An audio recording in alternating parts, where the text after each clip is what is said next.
right now. Ooh, I missed my whole introduction and everything. Oh my gosh. No. Okay, well, I guess I'll like do a whole different introduction. It's fine. Have you been questioned yet? Oh, hold on. By the way, guys, we crossed a huge barrier. I got my first 1,000 views on YouTube, y'all. If y'all can see that, I got my first 1,000 views. That was pretty cool. I'm pretty excited about that. That's just the up of my week. That really bolstered my confidence for the week going forward. I'm gonna start posting these on YouTube. I might start a VOD channel just so that I could just put it out there and not like, I'm not gonna say not edit it, but you know, it's just easier to post it on there. So I'm gonna post the edited ones on my actual channel, and I'll make a VOD channel to post a full like length video.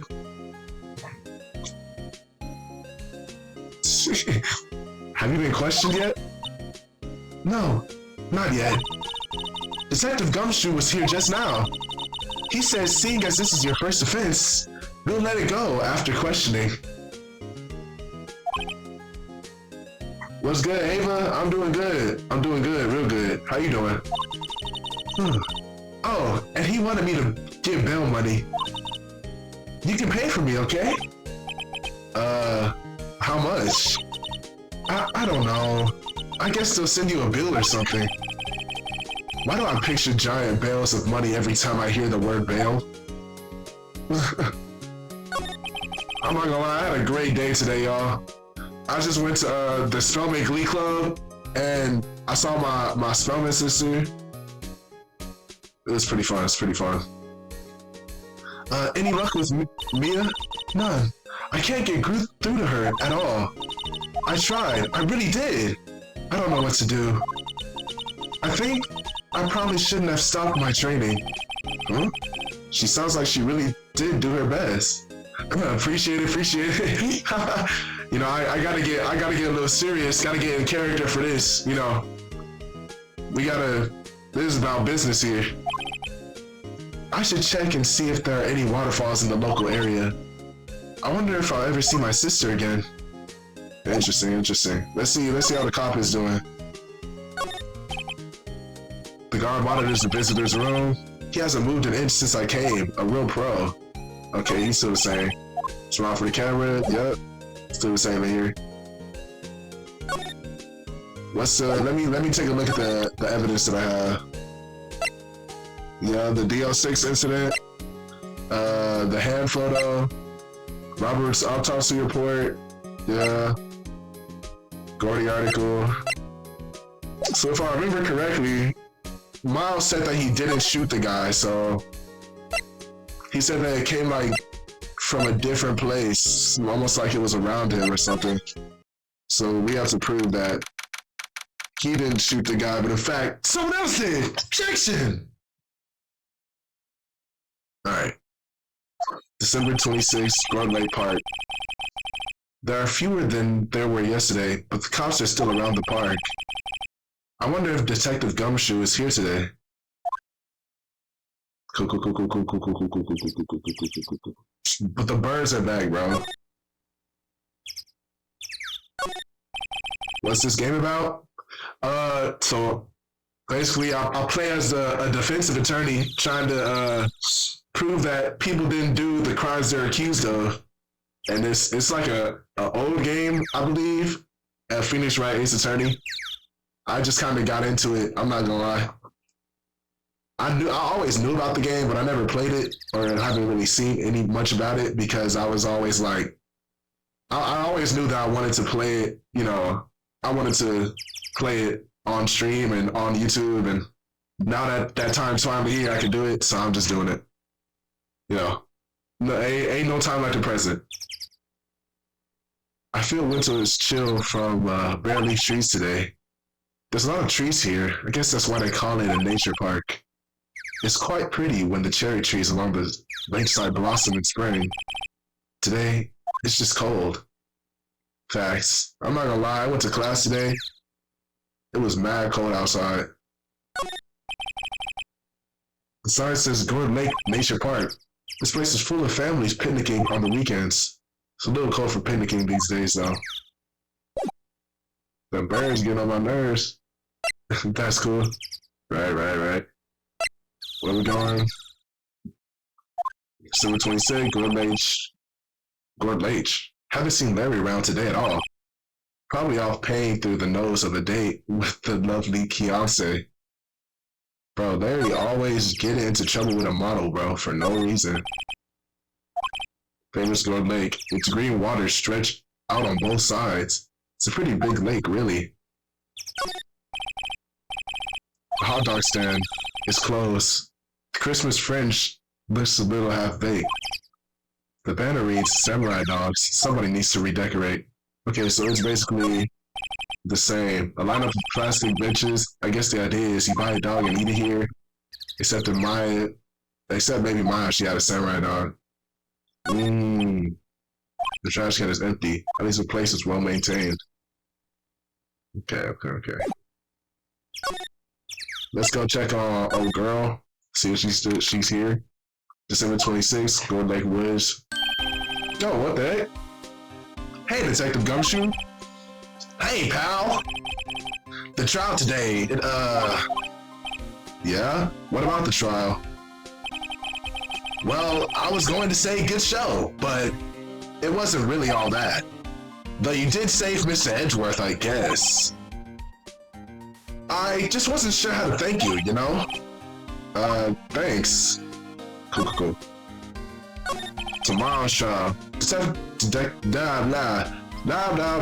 Detective Gumshoe? Any idea what strategy Von Karma is planning for tomorrow? It sounds like he's bringing in another witness. Another witness?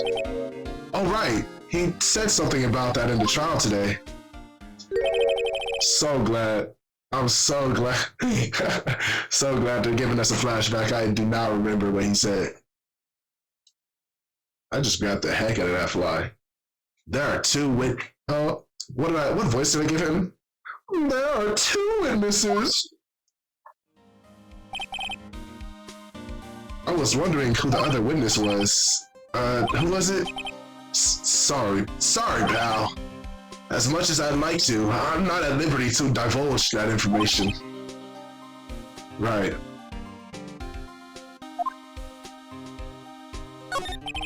Prosecutor Edgeworth. Oh, the banner? I'm gonna get around to it. I just haven't had the time. Oh, right. I wanted to ask you something about Edgeworth. What's up? Is he afraid of earthquakes? I never heard anything about that before. Mr. Edgeworth doesn't talk about himself too much, see? But there's one thing that's as clear as day. Him hating crime the way he does. And him becoming a prosecutor.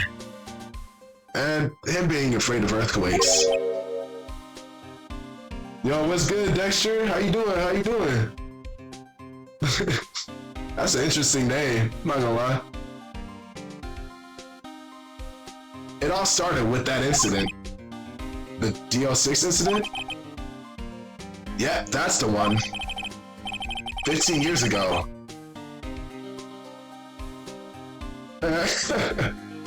Hey, be nice. You're also doing great? I'm glad you're doing great. How's your day? Hoping that you're doing good. All love. maybe drop a follow too. Just saying. Do I stream daily? I try. The last couple of weeks I've been on my grind. I'm not gonna lie. The last couple of weeks I've been putting in that work. We got through like 5 episodes. Your day is going good? I'm happy to hear that, Dexter. I stream daily. I stream every day except Monday and Wednesday. I stream daily except Monday and Wednesday because, I gotta get some work done on those days. I can't be falling behind. It's finals week, so I gotta lock in. Yo, Dexter, be nice, bro. Be nice. 50 years ago, when he saw his father shot before his very eyes, he still feels the pain now. You can see it in his eyes. Dang. I wanted to talk to you about Maya Frey. Huh? She's not out on bail yet? That's strange. I told him to let her go as soon as they had their report written up. Man, I don't know what would have happened in that courtroom today if it weren't for her. Seeing her getting dragged out by the bailiff? I'll be honest with you, pal. I shed a tear or two. Hold on, my brother's calling. What's good, bro?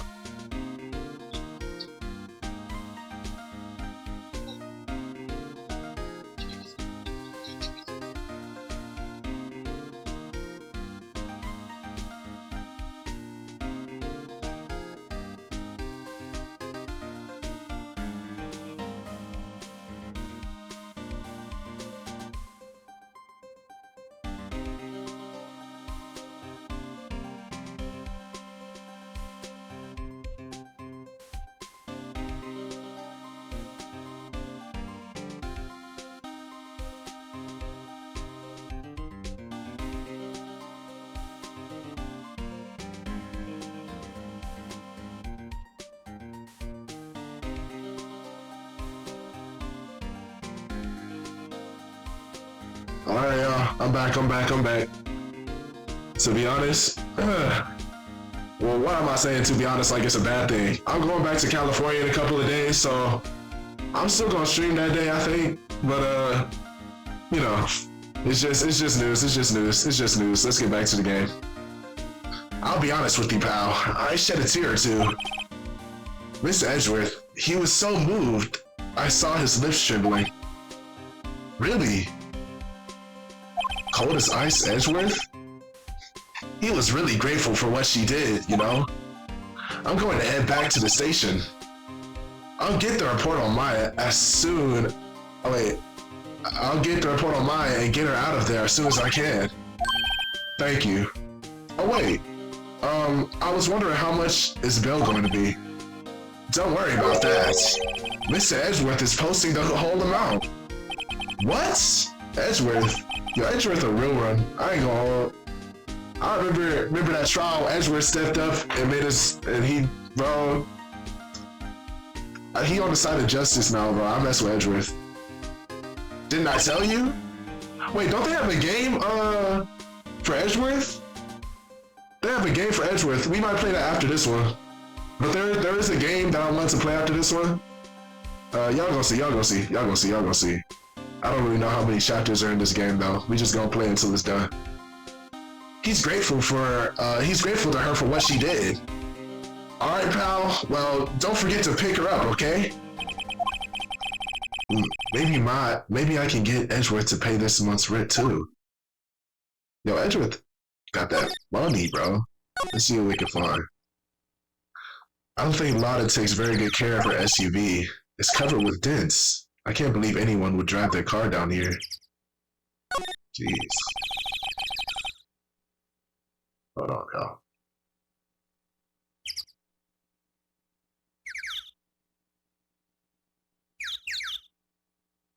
Which type of gaming genre do you prefer, horror or survival or FPS? I like to say horror. You know, I kind of like being scared. Not gonna lie, but you know, I like survival too. FPS is cool, but I don't think my computer can handle that. I tried. Story games? Ooh, I love story games. Story. You know what game I was waiting on? I was waiting on Fantasy Life, The Girl Who Stole Time, and they just did not post that one. Well, they didn't post it. They were like, oh, we're gonna cancel this for, you know, it's coming out April 2025 when it was supposed to come out October 2024. I was kind of sad, but you know, I'm not making a game, so I can't be sad. Just a little bit though. I wonder why she brought a camping cooker with her. There's a convenience store right up the street. I guess she wanted to get into the outdoor spirit. Hey Dexter, you ever go camping? Like, have you ever just been out in the forest? I went camping a couple times, and yo, one time it started snowing crazily outside my tent, and I had to go to the bathroom so bad, dude. I remember I was on like a camping trip with my basketball team, and am I doing this for fun? I I really want to be consistent at it because I really enjoy streaming. Like I really enjoy streaming, and I want to make this into something. You know what I mean? So I'm trying to get a schedule down. I mostly do with the except Monday and Wednesday thing because those are just my recovery days. So that's my schedule is gonna be like Tuesday, Thursday, Friday, Saturday, Sunday, and then yeah. But back to the story. I woke up in the middle of the night, had to go to the bathroom so bad. But it was cold out there, so I was just like, dang. I grabbed a water bottle, just filled it up with piss, bro. Filled it up with piss and then just threw it, just like put it to the edge of my tent. And then I just left it there until the morning. Somebody woke up and they were like, yo, why is this bottle of piss just in the edge of my tent? And I wasn't gonna rat myself out, right? So I just said, dang, I didn't even know that was there. And I just kept going with my day. Like, they weren't gonna find out it was me. I just had to take it out and just throw it out somewhere. Oh, you're an artist? That's cool. I already got some design though, so I'm cool. Thank you though. There's food and some magazines on the sheet. It takes a tough skin to camp in this cold.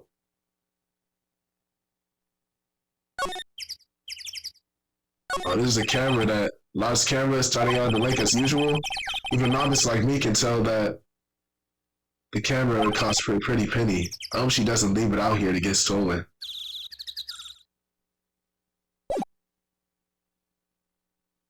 We gotta go somewhere else. Garden Lake Public Beach. Where we moving?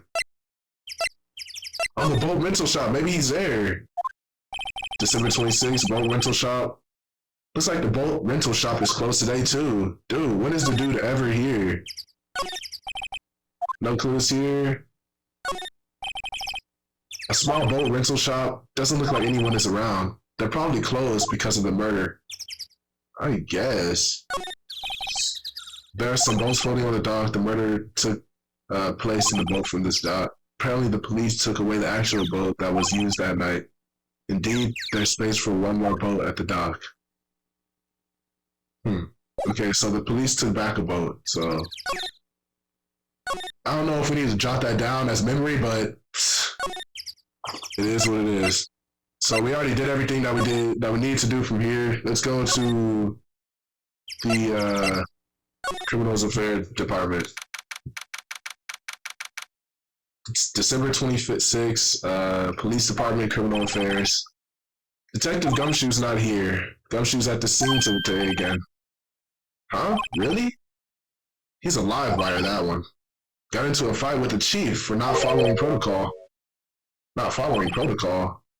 I bet he wouldn't help them build the case against Edgeworth. Okay. Is there really anything I need to examine? This wasn't the chief? Yeah. He must be playing chess. I just destroyed my friend in chess yesterday. And it wasn't like 3 moves. It was under 10. I kind of felt good about myself. He's mumbling something to himself. Don't do anything rash. Why jump? You have every reason to live. He must be doing image training for talking down a potential unalivement. These are the detective's desk. There are computers and files on each one. Funny, they're a lot tinier than I'd expect. I guess the detectives don't spend a lot of time at their desks. Well, wait. Did I take a look at that? Oh, I thought that was like a special computer that I was supposed to see or something. Whoa, wasn't there another one that I was supposed to go to? So December 26th, Wright and Kolov offices. Sure is quiet here with nobody around. I have to get Maya out of that detention cell soon. So I guess December 26th, Grossberg Law Offices. Apparently Mr. Grossberg is on vacation again. Well, I guess I can come back tomorrow if I need anything. So we go back to the detention center. Alright. December 26th, detention center. Hey Nick, you finally came. They just finished the paperwork. I'm free to go. Free at last, huh? Those interrogators were really mean. They were like, okay, what did you do this time? Like I was some type of criminal. Can you believe it? Well, they let you out in the end, didn't they? Oh, that reminds me. Thanks for the bail. Thank Edgeworth. Huh? Edgeworth a real one. Edgeworth is so real. He posted bail for you.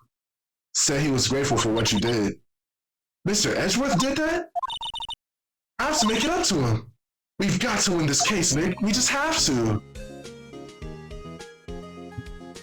What do we do?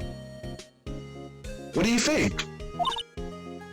We're kind of lacking in the clues department. We can go to the park and look for Gordy. I was kidding. Still, if there are any clues out there, the park's as good a bet as any. What do you say? Shall we head down there? Sure. Have you noticed anything lately? You know, I did notice one thing while I was here in detention. It's really pretty comfortable here. It's warm and they keep it very clean. I mean, have you noticed anything about the case? Well, not much more than that, no. She's probably still upset about Mia. I should leave her alone.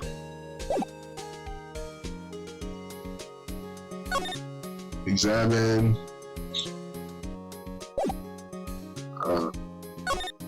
Let's go look for clues. But I was just here. There aren't many cops around today, are there? They're probably back at the precinct working up the case against Edgeworth. Hey, y'all! Hey, it's Lana! Hey, y'all really did it today. What do we do now? No, I'm not complaining. See, I did a little thinking. A little self-reflection, if you might say. I realized that being a witness is a mighty big responsibility. But I just went up there and started blabbing any old thing that came to mind. Lana. So, you see, I want to make it up to y'all. Make it up? Whoa, what she want? She gonna give us some clues? What did you think of the trial? To be honest, I was doing it half just to say I'd be a witness. Even though I didn't really say anything. I kinda convinced myself I had though. I'm really sorry. I know I caused y'all a lot of trouble. Well, memory is a tricky, vague thing. Yeah, I sure know that now. I'll be fine the next time I witness a murder. Right. You mean the first time you witness a murder? What about Gordy? Right. Well, the way I figure, the trial's only stoking the flames of Gordy. I'll get my exclusive photos and rock into stardom. Alright, Lana, you go, girl. I wish I could be an investigative photographer too. Finish your spirit medium training first. Lana, what do you mean by making it up to us? Well, you see, actually, I got a bit of information for you. What? That Von Karma didn't want me to say nothing about it. What information? Now we're gonna get to the heart of it. See, I reckon we might be able to do ourselves a little exchange. Exchange? I thought this was to make it up to us. Right. I propose a little exchange to you to make it up to you. What? Information don't come cheap, my friend.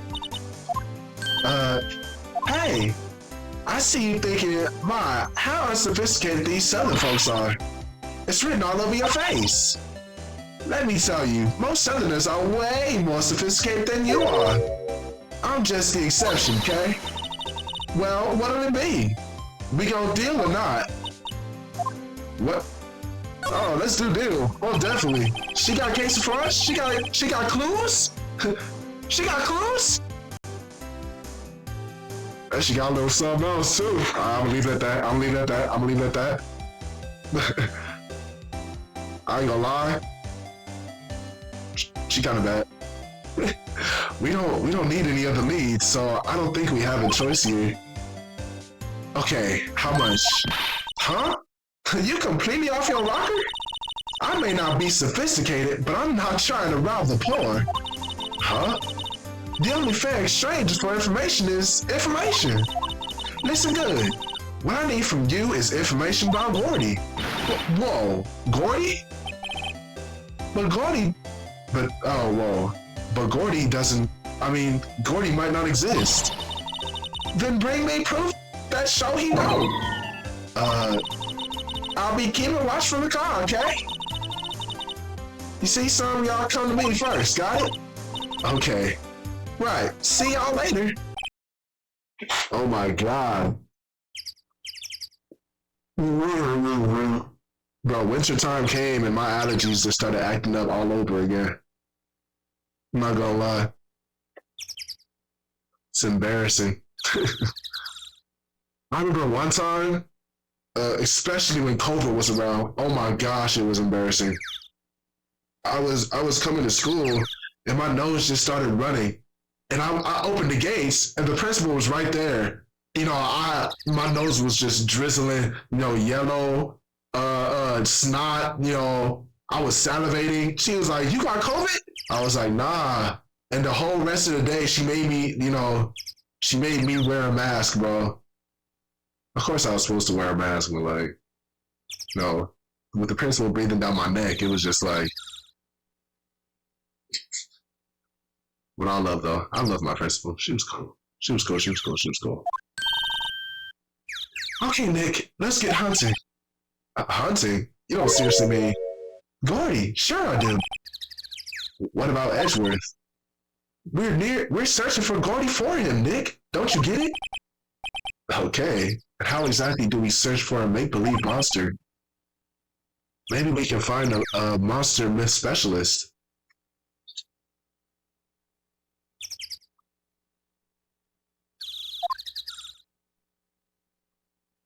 Okay, let's move. There's nothing to examine over here. Whoa, what the heck? It's Samurai Man.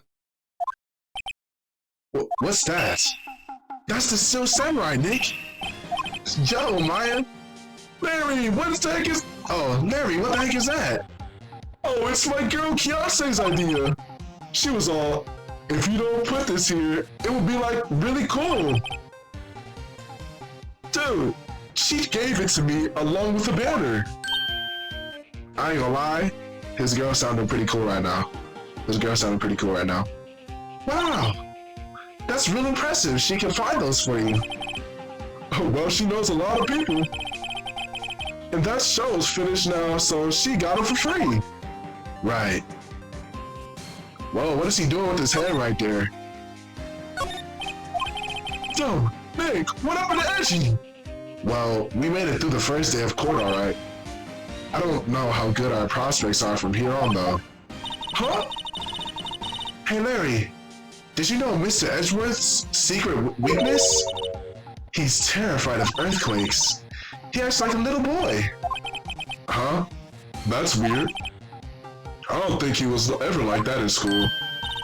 No? Really? Well, we were only in the same class for a little bit. He transferred schools pretty quick. Transferred? Right, when the DO6 incident happened. Doesn't look like Larry knows about it though. Hey Larry, when did you get that big thing? Huh? Oh, the big eye? I've had that for about a month, yeah. It's a big hit with the kids. Why wasn't it here yesterday? Huh? Oh, right. The compressor was busted. Compressor? Yeah, it's that little unit by my hot dog stand. That's why I used to put air in the Steel Samurai. It broke a little while ago, so I sent it in for repairs. Oh, and here I thought you'd inflated it all by yourself. Whoa, can I take that for evidence? I feel like that might be like some to do with the murder. What's this machine? That's a compressor. I used it to fill up the balloon with air. Just got it repaired yesterday, man. What a drag that was. Oh, I can't take it in for evidence. Alright. Doesn't that Steel Samurai look a little out of place? I mean, it's so huge. I guess it's good advertising. Something about this Steel Samurai just doesn't work for me. Huh? Really? It looks pretty well made to me. Still a novice, aren't you, Nick? Really? Shoe connoisseurs like Cody and me don't fall for this kind of stuff. These Steel Samurai fans are obviously in a league of their own. I would talk about like a crazy person I know, but I ain't gonna lie, it's just my views that make them crazy, you know what I mean? Like sometimes crazy people are only crazy to people who see them as crazy, you know what I'm saying? Because like to them, they're normal people, and they think that we're crazy for having different beliefs than them. Think about it, think about it, think about it. Left boat docks, right exit. Okay.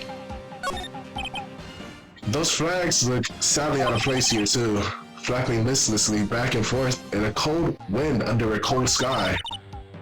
I don't know, I think it gives the place a kind of festival atmosphere. It reminds me of the War of the Eyeglasses. The War of the what? Huh? What?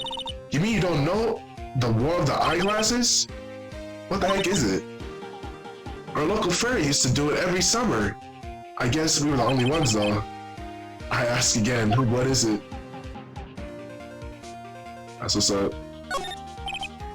I can't get over the samurai hot dogs. The original samurai hot dogs, no less. Hey man, whoever calls the product original first wins. Why don't you add world famous to a sign? Hey, good idea. What have I done? Yeah, I'm about to run that back, I ain't gonna lie. Like, look at this face, bro. He's like, good idea. And then straight stone face. Good idea. Good idea. You know what I mean? Was that cool? Was that cool? Good idea. I'm gonna check that back. I'm gonna check that back. I couldn't see it. I couldn't see it. I guess that's all that we could talk about with him. Wait, can we present him the Gordy article? That's the guy that's selling my dogs faster than I can cook them. Do you really think Gordy exists? Nah, I think somebody probably saw something else that they just thought was Gordy. Why don't you selling samurai dogs until the truth is out? Wait a second. Hold on. You see this arm? Hold on.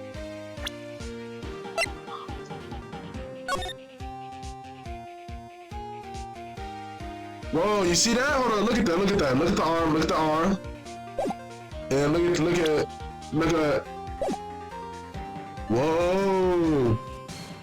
Could Gordy just be the Steel Samurai that was just in the lake? Think about it. Alright. Let's go back. Let's see the lake woods.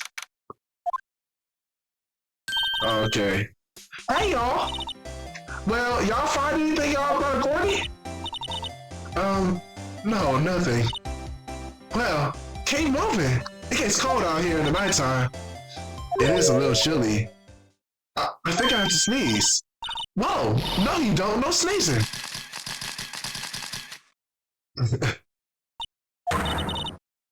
told you no sneezing. See, I set the cameras to respond to things a little softer than a bang. It'll trigger on one of Von Karma's finger snaps now. Oh, I'm sorry. Yeah, well, sorry's nice, but what about my film? Nick, pay the lady. That's crazy. I learned some in today's trial, that's for sure. Testifying is serious business. That's why I decided not to talk to anyone about the case no more. Whoa, didn't you say you had information about the case? Tell us about that at least. Like I said, I traded for the dirt on Gordy. What are you going to do if Gordy doesn't exist? I'll quit being an investigative photographer. What? After all, I only have one photo to my name so far. Was it a good one? You bet. A UFO. A UFO? Anyway, if I can't get a career making photo this time around, then that's it. I'll quit and go back to school.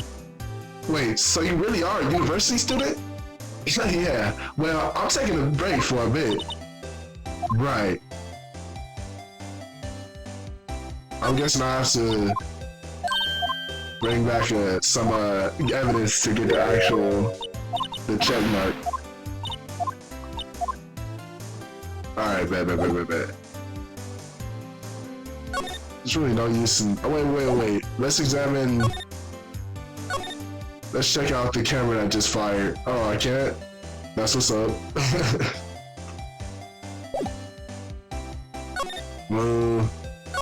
Let's try the boat shop. Bro, why is he looking at me like that? December 26th, both went to a shop. It's always so quiet here. I wonder if the boat shop is closed for good. Well, with the murder on the lake and all, they're probably just taking a vacation until it blows over. I get it. They gotta be here. There are some boats left. The emergency placing the boat from this dock. Apparently the police took away the actual boat that was using that. Okay. There's way more for us. I doubt I find any helpful clues in there. Alright.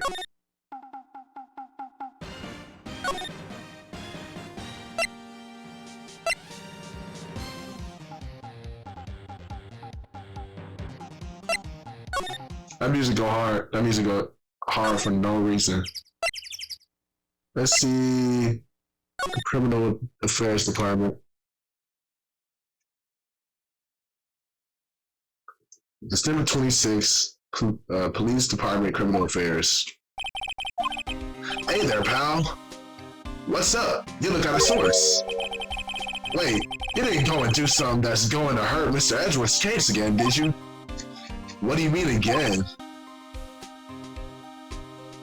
Nah, I was about to diss Gumshoe, but I still remember that time that he saved us from those mafia members, bro. He a real one. Whatever. Have a seat, pal. I'm here for you if you need anything. Besides money, that is. We both broke together. But it's fine though. As soon as we get that money from this case, we gonna be up. Talking about being up. I wish I could be up. Give me money, please. Please follow. Please subscribe. Please.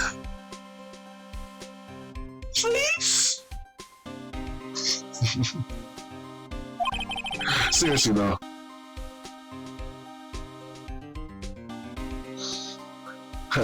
We have another meeting coming up. We're supposed to talk about Mr. Edgeworth's motive. His motive? See, Mr. Edgeworth's father died in the DO6 incident. And the guy who got the loan, suspect declared incident, was the victim in this case, Robert Hammond. They're saying that's why Mr. Edgeworth shot him. And Edgeworth never talks about his past. I bet they'll drag that one out of him with it in court tomorrow. Poor Mr. Edgeworth. I gotta admit, it doesn't look good, pal. Give us some information about Gordy, bro. The monster down in Gord Lake? Not personally, no. Well, we're looking for it. Huh? Are you out of your minds? You got time to go around wild monster hunting? How about doing a little questioning for me then? Oh, Detective Gumshoe is scaring me, Nick. I told Detective Gumshoe about the deal with Lada. Nick, try telling him sooner next time. Sorry. See, pal, sorry for shouting at you. Okay, I, Detective Gumshoe, will aid your search for Gordy. Huh? I'll loan you one of our newest secret weapons for finding evidence. Really? You can take whichever one you like. You can't give us the goods. Hold on. Everything in due time. First, let me show them to you. These are our best and brightest. Introducing secret weapon number 1, Misso. He's a K9 police dog still in training. Misso, here boy. How do y'all call dogs? Cause I'll be blowing kisses. I'll be like, come here. You know what I mean? You gotta, come here. Or I just be like, I just hold out my hand, and I just wait for it to sniff my hand and follow me. Guess you can call me an animal tamer. You know, I've gone through many nicknames in my life. Animal tamer, handsome, intelligent, whichever one you like. Whoa! I like dogs. Are you a dog person or a cat person? Click down below. He's cute! Cute dog. And this will help us. How? Next secret weapon, number 2, fishing pole. Here, this is my own personal fishing pole. Detective Gumshoe, we're looking for a monster. Yeah, how are we supposed to catch a whole sea monster without a fishing pole? Never know till you try, pal. That's true. Okay, this next one is the last one. No, please, I'm already overwhelmed by our choices. Secret weapon number 3, a metal detector. Here. Detective Gumshoe, we're looking for something alive. Right. How are you supposed to find it with a metal detector? Hey, you never know. It might have been eating soda cans. Well, which will it be? I can't make up my mind, Nick. They all seem so perfect. I can't make my mind either, for the totally opposite reason. Oh, I suppose it can't hurt to borrow one of them.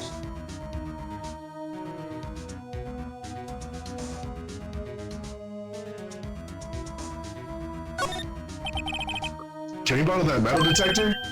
Sure thing, pal. I'm not sure what we're going to find with this. Remember, you're hunting for a monster. Anything is possible. Anything. I think we made the right choice here. I think we made the right choice. Yeah, definitely. Oh, I didn't mean to examine. Wait. How do we use the metal detector? Whoa. I think I know what to do.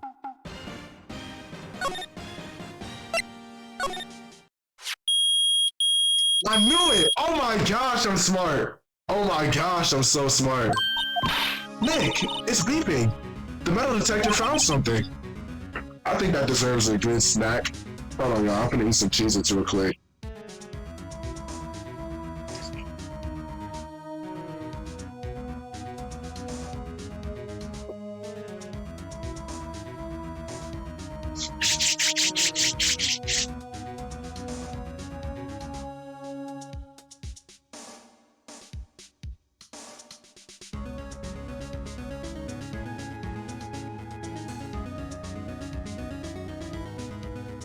While I'm eating, as good as time as any to ask you guys to follow, become a part of my community. You know, I think we have fun here.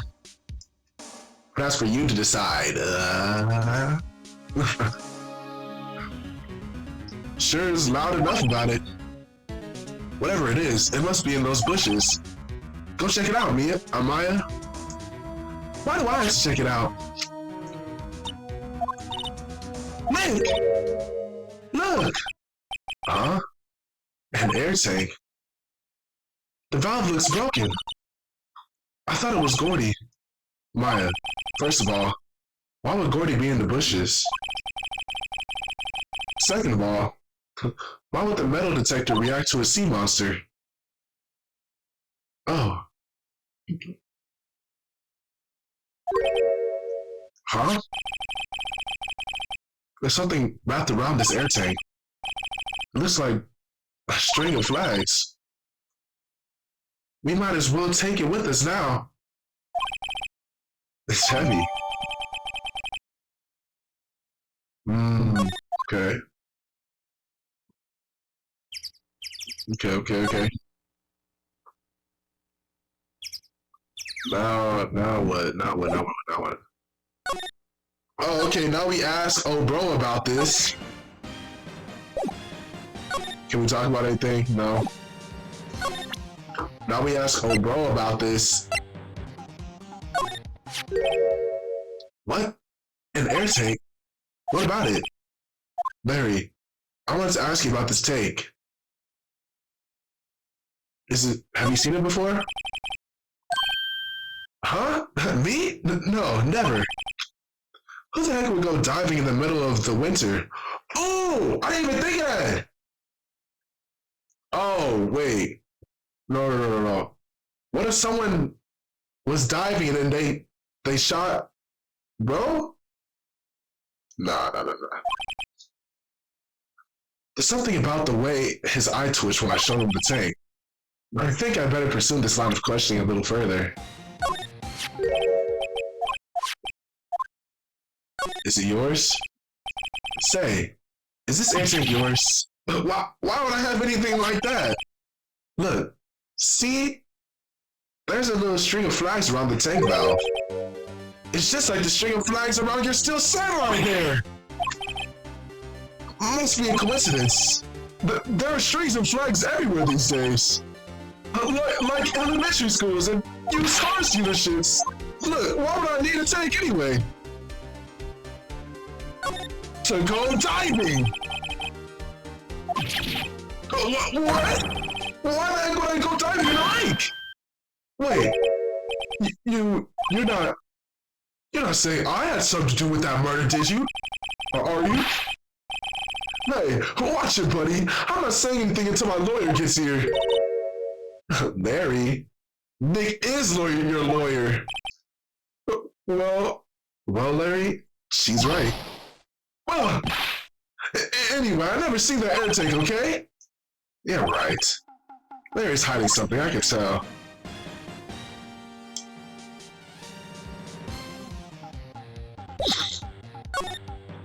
No, hold on. Maybe I need to show it to him again. And then, is it yours?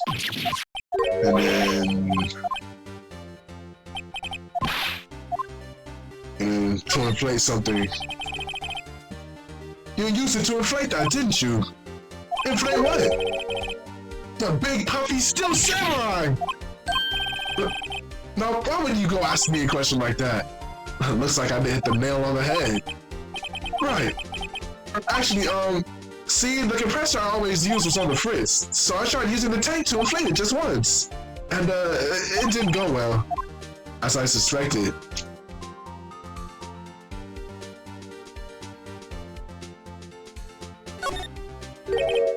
It didn't go so well. Do you think you could be a little bit more specific?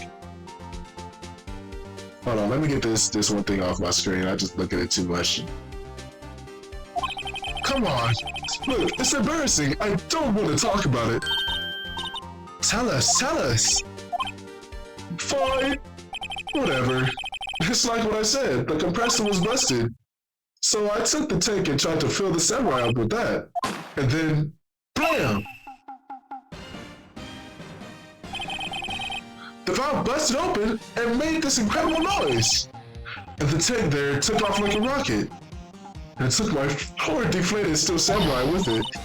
What? Off into Gort Lake? It sure scared me out of my gourd, that's for sure.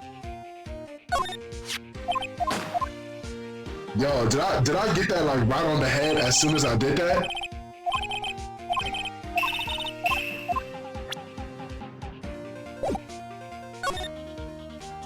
No way, no way, no way, no way. What happened next? Well, all that happened on the 20th or so. The 20th? A week ago? Now, as far as I could see, the tank was flying out into the lake. So I went out every night in a boat looking for it. I mean, Kianse gave me that steel samurai after all. And when you found it, and when did you find it? Just the night before last. It flew way out there. It took me 4 whole days to find it. The night before last was the night of the murder. Sorry for not telling you, Nick. Actually, I was here the night of the murder. But you see, I went home before midnight. So, you didn't know about what happened? No? That's too bad. It's not all bad. We've solved one mystery at least. A mystery? Maybe we should go tell her. Yeah.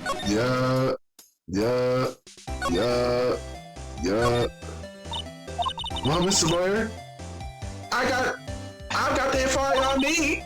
Y'all got the scoop on Gordy yet? Gordy doesn't exist. Nada, there is no such thing as a Gordy. What? How can y'all be so sure? Really, Nick? Y'all got some proof Gordy don't exist?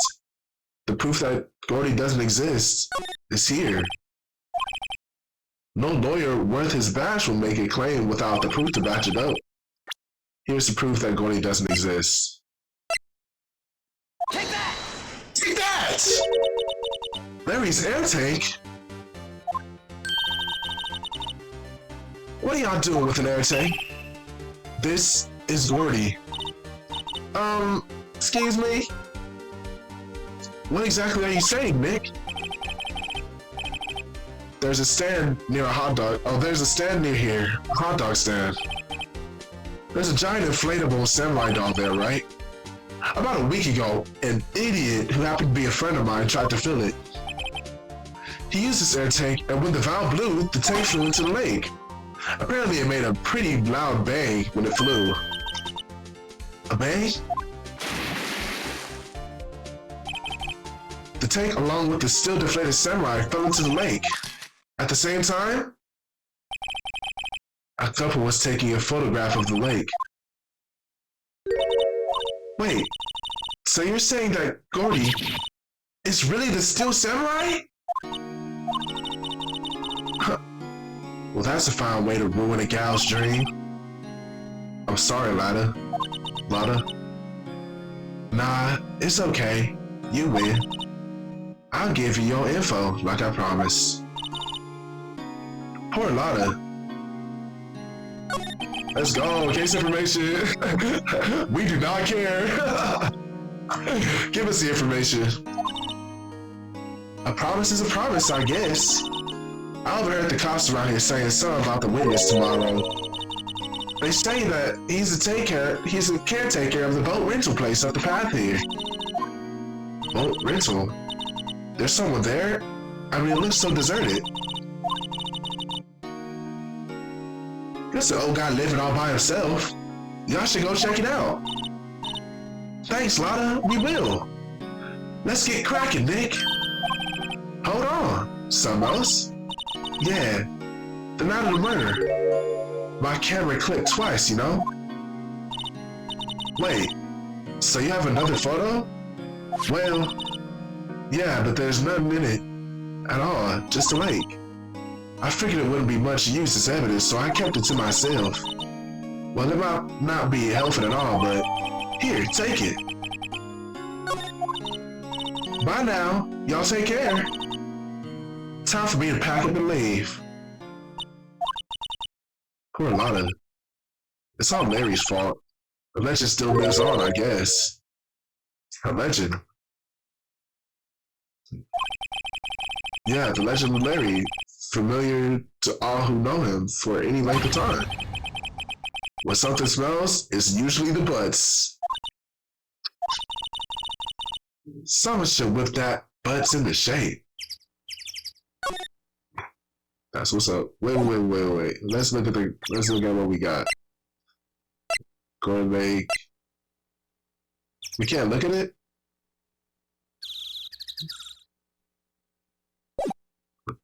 Okay.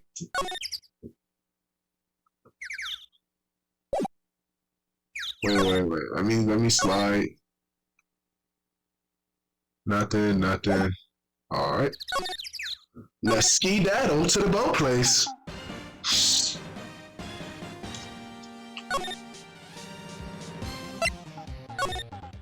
Come on, bro. We know you home.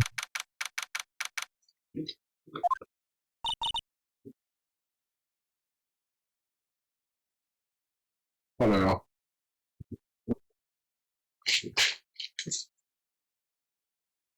Hey, Nick. This is the boat shop that Lana was talking about, right? But there doesn't seem to be anyone around here at all. Well, let's go check it out anyway. All right. Oh. Okay. Oh.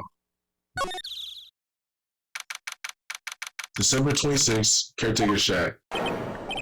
Whoa. He look like he on some type of something, bro.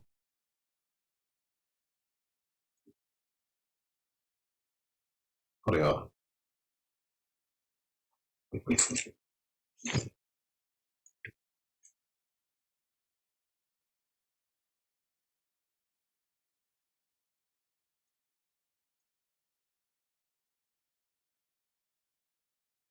Hello? What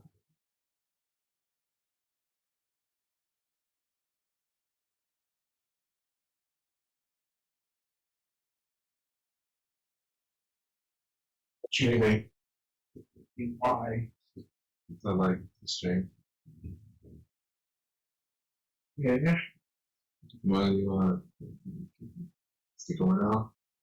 I'm trying to go to Caleb's room. He was responding, so I have to cut these. So I'm cut these.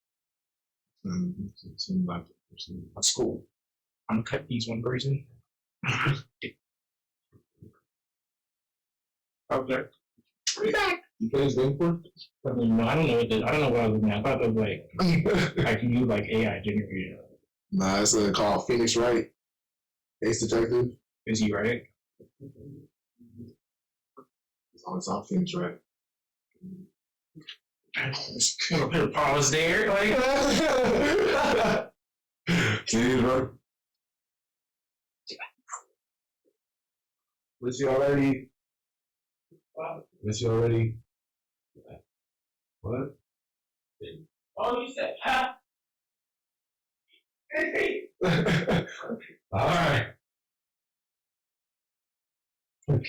I love my friends. They're so fun.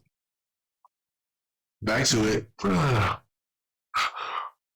let me try to get my old person down. Meg, is that you? What did I just click? Ink! Hey, is that Keith? Where have you two been? I've been worried sick. Nick, you can handle this. I think I'll just leave this one to you, Maya. Meg! Yes? Finally. Made up your mind, have you? My mind? You'll run the pasta shop when I'm gone? Pasta? Glad to hear it. Glad to hear it. You make your old man so proud. When you kids left the house, I didn't know what to think. How am I supposed to keep this place running? An old man like me. Holly, the kids are home. Hello? I don't know what that was. I'm gonna keep going. Nick, what was that? A parrot. The one on that perch. Yes? I leave the wet noodle in your capable hands, Sonny. Nick, what's the wet noodle?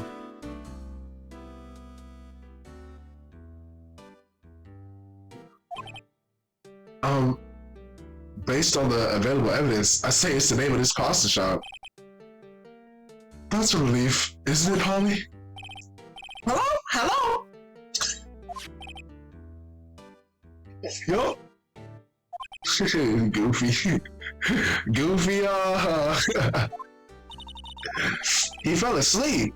I guess he was relieved. Can we talk to him? Okay. A pasta shop? Oh, yup. The wet noodle will live on when I'm gone.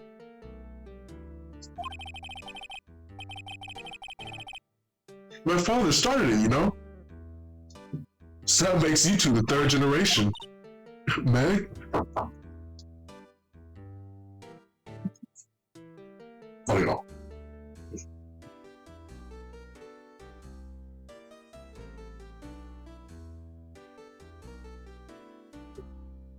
Hey.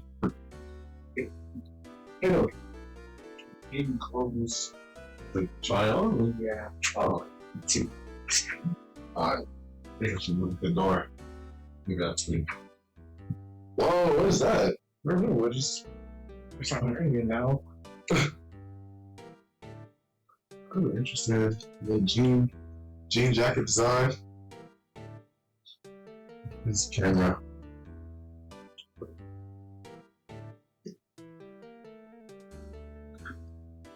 Okay.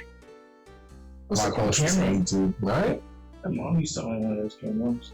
Really? No. Oh. You know, I had a camera. And what happened to it? I left it at home, and I was like, "Can you mail it over?" And my brother was like, "I can't find it." It turns out he sold it. Right? Like, I think he just kept it for himself. What? My mom was like, "I can't find nothing." I was like, "Definitely kept it." Had a joke. It wasn't a joke. Actually, I had a joke like, Really? yeah, check this out. Oh, That was like really lame. well, I meant to catch it. -10, dude. Okay, we're having an interim conversation. Let's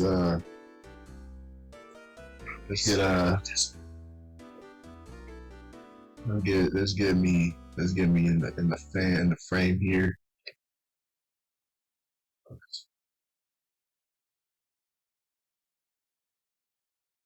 It's like Okay. very interesting. I think you know. You want to show it to the... Whoa, what's going on with the bag? No, I like break it or something like. Well, You want to see the bag? Hold on.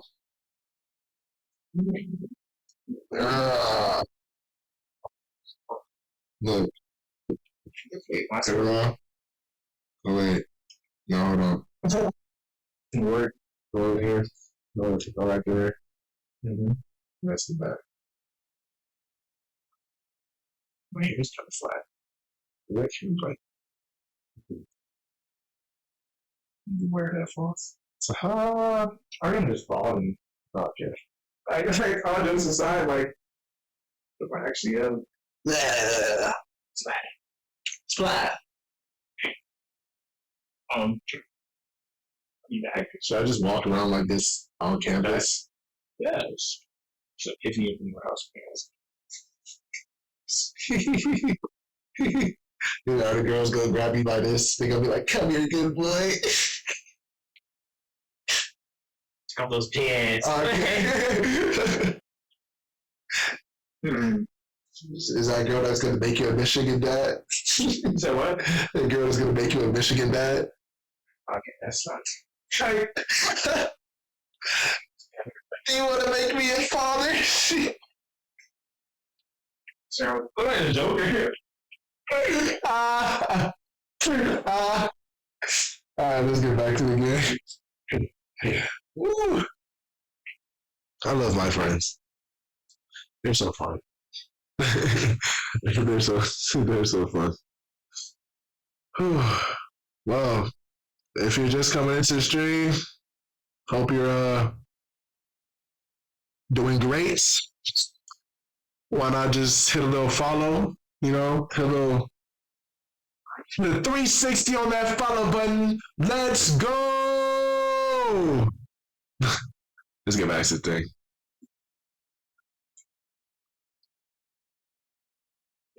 Yes. Tomorrow we'll start the secrets of dough tossing. Dough tossing?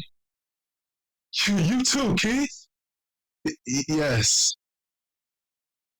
You'll be the best pasta wrangler the West ever seen. Pasta wrangler?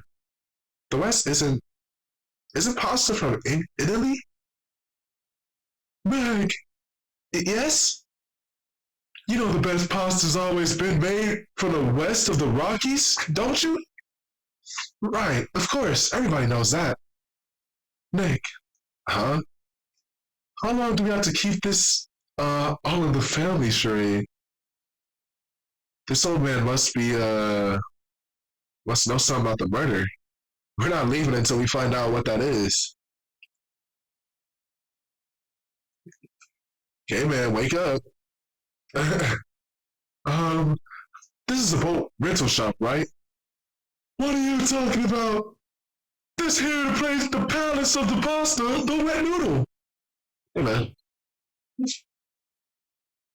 So, now that you mention it, if you haven't gotten many orders for spaghetti lately, all the kids come up and say, "Yo, dude, we want to ride in one of your boats." That's why I keep them boats out there. Youngsters these days, they're hard to find to stand them. I'm pretty confused myself. Nick, this isn't going anywhere. But this old man is the witness tomorrow, right? We've got to find some way of getting information out of him. Interesting, okay.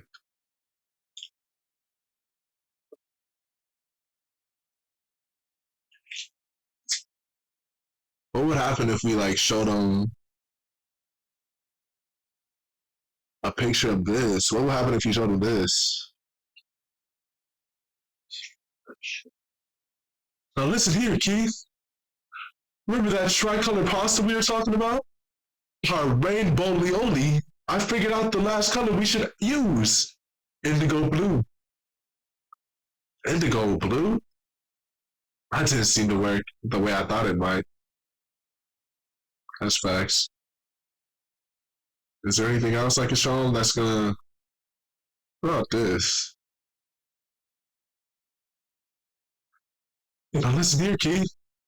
Oh, it's the same thing. Alright. Well, let's examine the place. The bird. Wow, what an amazing parrot that is. Good morning. Hello? It ignored me. Dude, isn't that animation every time he wakes up, bro? What? You forgot, Meg? You gotta call her name first. Her name? Holly, how you been? Hello. See? Neat. So the parrot's name is Polly. Too bad all she can say is hello. Oh, Polly can say lots of things. You just need to know the secret words. Secret words. So I'm guessing Polly. Polly, what's your name? Polly. Cute. Mine's trying to new friend. All right. It looks like the kitchen unit is pretty clean. Funny, he doesn't look like the type who would keep things tidy like that. You're forgetting, Nick. He's running a pasta shop here. Suppose. No clues, my bad. I'm gonna click that.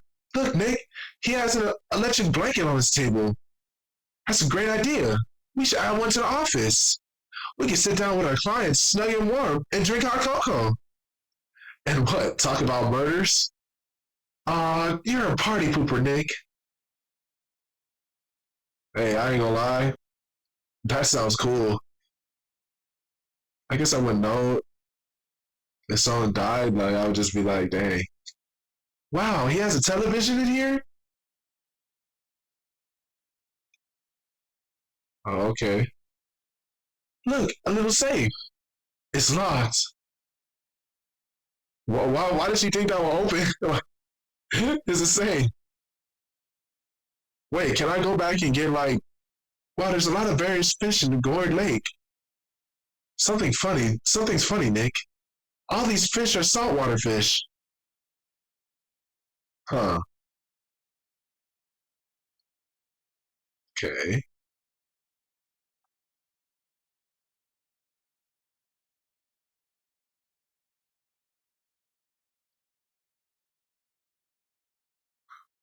Uh, what if we talk about the bird? All right. Oh, is she still here?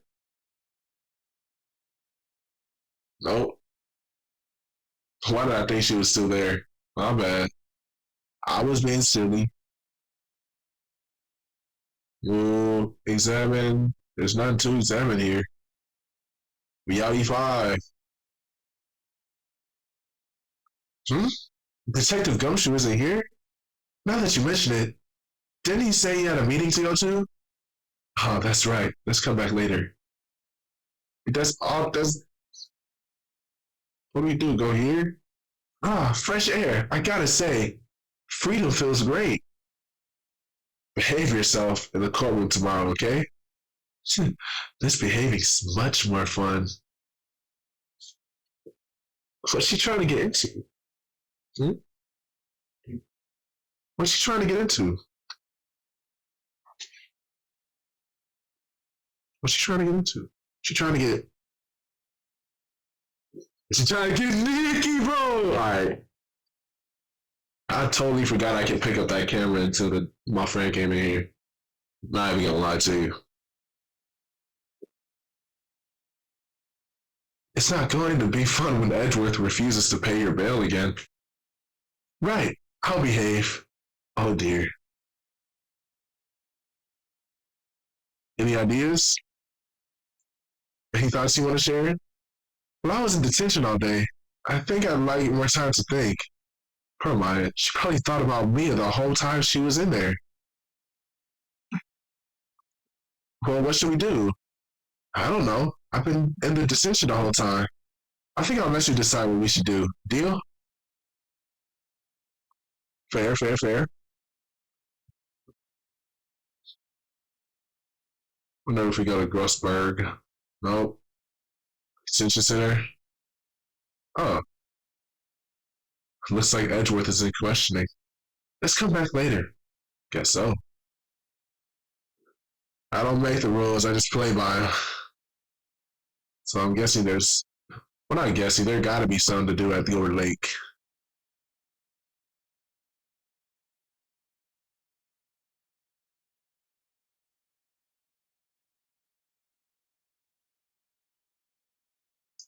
That's to the name Polly.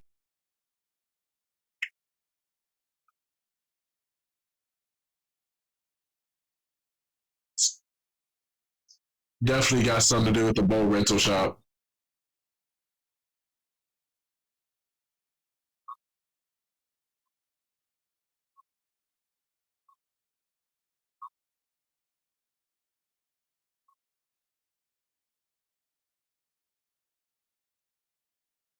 Listen here, Keith. Oh, yeah, same thing.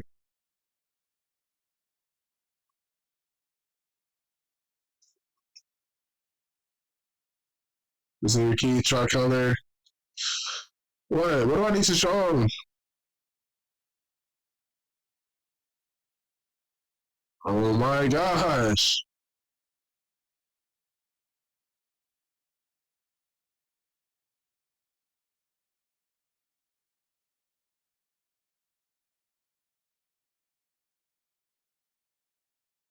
Dun, dun,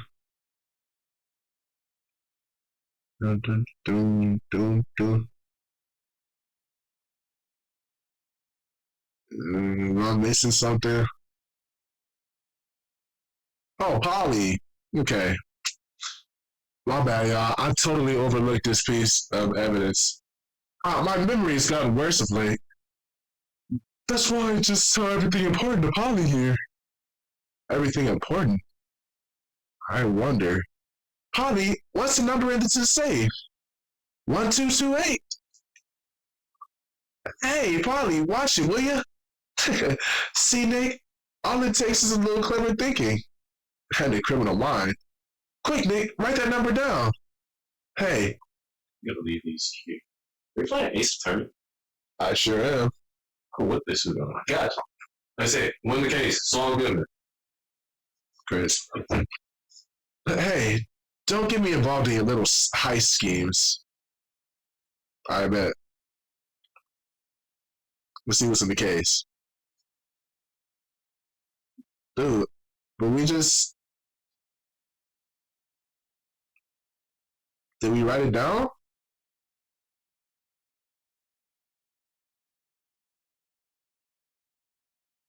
It's 1228.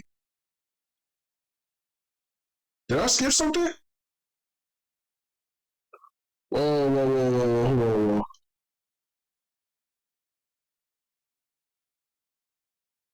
Whoa, what? Whoa.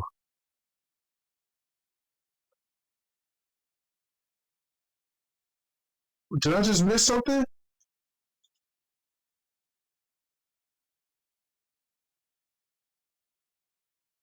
Okay, I don't wanna, I'm gonna try and examine it one more time, and then we gonna leave.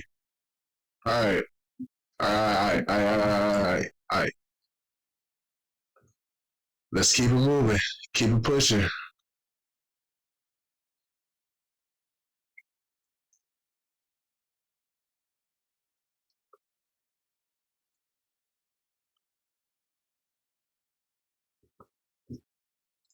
Let's see what's going on there. If he's out of the meeting. No.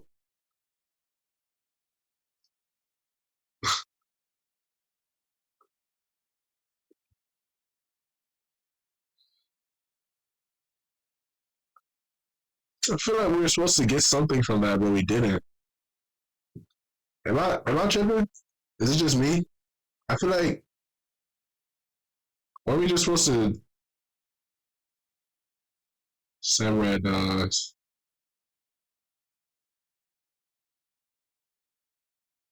I might be a little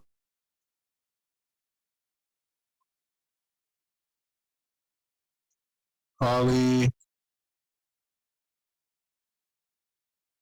1228.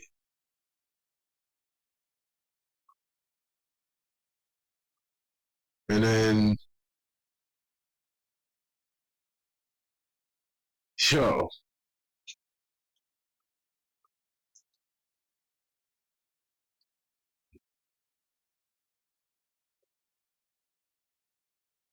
did I miss something? Are we supposed to do something to make the boats move?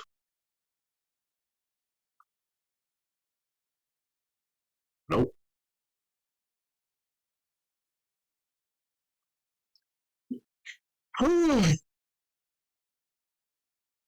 I'm quite perplexed.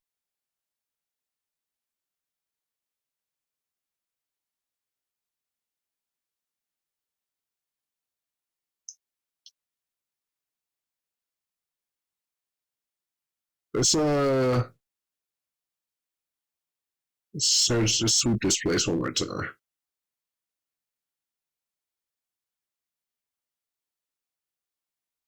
Talk about trees. Hey, Nick. What? Don't tell me you're hungry again. I was just wondering, why are camping pots and pans made out of aluminum? Uh, yeah, we already had that conversation before. You know, camping. Yeah, dude. What does one do? What does one do? Do. Dun, dun, dun, dun, dun, dun, dun, dun.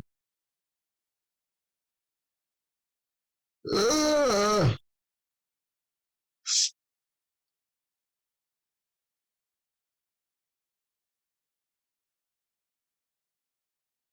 President,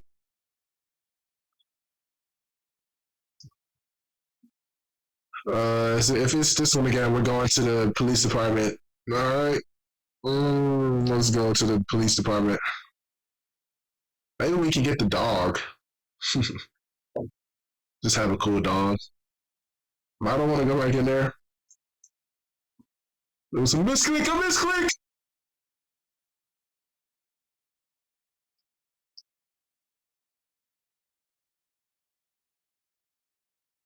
Nope. Why did I go back there? What the? I'm just trying to click. My brain's on autopilot right now. I was thinking too hard. Dang, he's still not here?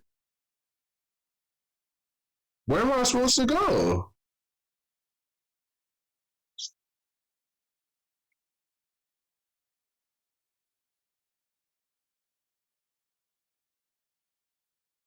Show me things we have to get cracking with the case. Enemy, blah, blah, blah. Was I supposed to get 122 from.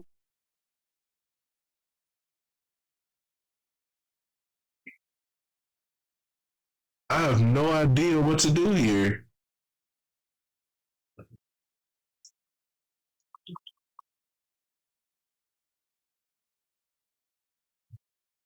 Move. There's nothing to be found there. I feel like I really think it has something to do at the boat rentals.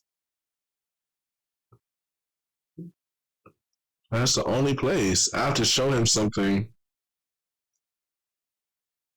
I'm not sure what I missed here.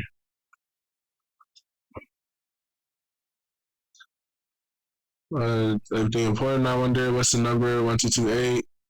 Hey, Polly, watching William. You niggas been thinking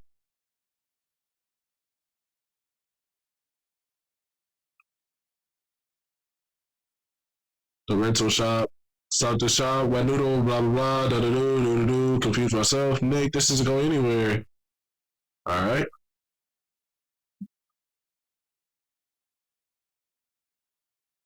No, I don't want to move. Not yet.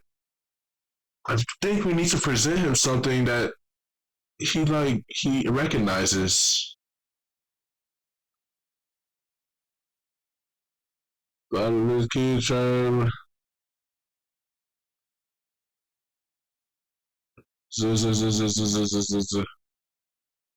Listen here, kid.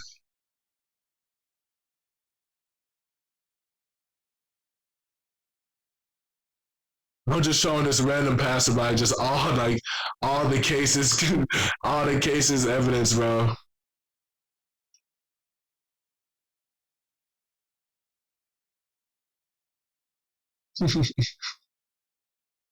What am I supposed to be doing?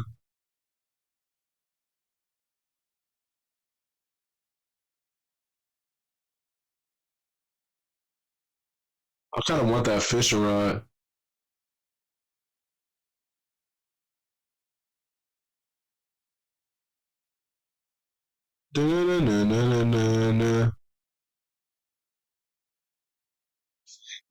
This is why these gameplays take like 6 hours, bro. What am I supposed to be doing?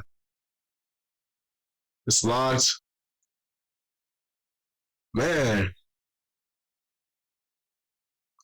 I sure wish I had help right now. Gee whiz. Well, am I supposed to show him something that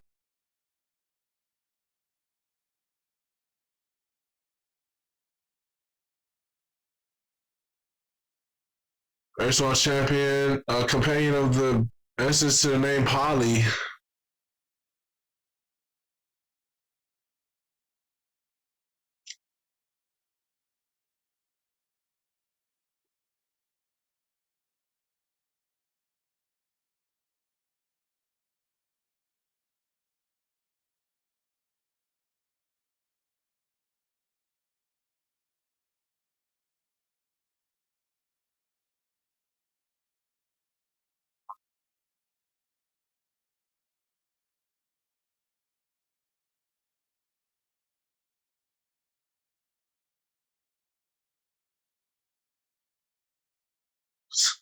Yeah, maybe maybe my thing broke or something. Cause I really feel like we're supposed to have some type of dialogue after that.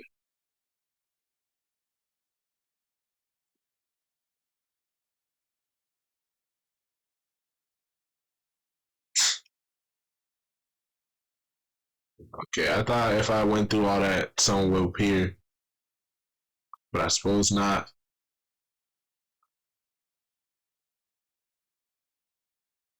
Hmm. Well, go like public beach.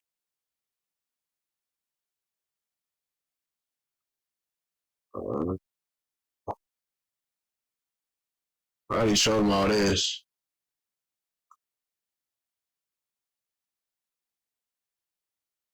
That's the guy selling my. Do you think Gordy really exists?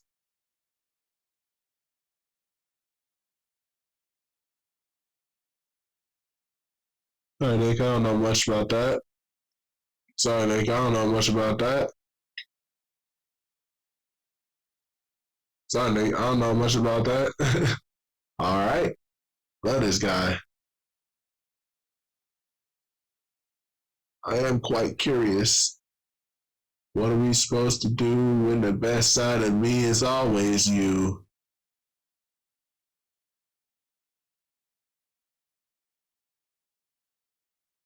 Why is duking on the floor, bro? Look at that. What do you mean he keep this place clean? This place is obviously not clean.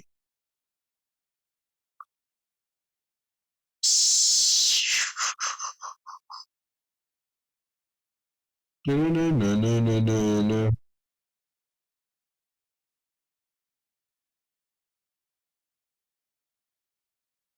Pasta. Tomorrow, dough tossing. Give me a tutu, yes. Why don't we? Right, of course. There's some man leaving until now.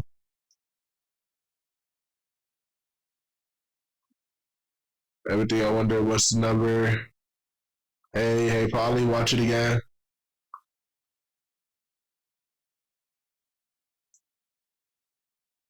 Let me just. What didn't I present yet? Did I present this already? I think I did. Let me eat some cheeses.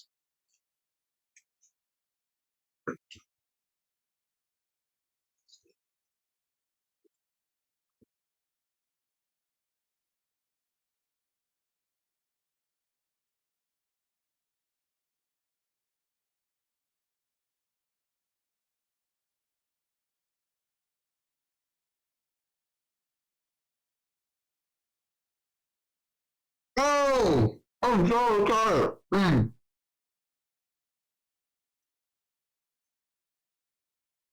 It's the cheeses, I promise you. Is that a lawyer's badge? Yes, it is. I don't believe it. This old guy's the first person to recognize my badge. I'll get it. Huh? Oh, yep. I got you figured out now. You're not Keith? Nick, now's our chance to clear things up. Sir? No, I'm not Keith. I'm not Meg either. We're here investigating a murder that took place on the lake the other night. Please help us. Huh? A lawyer, huh? Please, mister? Alright, I'll help. But on one condition. What's that? When this case is over and done, you'll run the wet noodle. Okay, why not? Okay, we promise. We need the money anyway. Might as well. Hey, anything to get this case solved. Also, who wouldn't want to eat Phoenix noodles? That's my boy. Good for you, Keith. Wait, didn't I just say you too, Meg? Yes. You bring a tear to your old man's eye, you know? No. What was it you wanted to know? Speak up, Polly. Hello. What? Now he's talking to the bird again. How do we get him to talk to us?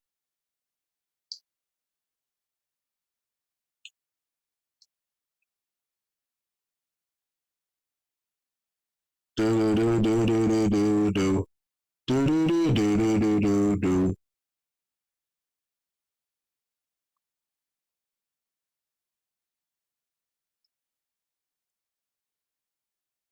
Okay, guess it's evidence.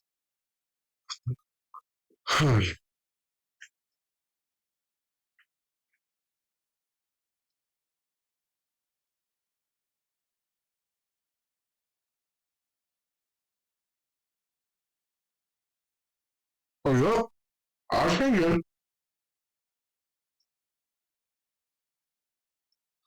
You know something about this, sir? Keith, it's okay. You can call me Dad. Dad, you know something about this? Yup. The other night, out on the lake. Yes. I know all about that. I seen it. What? Tell us what you saw. Well, I suppose, since you're taking over the shop and all. Yeah, what you see, big guy? I forget the time, but it was pretty dark at night. I mean, it was pretty dark outside. Probably night. Yup. It was after midnight, but okay. Then I heard this bang, so I looked outside. Then I heard another one, bang.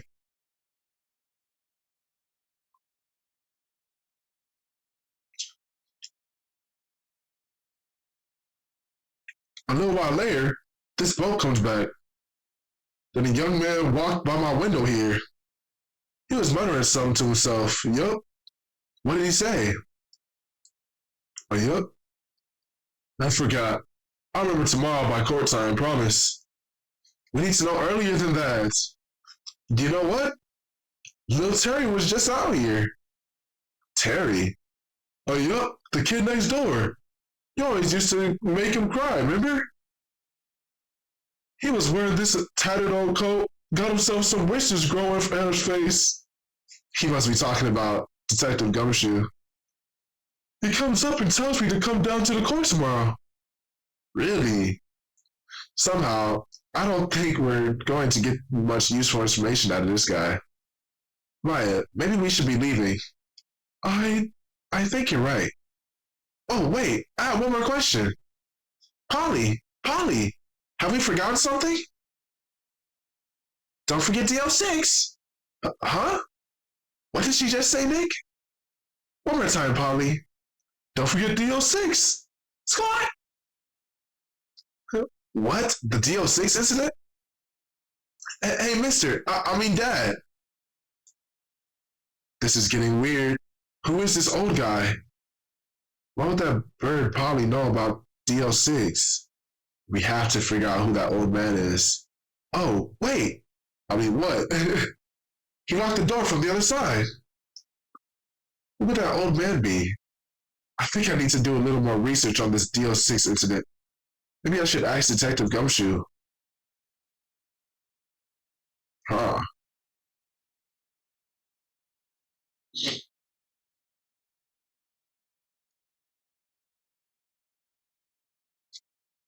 So the cheeses are doing work, y'all. The cheeses are doing immaculate work. I would not have thought to ask him any of that. I mean, I would not have thought to show him my lawyer's badge. I don't know why. No idea why. December 26th, Police Department, Criminal Affairs. Hey, pal. Hey, pal. Long time no see.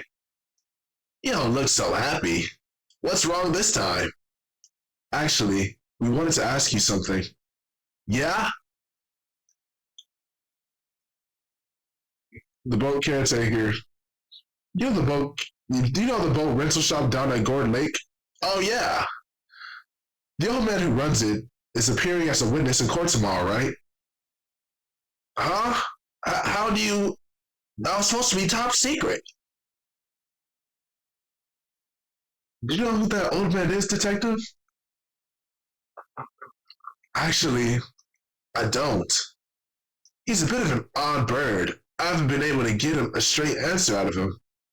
I decided first that he wasn't persuasive enough to stand and testify as a witness. That's why we called him his lot of heart yesterday. As for who he is, we have absolutely no idea. So, sounds suspicious. The DLC. Detective Gumshoe, please help us. Huh? We need to know about the DL6 incident.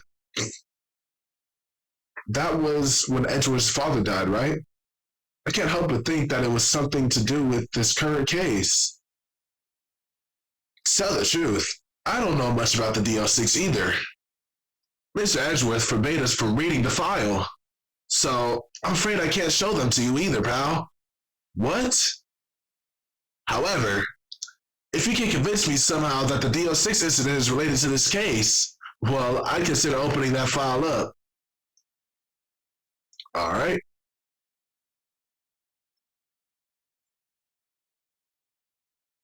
What's that? A parrot?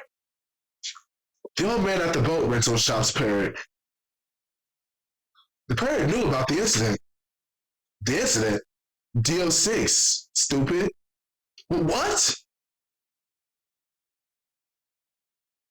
Polly, have you forgot something? Squad, don't forget DL6. Squad. Huh? I'm pretty sure that old man must have taught her that word. Yeah, but how would that old man know about DL6? Wait, what if that old man was connected to DL6? Nick, you think he might be? Hmm. I get you. Sounds like you need information on the DL6 incident. Through there is the station's records room. All right. Way to go, Detective Gumshoe. Okay, Nick, to the records room. I guess it's time to face Edgeworth past.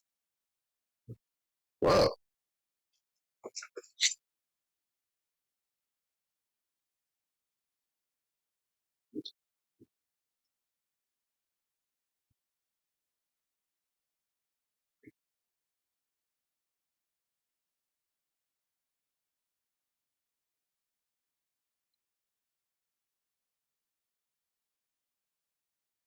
It's amazing. Lee Dusty. Like she thought she ate with that. Hey, you thought you ate? Give me the plate. My bad, y'all. 10 years of files and 10 years of dust, I guess. Let's find that DL6 stuff. 15 years ago, both me and Edgeworth were 9 years old. We were almost through with fourth grade when he suddenly transferred. Because of DL6? Nick, I found out where the file is. Oh, thanks. Just let me know what you want. Well, just let me know what you know about the DL6 incident. I'll go get the right file.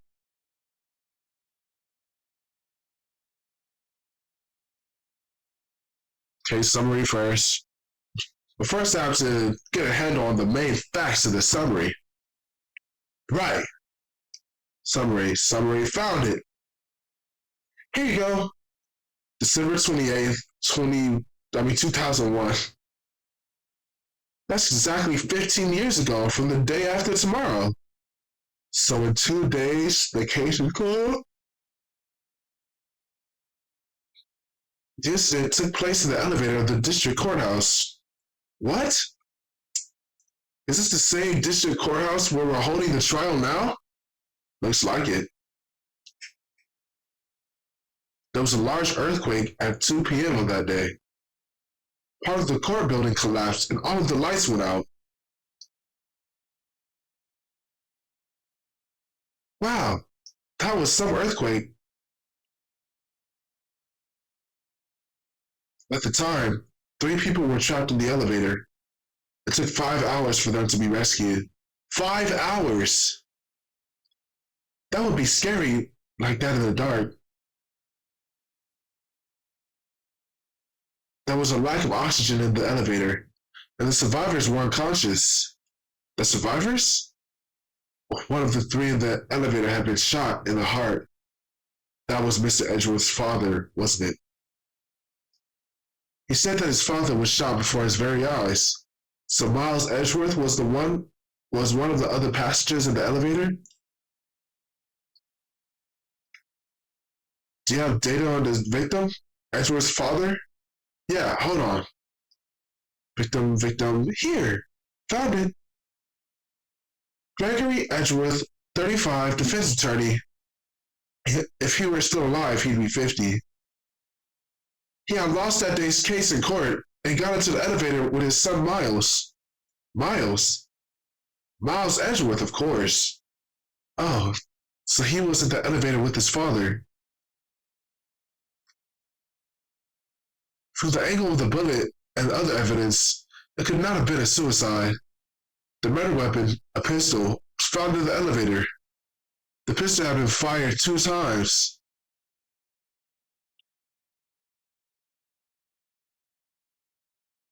Where have I heard that before? Huh? It sounds just like the current case. What's going on here? Suspect data. Got any data on the suspect in there? That would be the guy that my mom got arrested. Hold on. This is it. The man arrested as suspect in DL6 was Yanni Yogi? They trying to play off of Yu-Gi-Oh? Yami Yugi? Crazy. He was a clerk in the court, apparently. So he must have been the 3rd person in the elevator. Well then, he had to have done it. But he was found innocent. Extra defense attorney Robert Hammond. Hammond, the victim in our case. Right. The suspect, Mr. Yogi, was oxygen deprived. So much so he had brain damage. He lost all memory of being in the elevator. After he was declared innocent, he disappeared. Where could Yogi have gone to, I wonder? He may be closer than we think. I guess I know generally what happened in DL6 now. I still don't know what sort of impact the whole thing had on Edgeworth. Nick, are we going to take the whole file? There's too much. We'll never get it out. You're right. How about we just take what we think we'll need? All right. So, that's probably all we'll be able to find here. Now all that's left is the trial tomorrow. I wonder how Dad will do testifying in court. Okay.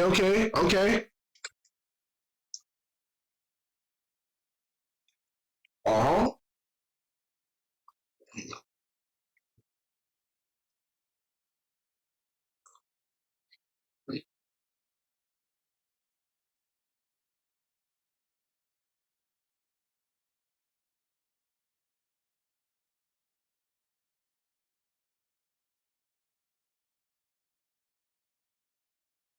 Life is a highway. I'll do it my way all night long. Now, now, now. Court is now in session for the trial of Mr. Miles Edgeworth. The defense is ready, Your Honor. Very well. Apparently the prosecution is also ready. Who is the judge here anyway? Mr. Von Connor, your opening statement? Very well. No opening statements. So, not fast, Judge. I was taking a meaningful pause before speaking. Right, of course. My prediction. Today's trial will end 3 minutes from now.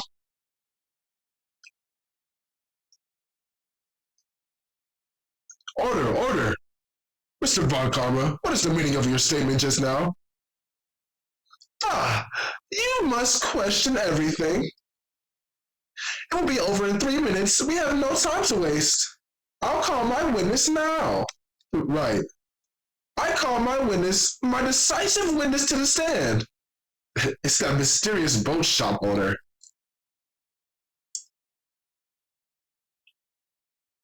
Witness, state your profession.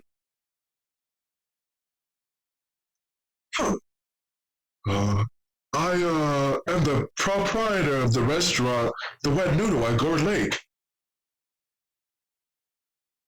And I also run a boat shop. The night of the incident, you were in the boat rental shop, correct? Yep, I was. Well, testify.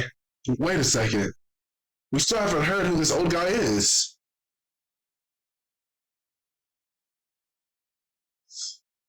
If I raise an objection, they gonna be like, they gonna take one from me right off the bat. But if I don't, we might not get like the proper evidence we need for the case. Man, F that. Objection. Wait a minute. The witness hasn't stated his name yet. Because I did not ask him, Mr. Wright. I have predicted this trial will end in 3 minutes. Just stop asking trivial questions and cooperate. Yeah, right. The witness will state his name. Well, I'm not really sure. Yup. What do you mean? My, memory. Your Honor, the witness does not remember anything beyond the last several years. Ergo, he cannot recall his own name. He can't recall, you say? Yes, but the incident in question took place 3 days ago. He can testify. Very well. Let's hear his testimony, shall we? Witness? I bet this. It was the night of the 24th, just after midnight, yup. I was in the restaurant where I rent boats as usual. Then I heard a bang! Yeah.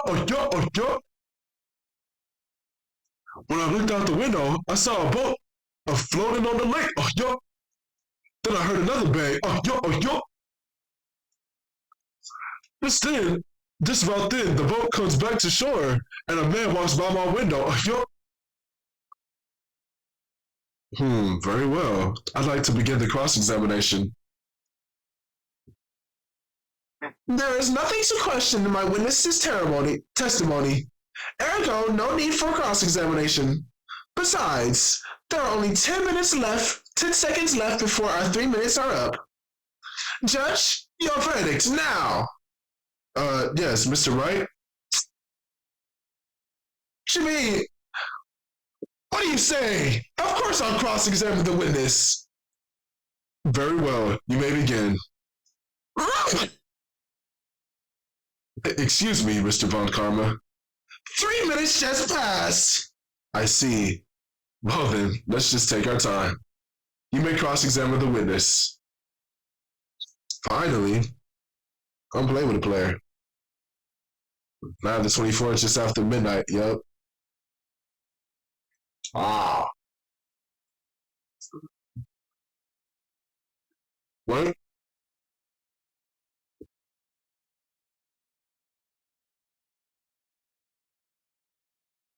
He didn't tell us the time when he did it. Hold it!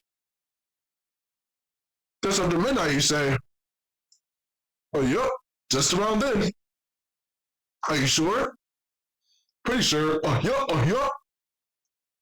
When I talked to you yesterday, you were rather vague about the time. I'm surprised you seem so sure about it today. I asked him and he remembered. Isn't that right? Don't glare at me like that. I remembered it. Clearly I did. Yup. You see, continue.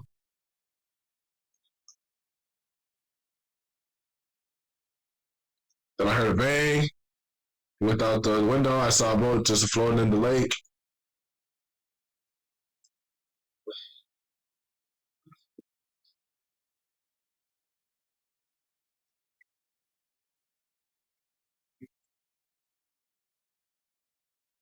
Hold it! I'm getting better at that. I'm getting better at that. I'm getting better. Is there anyone who can verify that?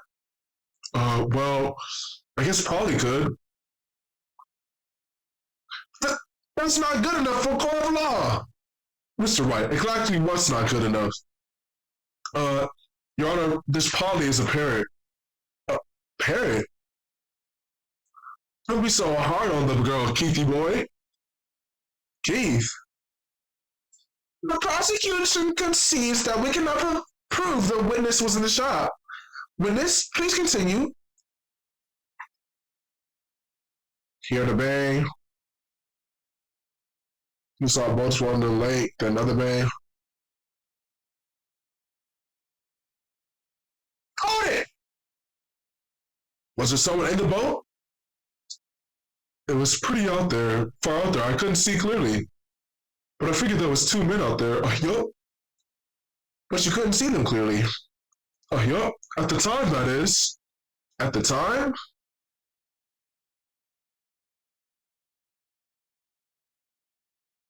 Whoa, at the time, what does that mean? By your window? Yup, by my window. Right outside the window of my little shack. Hey, could you see the man's face?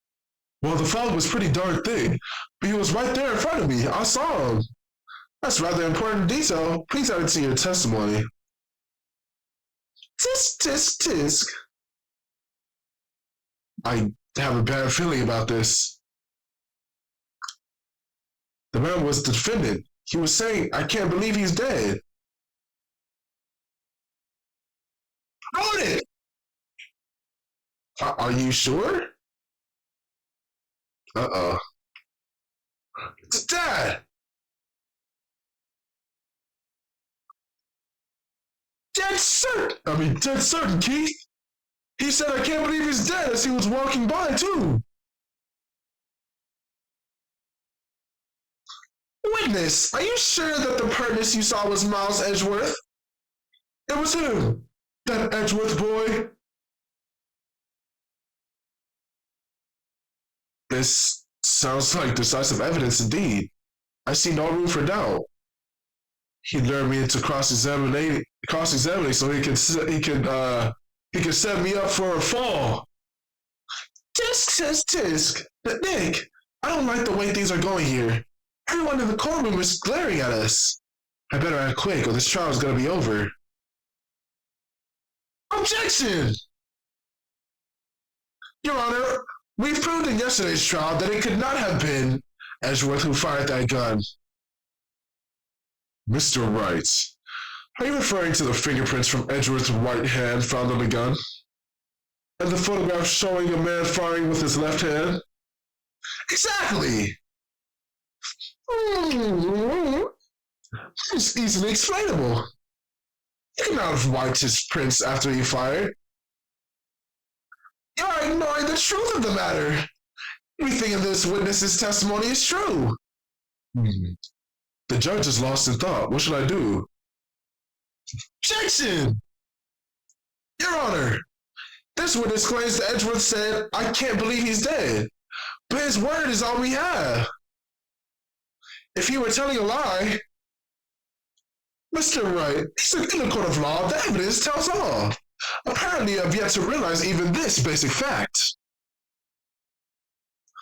If you say his testimony is a lie, show us proof. Nick, do we have evidence? It's no good. There's nothing I can do. Are you sure? To be honest, I don't know what to do anymore. Please.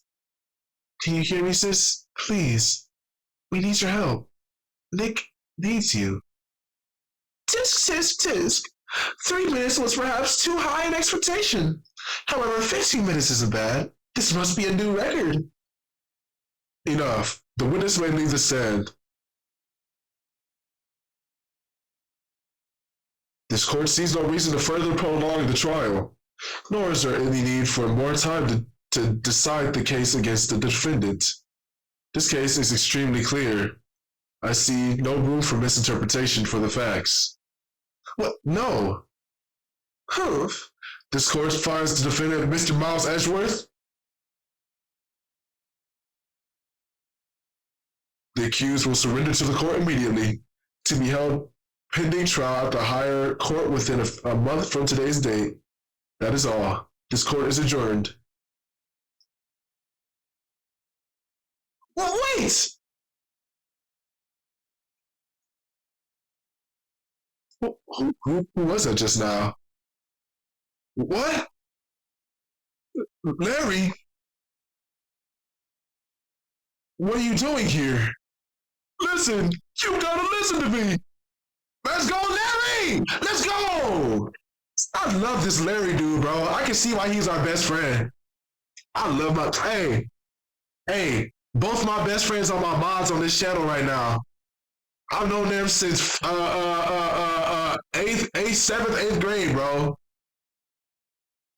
Man. Well, God love the best friends, bro. Love to y'all. And that's a fact. I was there in the park the night of the murder.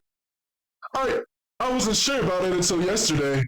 But today I remember it. Remembered what? The gunshot. I heard it too. Order. What is the meaning of this? The verdict has been decided. I call for an adjournment. One moment, Mr. Von Karma. So you say you heard the gunshot? Yeah, I did. A gunshot that night. I was sitting here in the audience listening to the testimony. Then I realized something he said was different from what I remembered. Anyhow, I can't just sit here and let you call Edgy a murderer. It's just not right. I'll testify. Let me testify. Order.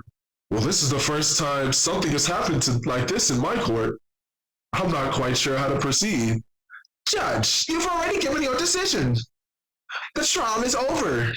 Nick, this is it. Larry's given us one final chance at this. She's right. If only it wasn't Larry. He can make things even worse. Mr. Edgeworth was just declared guilty, Nick. You're right. Okay. Your Honor. If there's another witness, it is our duty to hear them speak.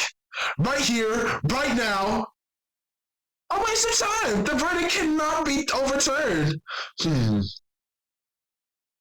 Allow me to speak my opinion. In all court proceedings, it is our duty to prevent an inaccurate verdict. In order to make sure no mistakes has been made, every witness should be heard. What is this? I withdraw my previous verdict of guilty. The judge is kind of cool. Judge is kind of cool too. Mr. Von Karma, I order you to call this new witness to testify. Now. Oh, he calling some balls now. Finally. Karma was doing all that to him, bro, for no reason. The court will adjourn for a 5-minute recess. After that, we will hear this new witness. Court is adjourned. Yo, I mess with Larry, bro. Larry's kind of cooling. Larry's cooling in my eyes. December 27th, 10:28 a.m., District Court Defendant Lobby number 2. That was way too close. Sorry to keep you waiting on the edge of your seat like that, Edgeworth. Oh, no, that was me. My bad. Oh, I've seen worse. Yeah, right, Edgeworth. You're sweating bullets. I just wonder what Larry plans to say in there. Larry was at the lake that night. He said he was looking for the Steel Samurai balloon. Oh, wait, no. He said he was looking for the Steel Samurai balloon that flew into the lake.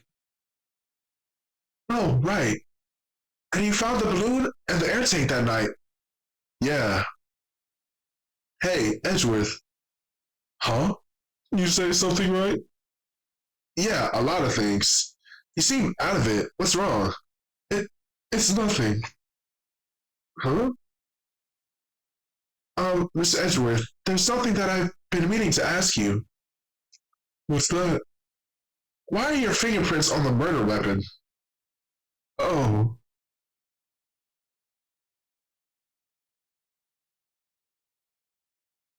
When he fell into the lake, I went into a daze.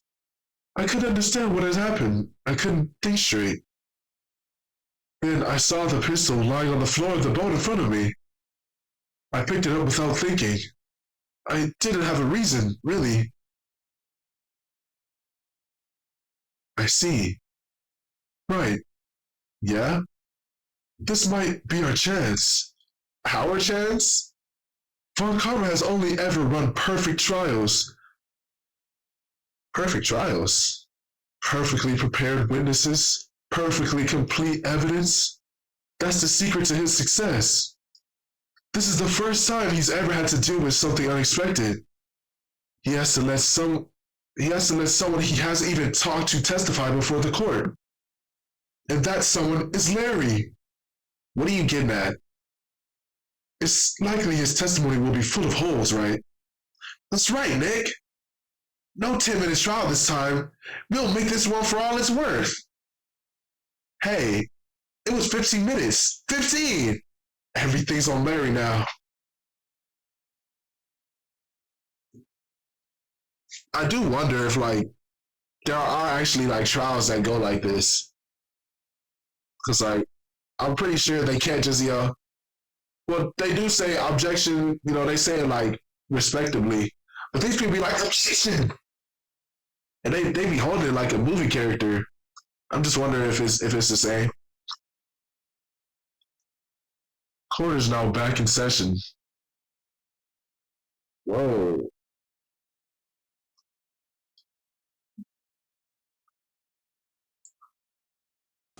Yo, I was playing without the music this whole time? Oh my gosh, how long was that? Oh my gosh. That was like a good hour without music. No way. I gotta watch that back now. It's fine. We move. We move. We move. We move. We move. We move. Dang, y'all couldn't have told me?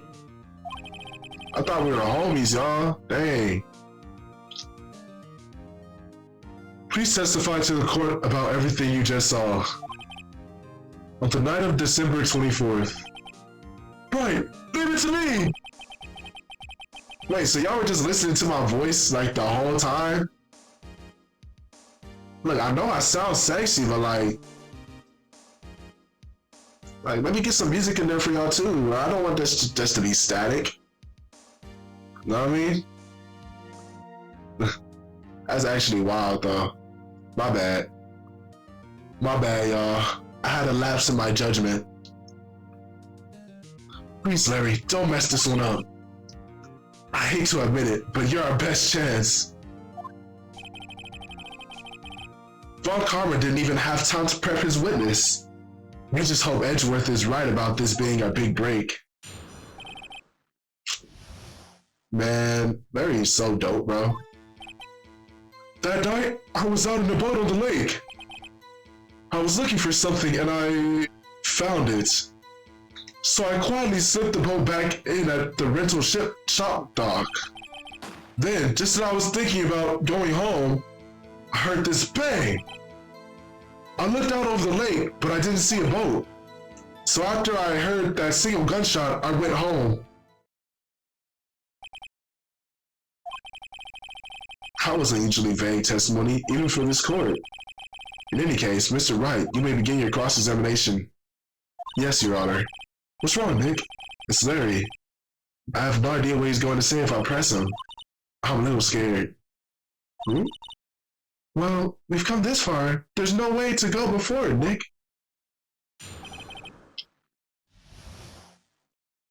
Did Larry kill him? Nah, it can't be. Can't be.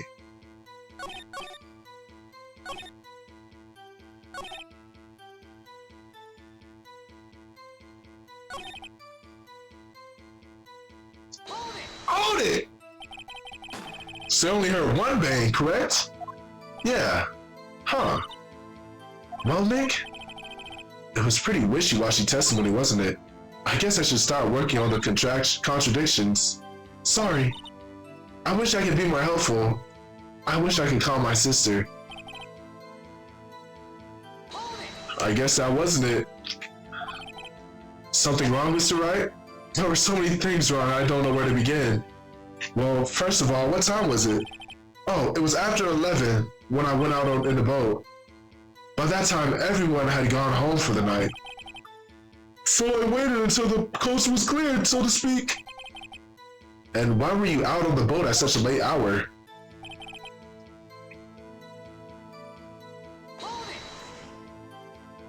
Looking for something? Yeah. Mr. Butts, what was it that you were looking for? What the witness was searching for is irrelevant. Most likely he was hunting for this Gordy person. That's surprisingly close to the truth in a sense.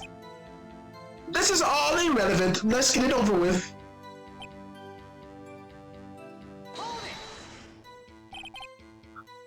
Around what time was it?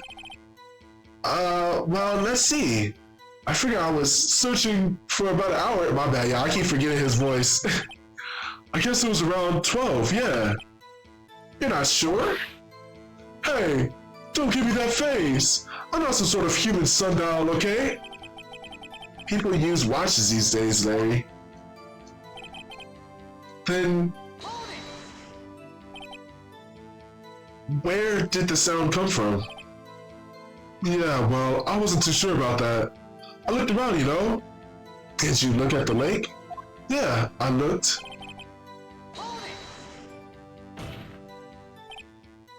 Wasn't there a boat on the lake? Order, order. Well, Mr. Butts? Whoa. Everybody just calm down, okay? I mean, it was real foggy that night. I'm not sure whether there was a boat out there or not. Okay, no problem. That's just the most important part of this case. Huh. After I heard that single gunshot, I went home.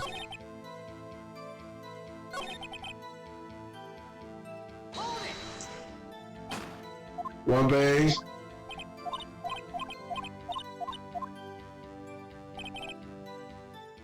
Okay, I know which one to... Did I just...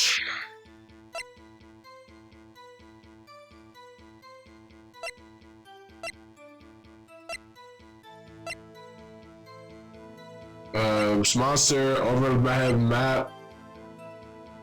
2 sounds of gunshots. I feel like I need to... Shit! Wait a sec, Larry. What? You only heard one bang? You're sure? That's what I said. But Miss Lauderhart testified yesterday that she heard 2 bangs. And the old man just now said the exact same thing. They both heard 2 gunshots that night. What? Were you even listening? Were you paying attention at all to what they said? Yo, Nick, please. Huh? You know something's been bothering me. I'm a witness, see? I'm like a customer here. So you're gonna treat me nice and stuff, okay? Bro, it's exactly these best friends that be doing this, bro. Like, dude, why every time you go for a presentation, they always like in your grill, bro? They always making you laugh and stuff. I ain't gonna lie, I used to do that too. I remember my homie went up for a presentation. I like the whole time I was looking at him making a funny face, bro. I forgot what I was doing, but I just remember laughing so hard. And then the teacher comes from behind me and tap on my shoulder like this. And I just look up like this. I look up like this. I look up. And then I get in trouble, bro. I get a smooth no home. Like a cool no home. That's when, like, you know, schools that give notes and stuff. But that's my little interjection there. I just want to speak on it. It was on my heart. It was on my heart. Mr. Butts. Whoa. What? You only heard one gunshot. Are you sure? Well, to tell you the truth, I'm not sure. Huh? Not sure? How can you not be sure? Yeah, well, I might have missed the other gunshot. I was, listening to something else. Something else? My radio, dude, with my headphones. What? Order! And stop that bullying. Mr. Butts, you were listening to the radio with your headphones? Yeah. So what? That a crime? I listen to my radio. Everybody listens to the radio. What's the big deal? Mr. Von Karma, your opinion? Waste of time. I do not accept this witness nor shoddy testimony. Well, Mr. Wright, should we continue the testimony? Of course we should. Your Honor, please allow the witness to continue his testimony. Bah! Nothing is more pitiful than a lawyer who doesn't know when he's lost. Very well, Mr. Butts. Please give your testimony and be sure to include details about your radio. Right. Leave it to me! I wouldn't know if there were any other way out of this, believe me. What Larry heard. It's lonely being alone on Christmas Eve! That's why I was listening to an all-requested show on the radio, see? I was listening to it like real booming loud. But I'm sure I heard the gunshot. I remember exactly what the DJ was saying when I heard it too. You were listening to your radio at a high volume? Yeah, what's the big problem? Can't a man listen to his radio in peace? Isn't this a free country? I truly believe Larry has no idea what the problem here is. Judge? Can you believe a word this witness is saying? What he heard was probably nothing more than a drum beat from the radio. True enough, it is difficult to believe his testimony. Objection! Wait, Your Honor. The witness said he remembers exactly what the DJ said when he heard the gunshot. Excuse me? DJ? An announcer, the guy who says things on the radio. Anyway, what this means when he heard the sound, no music was playing. The DJ only talks between songs, so he could never have heard a gunshot. Oh wait, no. So he could have heard a gunshot from the lake. I'd like to cross-examine the witness, Your Honor. Very well, Mr. Wright. I can't believe I'm continuing this charade. Let me eat some cheeses real quick.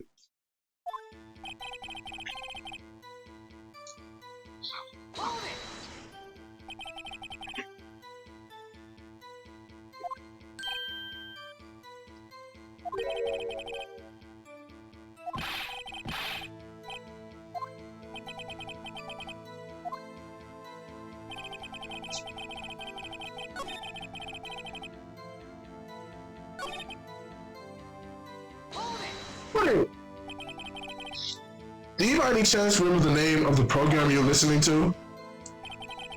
This has nothing to do with the case, Your Honor. Objection sustained. The witness was listening to the radio. That is all we need to know. Tell us, Mr. Butts, how loud was the radio set to that night? Load it! Real booming loud. Yeah, you know? And you had headphones on? Yeah. I wouldn't think you could hear anything going on outside at all.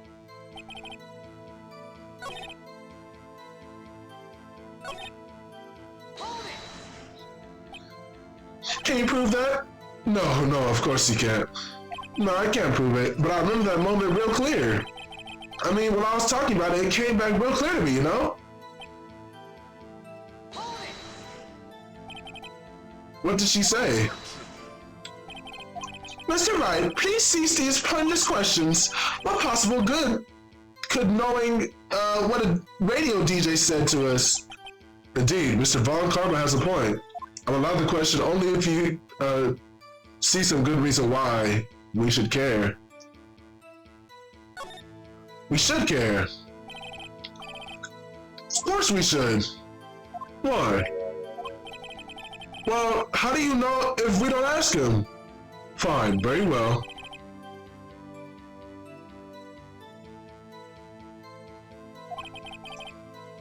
What was the radio announcer saying when you heard the gunshot?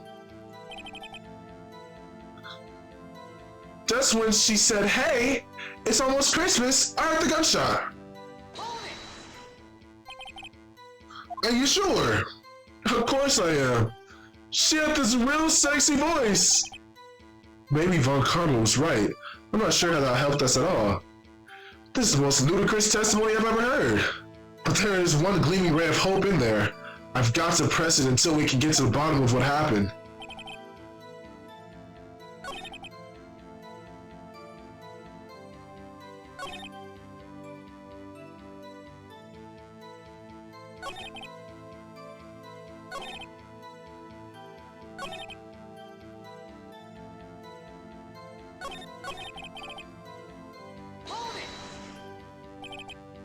Can you prove that? No, of course you can.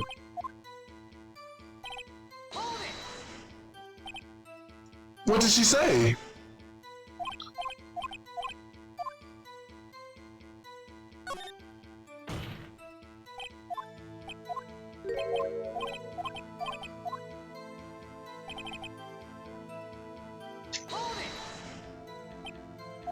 Are you sure? Of course I am. She had a real sexy voice. It's lonely being alone on Christmas.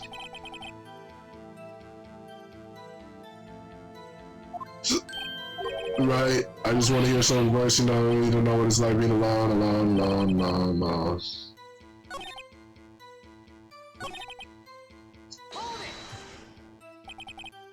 You already checked your the name of the program you're listening to?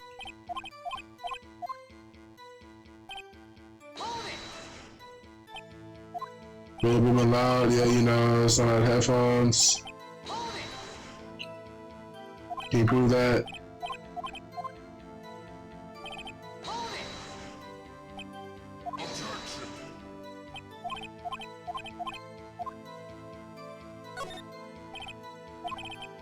I didn't really have a deep reason for asking about it. I'm just saying, I was going with question. This is the most ludicrous thing I've ever heard. There's being hope in there.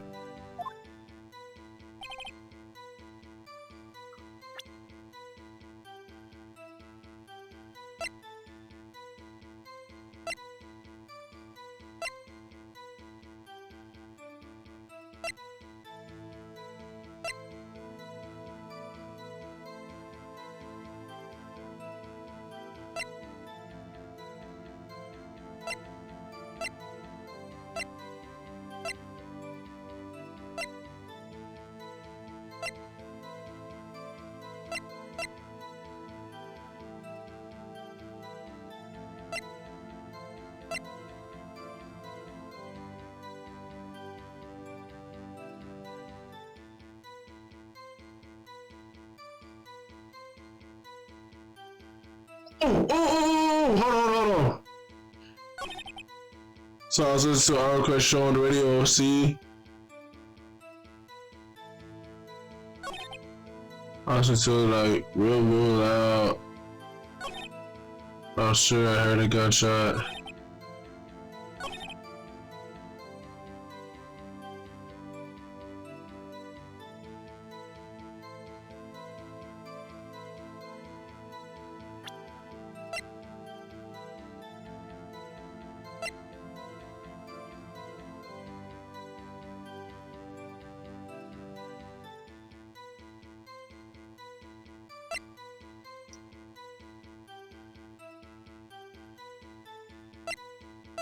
Oh, just in case, just in case. Just kidding. Oh, I got this. Hold up, hold up, hold up, hold up. What?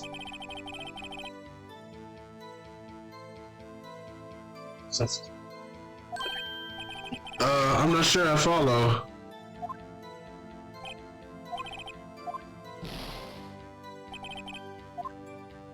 What?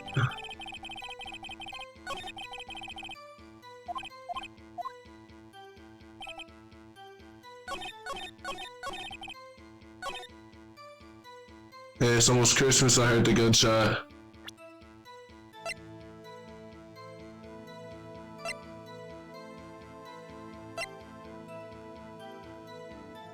Maybe I used the wrong photo.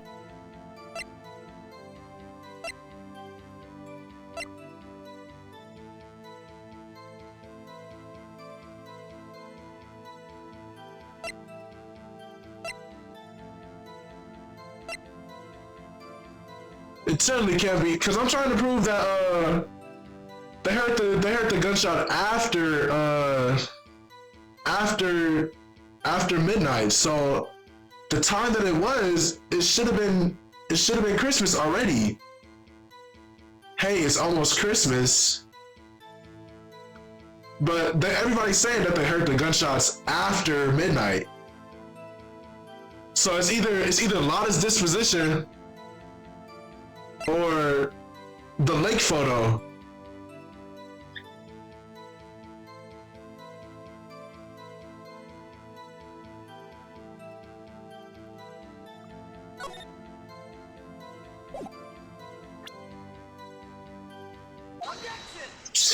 Oh my gosh, I'm so smart. Oh my gosh, I'm so smart. Yes, I'm smart. All right, let's get this back. Laddie, are you absolutely sure what you're saying is correct? Huh? What's with that face? You look scary, dude. Hey, if you're trying to scare me, you better know I don't scare that easy. Is something the matter, Mr. Wright? Your Honor, did you hear what the witness just said? The DJ said, "Hey, it's almost Christmas," when they hit the gunshot. Oh, I thought I was wasting. Indeed, and almost Christmas means it wasn't Christmas. Do you realize what this means? When you heard the gunshot, it was still Christmas Eve. Maybe my thinking was off, but I was getting there. That would seem to be the case. But he should have heard the gunshot after midnight. The photograph is irrefutable proof of this fact. Let's see what the time was on the photo taken when the gun triggered Miss Hart's camera. 05, 015, 15 minutes after midnight. This is a clear contradiction, Your Honor. Order. What does this mean? The two prior witnesses heard gunshots after midnight. However, this witness says he heard a gunshot before midnight. Judge, the answer is simple. The current witness is plainly mistaken. Just look at him, suspicious. What? Well, Mr. Wright, what do you think about Mr. Buzz's claim he heard the gunshot? There he's right. He's not mistaken, Your Honor. He heard that gunshot before midnight. Intriguing. I'm assuming you have evidence for this wild claim. Show me evidence there was a gunshot before midnight. And then, oh my gosh, I'm so sick. I'm so sick. I'm so sick. Hold on. Take that. Look at this photograph. This was taken by a witness yesterday. Miss Lana Hart with her automatic camera. The timestamp on the photo reads December 24th, 11:50 p.m. Oh? But there's nothing on the lake in this picture. Your Honor, the real issue here is not why nothing is shown up in this photograph. It's why the photograph activated at all. What do you mean? Your Honor, this photograph was taken by an automatic camera. That camera was set to go off in response to loud noises. Oh, correct. There was a loud noise on the lake at 11:50 p.m. This is why the photograph was taken. In other words, when Larry heard the gunshot, it was most definitely still Christmas Eve. Indeed, it would seem that that is the case. Then where does that leave us? Miss Hart testified that she heard the gunshots after midnight. Are you claiming she was mistaken? Not at all, Your Honor. It is a fact that the camera also triggered at 15 minutes after midnight. Your Honor, that night there were 2 sets of gunshots.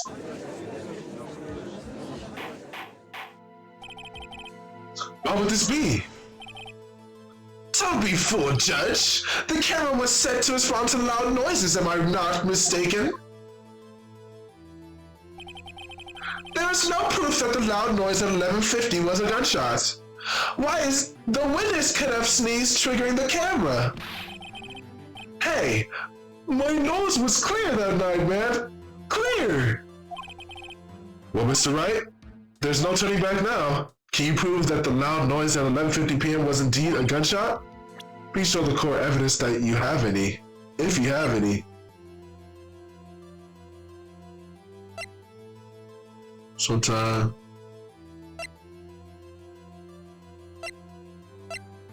Definitely not none of those. Answers to Polly. 2 gunshots on the lake at midnight.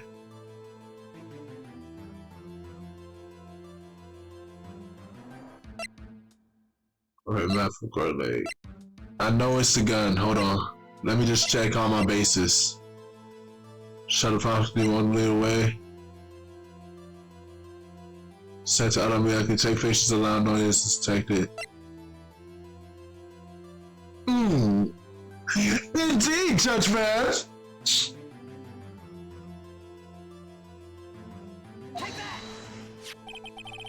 is my evidence. The murder weapon? Something about this pistol was bothering me, Your Honor. Both of these witnesses who heard 2 gunshots. However, the murder weapon was fired 3 times. When then was the last shot fired? Only now have I realized the truth. The 3rd shot Larry heard just before midnight. Order. That would make sense of the evidence we've seen so far. However, this leaves me wondering exactly what did happen that night on the lake. Exactly! If this is true, there were 2 sets of gunshots separated by 25 minutes. One at 11:50, another at 15 minutes after midnight. Why, I ask you, why? Uh-oh, I better think of something quick. Wait a second. Gunshots separated by 25 minutes? Oh, what's wrong, Nick? You have it, I have it! Huh? Remember the case with the Steel Samurai? Yeah, of course I remember. The murderer in that case had the same idea as the murderer in that? Wait, in this case, the same idea as the murderer in that case. What do you mean? Maya? Yes? If we don't figure this one out now, we'll never overturn Edgeworth's guilt verdict. I've got a hunch, and I'm going to run with it. Right, I mean, is it safe? Safe? We've already gotten a guilty verdict. We have nothing to lose. You just have to watch and let me know if I say anything that sounds fishy, okay? Right, Nick. Your Honor. Yes, Mr. Wright? The testimony just now has cleared up this entire case. What do you mean, Mr. Wright? Tisk. So, you finally realized the truth. There can be no other murderer here than Miles Edgeworth himself. Nah, man. Wrong. A man was shot that night, but it wasn't Edgeworth who did the shooting. Listen, rookie. Take a deep breath and consider the facts. At the time of the murder on the boat, one boat was on that lake. This was shown by the witness's photograph. The defendant Edgeworth and the victim Robert Hammond were on the boat.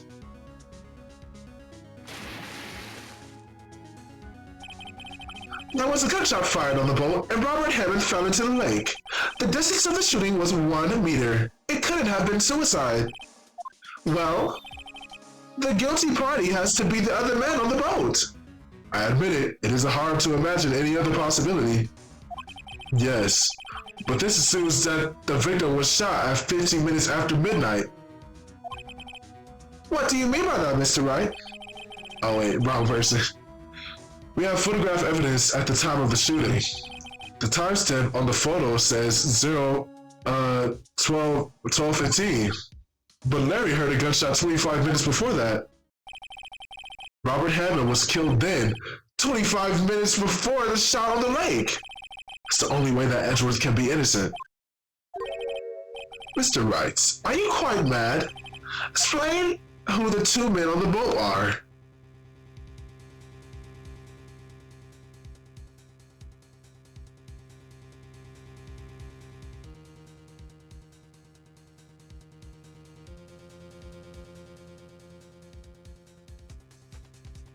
The murderer and Hammond? No.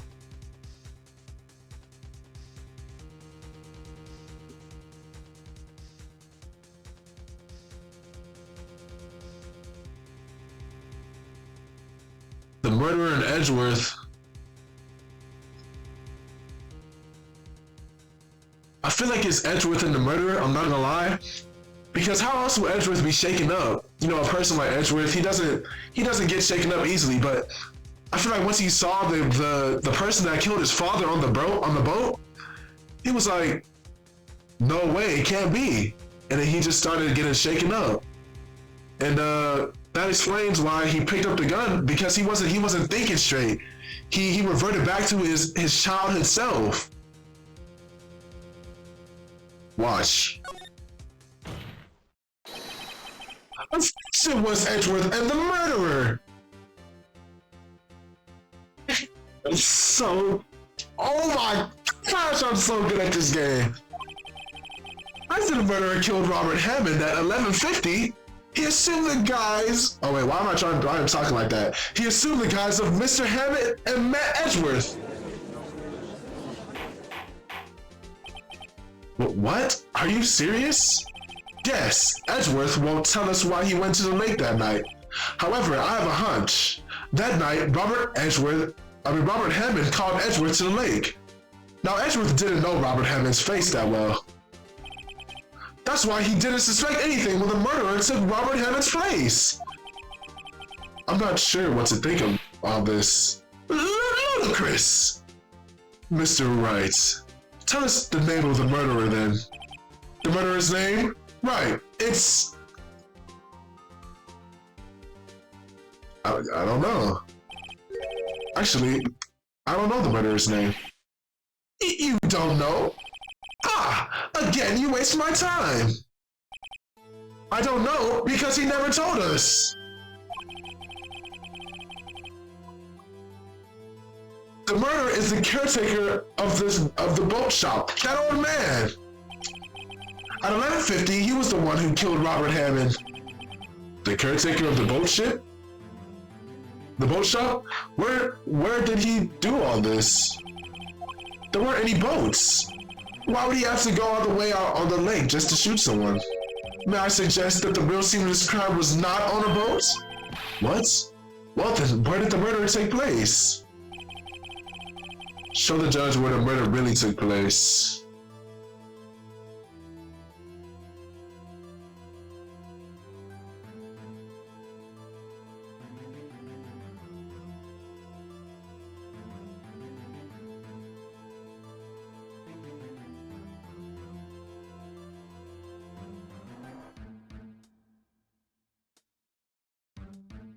Okay, let me tell y'all why I think it's here.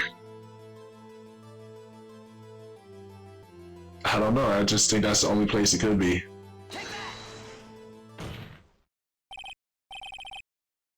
And I was right. Oh, I'm good at my job. Here, of course, the boat. That way he can meet with the victim without anyone seeing. Do you have proof that the boat shop was the scene of the crime? Recall Larry's testimony, if you will. That feels like a Pokemon game when you get stuck behind a tree, bro. He's like stuck. He's stuck in that area behind a rock or something. He needs to use Brick Smash. Oh, Brick Break. My bad. No, he needs to use Rock Smash. Gosh, why did I combine those two moves? I don't know. Let's just keep going. The night he was out on the lake in a big boat searching for something. He finds it and returns the boat. Then, just as he's starting to head for home, he hears a gunshot. He heard a gunshot, Your Honor, even though he was wearing headphones at the time. In other words, the gunshot was very, very close by. And where would that be if he had just returned a boat? The boat shop. Mr. Wright, what happened that night at Gourd Lake? Please tell the court from the beginning. Yes, Your Honor. Nick, are you sure about this? Not really. But I think if I start at the very beginning and I take it slow, I might just be able to figure this out. The night, the caretaker of the boat shop called Robert Hammond to his shop.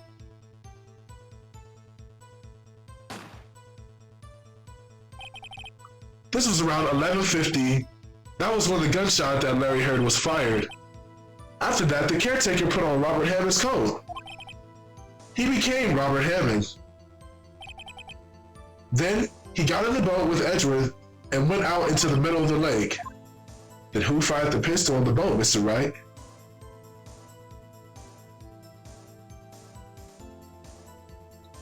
Miles Edgeworth. It was Miles Edgeworth. Nick, how could that be? Was the old man holding the pistol? That was a severe lapse in my judgment, guys. What I'm not worried about is what you're thinking. Of course it was the murderer who shot the pistol. He shot...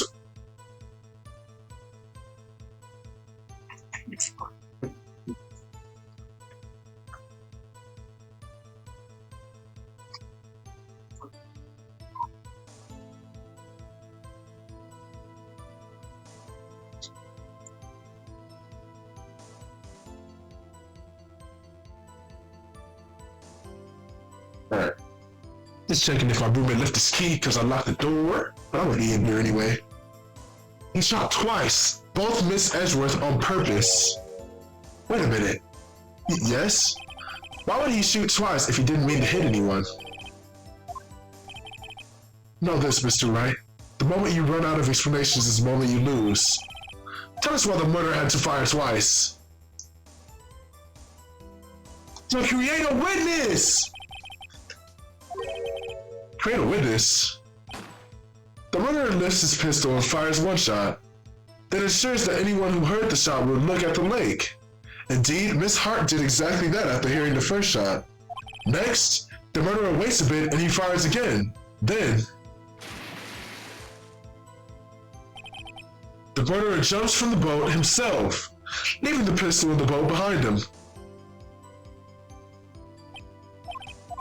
See, to someone looking from the edge of the lake, it would appear that one of the men on the boat had shot the other. The murderer didn't know about the automatic camera, of course. That's why he shot twice, to draw attention to the boat.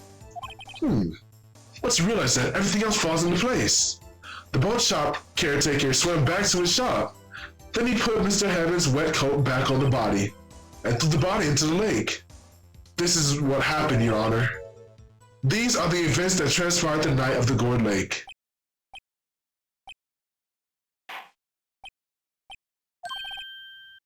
Bailiff, bring out the witness from before. The boat shop caretaker, quickly. If this is where our DL6 evidence is gonna come in handy. Very well. While we are waiting for the caretaker, I would like to ask the defendant, Miles Edgeworth, a few questions. Mr. Edgeworth, please take the stand. I need to cheese it. My mouth is dry. You heard what the defense has said? Yes. Well? Why did you go to the lake that night? What Wright has said was mostly correct. Astonishingly so, actually. Yes, several days ago I received a letter.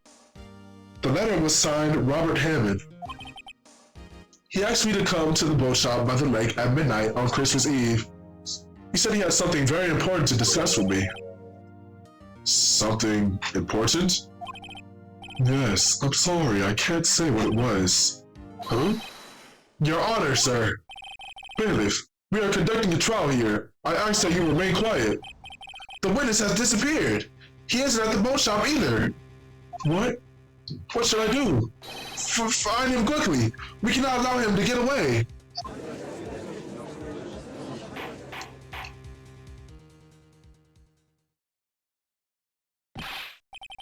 Mr. Von Karma, your witness has disappeared.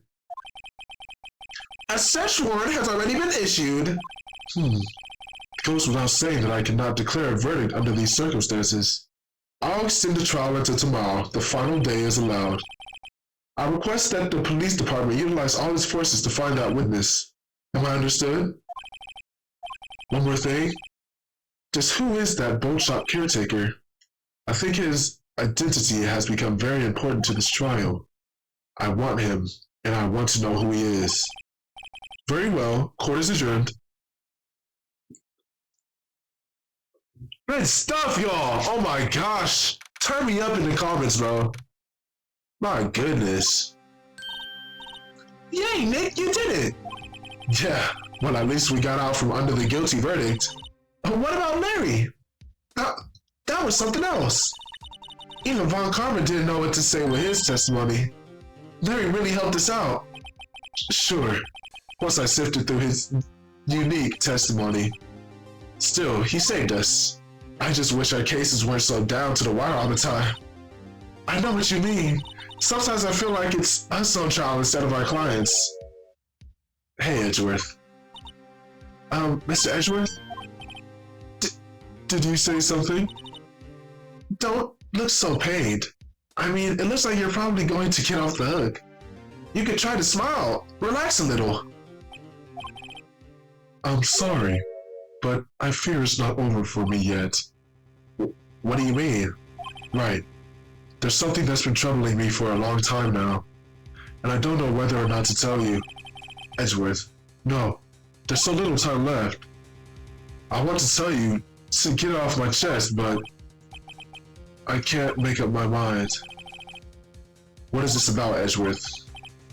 It's a nightmare I've had. A memory of a crime that I committed. A crime you committed? A memory of a murder.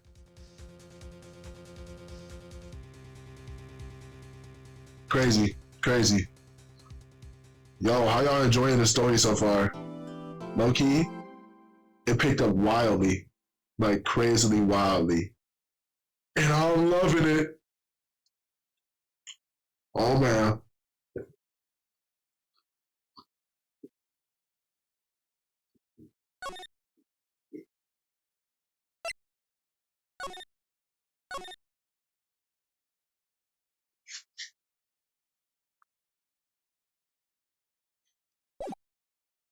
Whew.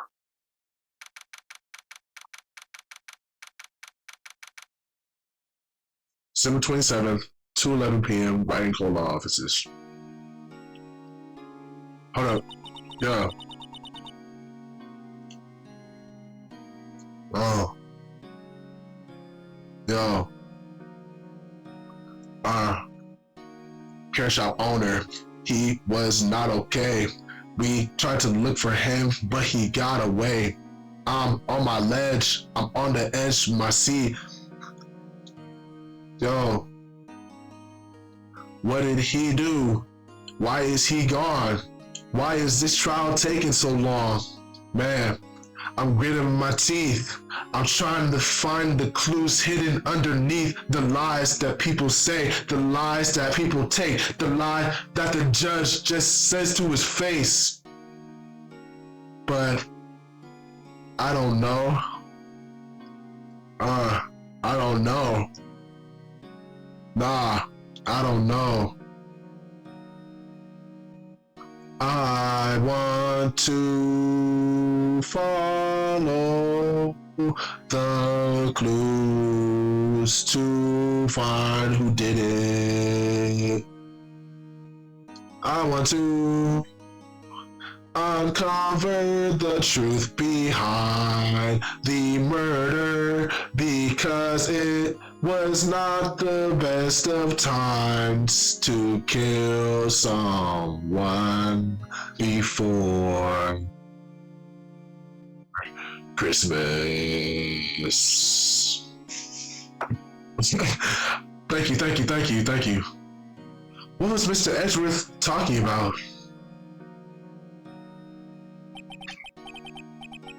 A memory of a crime that I committed. A memory of a murder.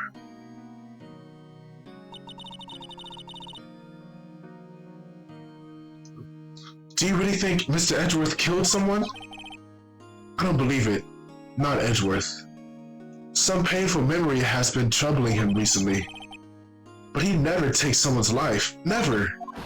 Nick.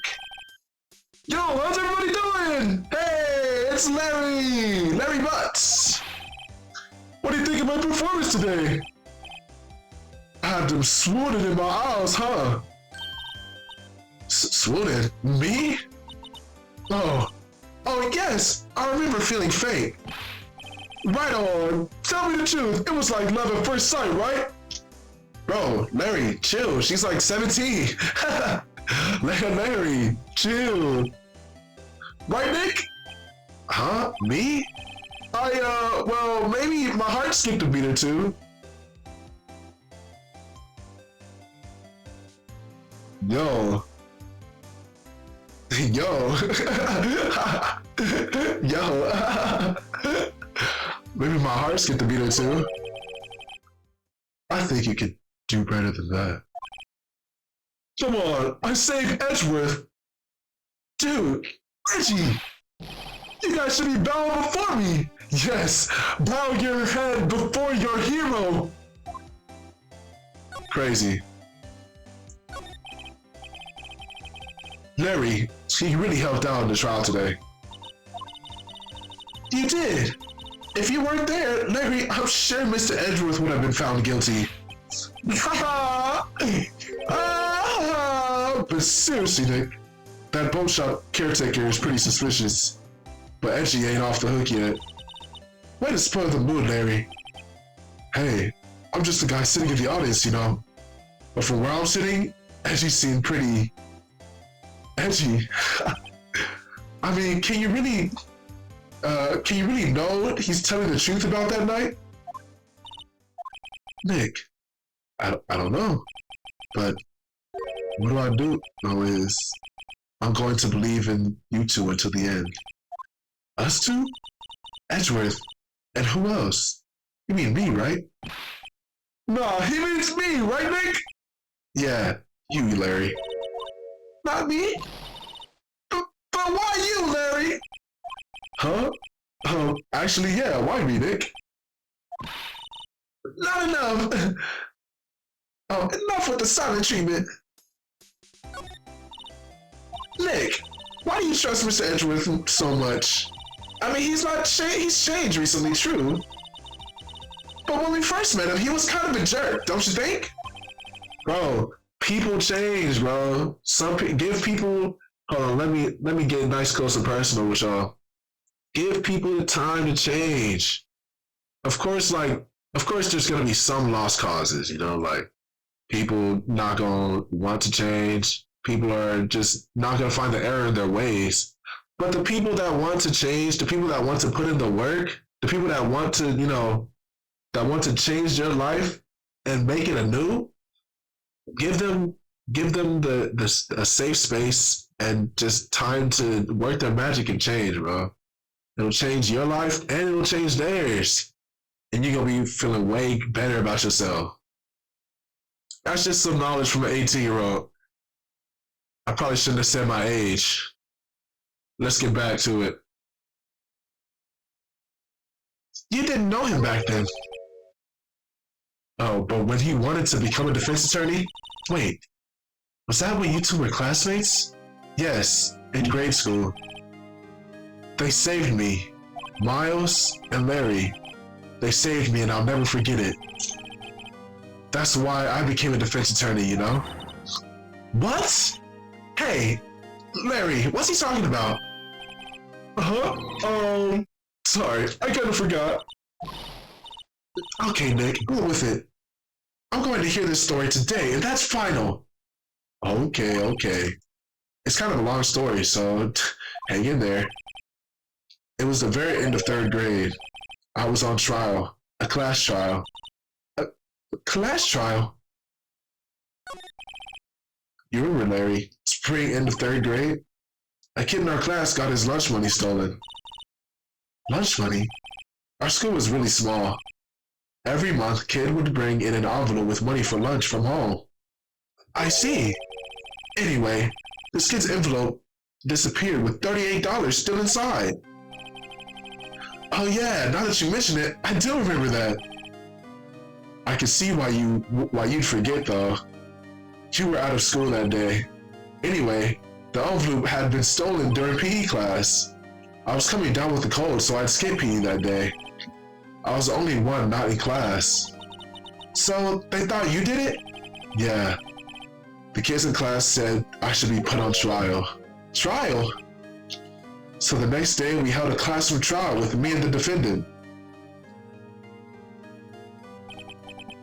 Hold on, y'all. My allergies are starting to act up again. Can't y'all hear it?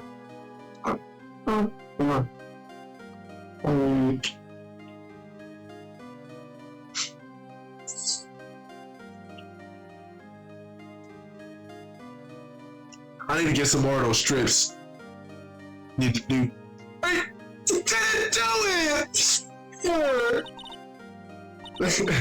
Did y'all used to talk like that as kids too? I swear I didn't do it!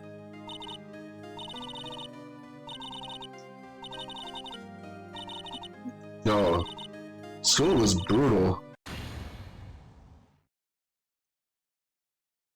Now, Pheonix, you know you shouldn't steal people's money, right? In the end, even the teacher thought I'd done it. Go over and apologize right now, Pheonix, okay?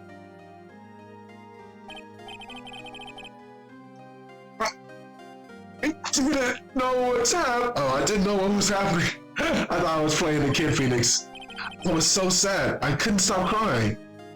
Everyone stared at me like I'd done it. I tried to apologize. I went to where the boy whose money had been stolen was sitting. That's when it happened. He shouldn't have to apologize. The only thing that belongs in a trial is evidence.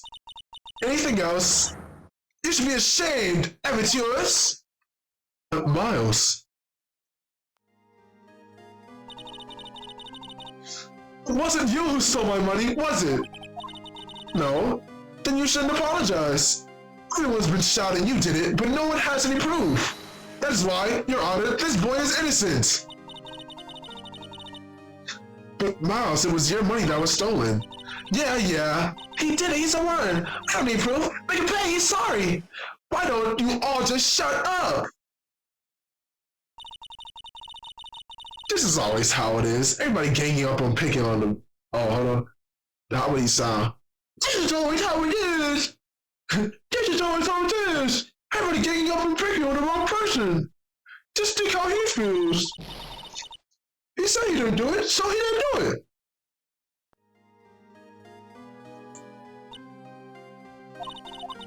Very well. I will replace the money myself. This class trial is over. That's how it happened. After that, the three of us were the best of friends. It really do be that easy, y'all. It really do be that easy. Oh, well.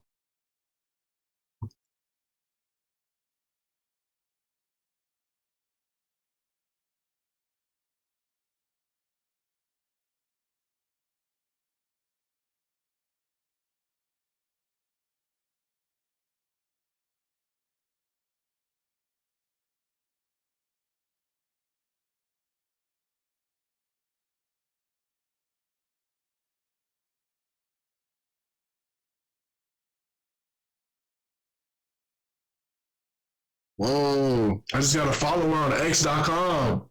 Let's go. Shout out to Elric. Love you, bro. Appreciate the follow.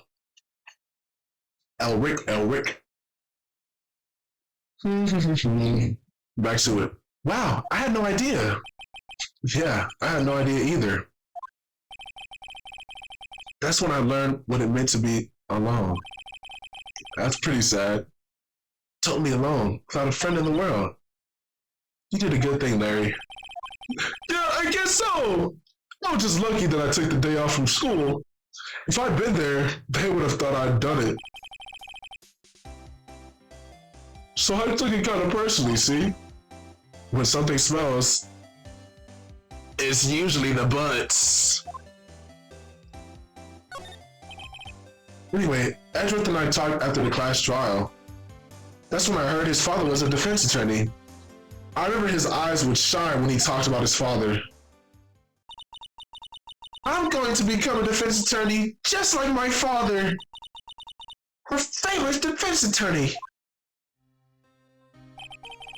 Then a few months later, he suddenly transferred to another school. The DO6 incident. Right. I'm not sure, but the transfer probably had to do with his father's death. That's so sad. It was several years later when I heard Edgeworth's name again. There was an article about him in the newspaper. The headline was something like, "Dark Suspicious of a Demon Attorney." Fabricating evidence, manipulating testimonies, covering up facts. The article said he'd do anything to get a guilty verdict. Anything. I mean, they weren't wrong. But why? What happened? I mean, that's not the Edgy I used to know at all. That's what I thought too.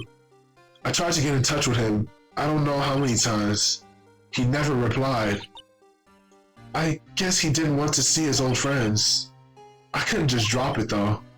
I wanted to meet him, to learn why he had become who he became. That's when I decided. Wait, you don't mean. That's why? That's why you became a defense attorney? To meet Edgeworth? If I was a defense attorney, I knew he'd have to meet me whether or not he wanted to. In court. Edgeworth believed in me, and I believed in him. He's in pain, and no one's on his side. I'm the only one who knows the real Edgeworth. I'm the only one who can help him. Whoa, Nick. So is that why you helped me out for free? Yes. I helped you because I believed in you. Except I don't remember saying I'd do it for free. Oh, Nick!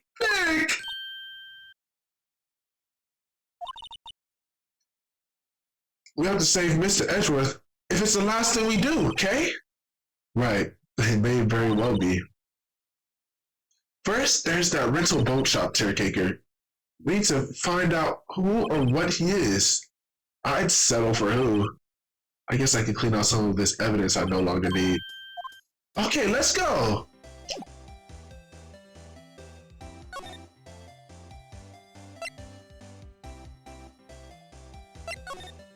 Let's see if he's in the... Oh, there he is! We finally get to... I think this is like the first time or the second time we talked to him since the case started.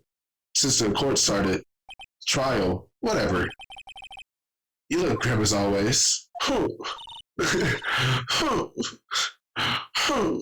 He pout like a dude. I don't know what else to say there. Miss Edgeworth, I heard the story about the class trial. Class trial? What do you mean? You Don't remember? No, I don't.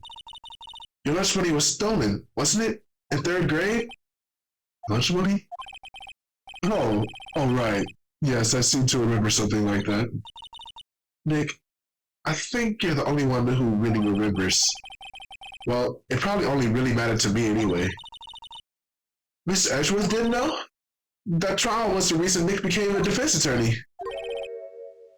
Ridiculous. Gee, thanks. That said, it does sound like the kind of thing you do.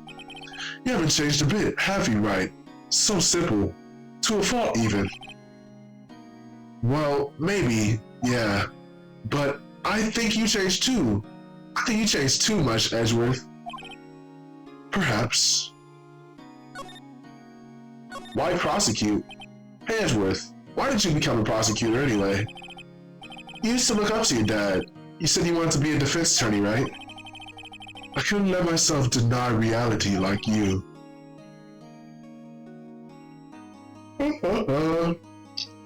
What do you mean? My father was taken from me and you want to defend criminals. I'm sorry, Wright, but I'm not that good of a person. One suspect was apprehended in your father's murder, right? Yes. The man trapped in the elevator with my father. His name was Yanni Yogi. He had to be the shooter any way you look at it. Yet, he was found innocent. That defense attorney got him off the hook. That would be Robert Hammond. On that day, 15 years ago, the three of us were trapped in the elevator for 5 hours. When we were rescued, we all suffered oxygen deprivation. I had lost all my memory of the murder. Lost your memory? Even now, I can't recall what happened in that elevator. That was the crux of Yogi's attorney's argument in the courts. He claimed Yanni Yogi had not been of sound mind due to the oxygen deprivation. Yogi was released due to lack of evidence. Innocent. That's when I changed my mind. I started to hate defense attorneys. What's your relationship with Dr. Von Karma? Doctor? Where did I get doctor from? He's my teacher and a man who deserves respect. I learned everything I know of courtroom techniques from him. So he's like my sister was to you, Nick? He is a perfectionist in all things. In court, in his personal life, he is obsessed with doing everything perfectly. Perfectly, huh? In all the cases he has taken on, none were left unsolved, and not one suspect was declared innocent, ever. But that's... I know. It's possible. So... It's possible some of the suspects were indeed innocent. However, it is impossible for us to accurately determine that in every case. All Von Karma does in his job is his job to find the suspect guilty perfectly. In any case, it's nigh well impossible to find a weakness in him. Should a weakness appear, he will do everything in his power to make it go away. Edgeworth, if what you're saying is true, you're headed for a guilty sentence tomorrow.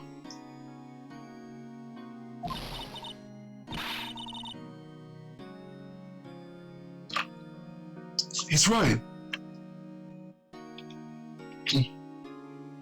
I'll straighten my voice a little bit. Just a little bit, though. He's right. Now's no time to praise the enemy, Mr. Edgeworth. It's a strange situation in which I find myself, I'll admit. No kidding. Yeah.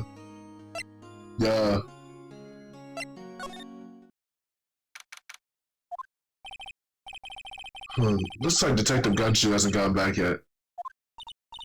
Oh, really? He said there was some guy he had to arrest by tomorrow. The boat ship caretaker.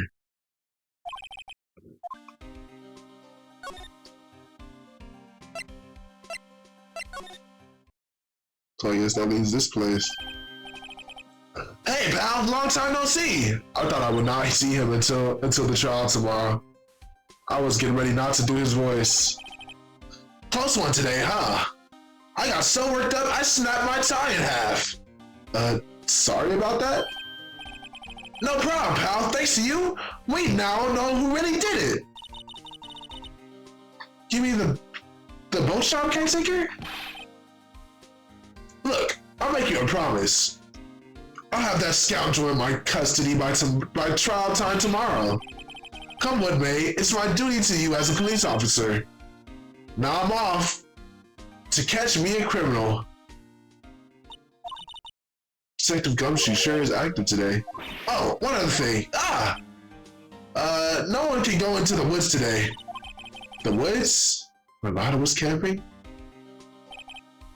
The woods are off limits to camping, and apparently the park ranger found out.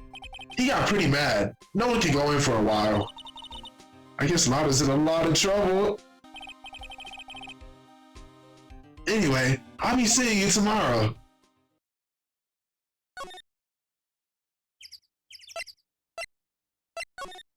Why did they think that was funny? Huh? The steel eyesore is missing. Eyesore? Looks like the hot dog stand is closed too. I guess Larry's too busy worrying about Mr. Edgeworth to show up for work. There's nothing to see here. I need to go to the boat rental shop. The old caretaker got away. Yep. Never imagined he might be the real murderer. Ahem. I know that clearing up thrown out of anywhere. Why is he here?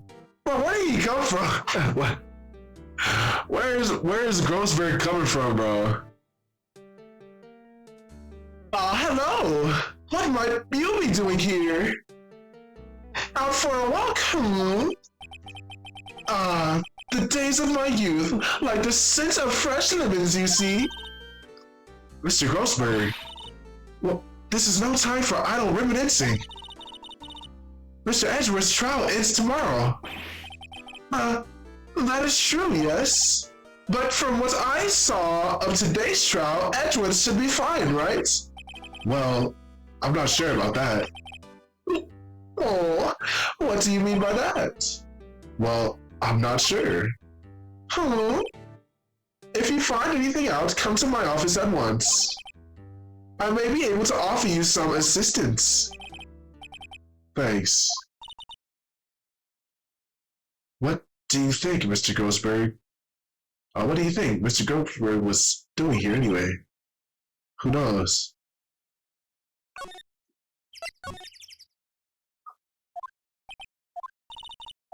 Nobody's home.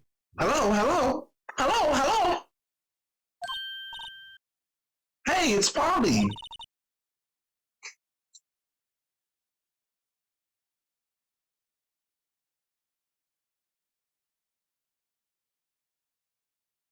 Okay, no one's coming in here. Cool. I wonder where your owner's gone, Polly. Hello? I can't believe he'd run off and leave his poor parents to fend for herself. Hello?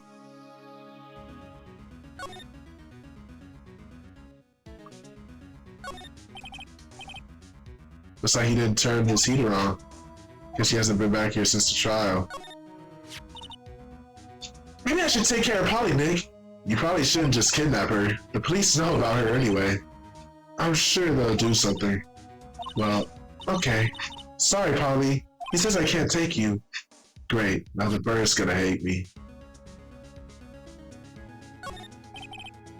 Fishing pole looks suspicious. Maybe we should bring it to Detective Gumshoe. Don't you think the caretaker would mind? Well, we could just leave him the metal detector in exchange. Maybe we'd better not. What's wrong? Never mind. Just when I saw the TV, I remembered. They're showing a Pink Princess special this weekend. Oh. That's why I didn't want to tell you.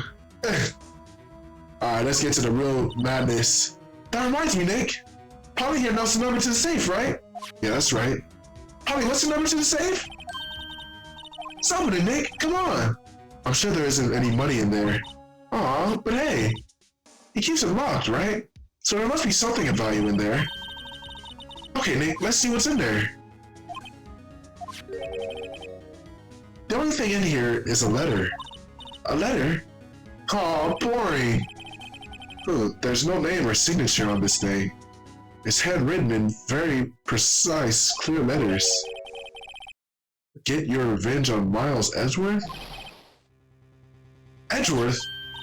Nick, why would Mr. Edgeworth's name be on here? How should I know? I'm going to read the whole thing. Get your revenge on Miles Edgeworth. It also says this is your last chance.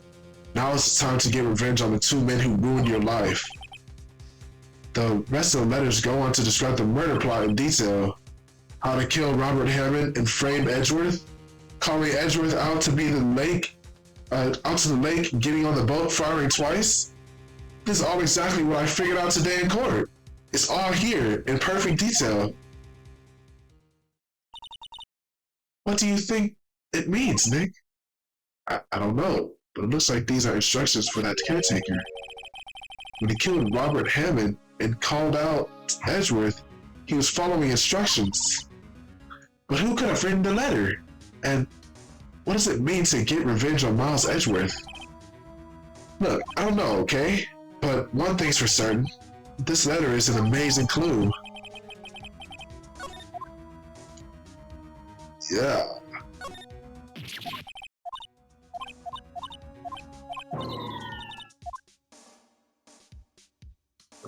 Yeah. It doesn't look like he used his kitchen much. You're right. It's the whole pasta restaurant thing was a lie. What, you thought he was telling the truth?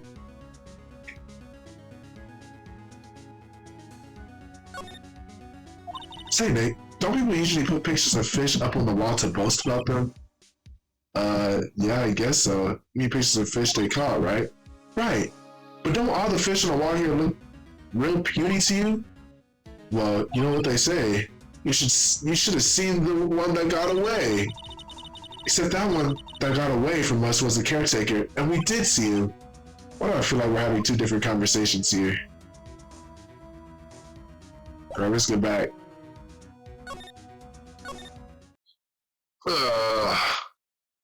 We obviously found some amazing, immaculate evidence.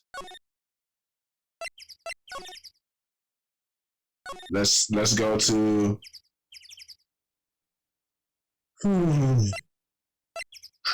defense office. No.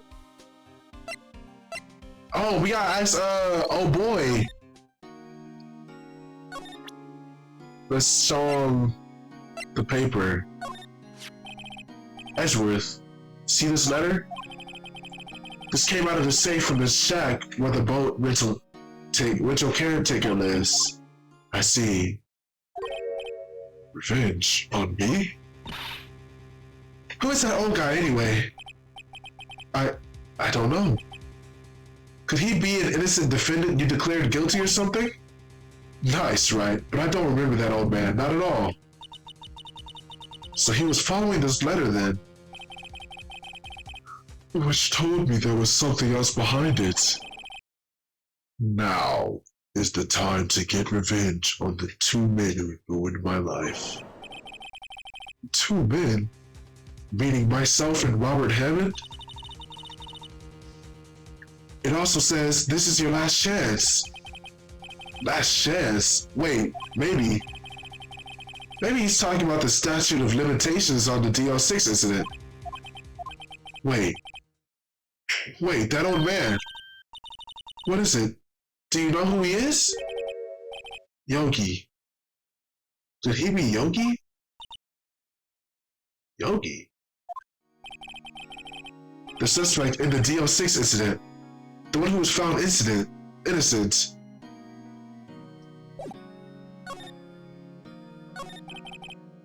Donnie Yogi was a court bailiff at the time. We just happened to be in the elevator together 15 years ago.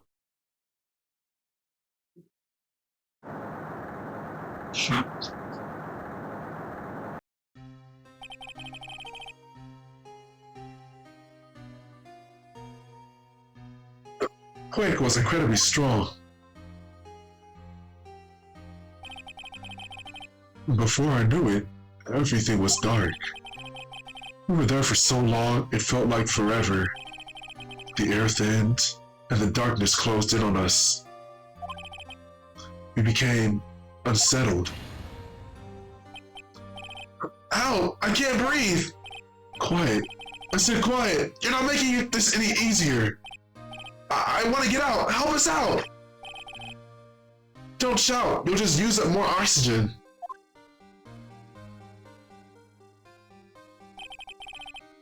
That's all I remember. When I came to, I was in a hospital bed, staring at the ceiling. That's why he has, foggy memory, because it was, he had brain damage caused by oxygen deprivation. Which part of the brain focuses on memory? Not lateral.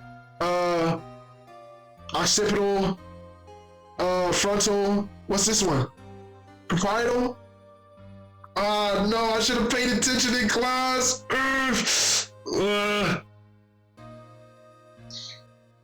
I forgot. Parietal, probably. In court, Yanni Yogi's mental condition was called into question. They claimed that oxygen deprivation and stress had caused temporary insanity. And then the claim passed the court and Yogi was found innocent. Huh? But isn't that strange? This letter tells him to get revenge on Edgeworth. Why would he want to take revenge on you? Right. Yeah? There's something that's been troubling me these past few days. I didn't know whether or not to tell you. You mean the nightmare?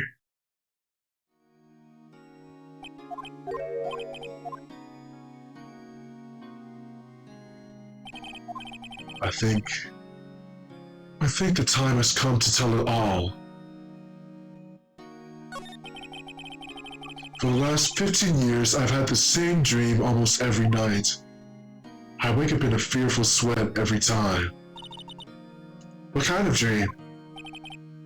It's a dream about my father's killing in the dark. No, I can't breathe! Quiet, I said quiet! You're not making this any easier. I want to get out. Help us get out! Don't shout, you'll just use up more oxygen. I can't breathe. You're using up my air. What? Stop breathing my air. I'll stop you. What? What are you? Stop breathing my air. No, father. He's attacking father. Then I see the pistol lying by my feet. I don't know if it was evidence from that day in court or the bailiffs. In a daze, I picked up the pistol. Get away!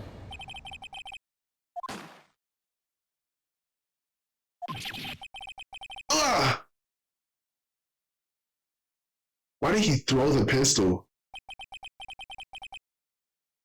And with that scream, I wake. It's a bone-chilling scream. A scream that has rung in my ears for the past 15 years. But that's just a dream, right? That, though, is the only thing that's kept me sane for the last 15 years. But what if I'm wrong? What if it's real? They say that sometimes people shut out their memories in self-defense. Maybe it was I who killed my father. What? If you think about it, this letter makes sense, doesn't it? Get your revenge on Miles Edgeworth? Think about it. Yogi was really innocent. That's why he wanted revenge against me. Wait, Edgeworth, you mean it was me? I was the true criminal in DO6. I shot my father. This is bad, man. What are you gonna do, Nick? What can we do? I don't know. I don't think there's anything we can do, like it or not. If there's someone else who knows a lot about the DO6 incident, maybe. There is, Nick. There is someone else who knows about DO6. She's talking about the caretaker. All right, y'all. I gotta go to the bathroom, so I'll be back. Please enjoy.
Yo. What's good, y'all? What's good? How y'all doing? I'm back. Not gonna lie. It's like a major dupe. Alright, let's get back to the story.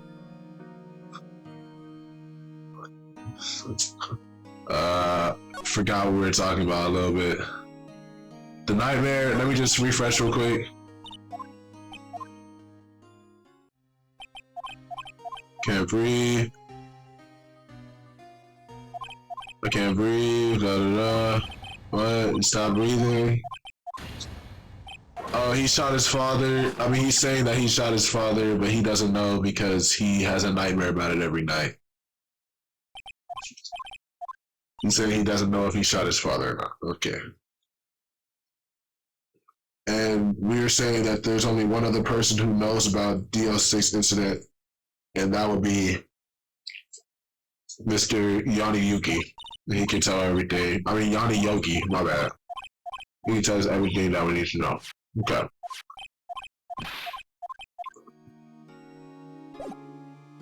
Gotcha.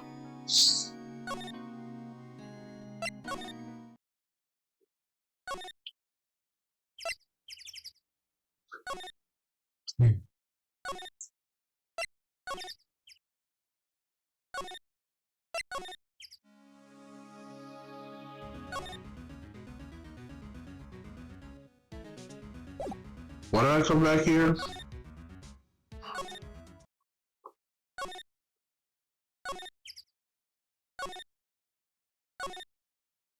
I'm guessing that the police probably got him at this point. No? Oh. Why they left, Nick? Yeah, I know. Well, no time to waste. Let's get moving. What to do? Do your best, that should work. We better find out as much as we can before tomorrow.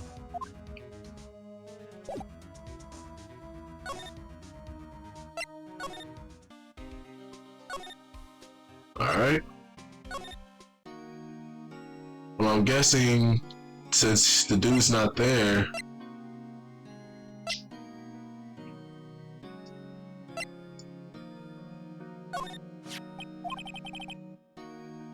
it was that case that changed my life. And tomorrow, on December 28th, the statute of limitations runs out. Tomorrow? Could that be a coincidence? But even if the case is finally closed on paper, it will never be erased from my memory. Never. Poor Mr. Edgeworth. Dun, dun, dun, dun, dun, dun. Nick, no! That photo of his father, don't show him that! My bad. What is it? Nothing. My bad. I thought we were getting like evidence. I forgot that I had to be like wary of his feelings.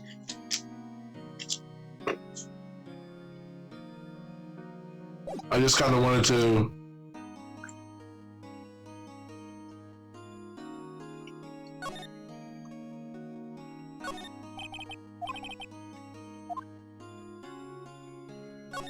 smile for the camera.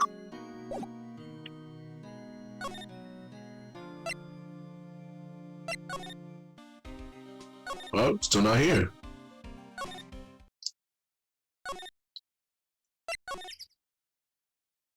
Oh, wait. He said if you have any questions, come to my... Hold on. My bad. I was being silly. Well, I want to talk to you. I'm trying to go to Grossberg's Law. There we go. Grossberg's Law Office. Mr. Grossberg. Oh, hello there. What's wrong? No kidding. I can't believe you're not. My. Just calm down and tell me what happened. It's Mr. Edgeworth. He... I see. So Edgeworth dreamt he shot his own father. It's only a dream. Only a dream. I wonder. What? If that's the case, then why do you two look so troubled, huh? Well, also consider this. Yogi quite certainly holds a deep grudge against Miles Edgeworth. So deep he'd want to frame him for murder. This leads me to summarize that Miss Edgeworth's dream was not a dream, it was real! As you imagined. Miles Edgeworth drew the pistol to save his father. The pistol fired and the deed was done. No, I don't believe it. Yogi was suspected of murder, and his career as a bailiff was irrevocably wrecked. Thus, he sought revenge on Miles Edgeworth. This was his last chance, of course, with the statute of limitations.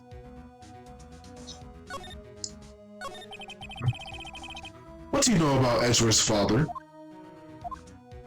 He was a defense attorney without a peer. It sounded trite, but it's true. Well, he may have had no peer. He may have had one peer now that I think about it. Your mentor, Miss Ray.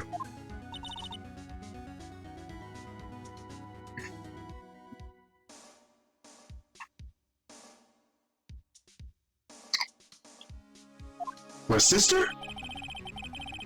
Gregory Edgeworth was very disapproving of Mr. Von Karma's techniques. That's no surprise. Von Karma is an extreme man who forged testimonies and evidence. Forged testimonies and evidence are nothing to him. The result? He has a perfect win record in court. To beat him, Gregory Edgeworth tried to call attention to his methods. And he lost and died in despair, as it were. I see. When Gregory Edgeworth was killed, the police called on a spirit medium.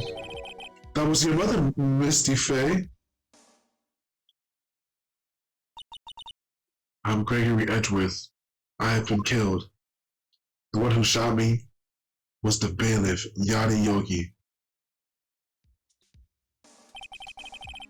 Yet Yogi was found innocent. That's where my mother left us. Everyone called her a fraud.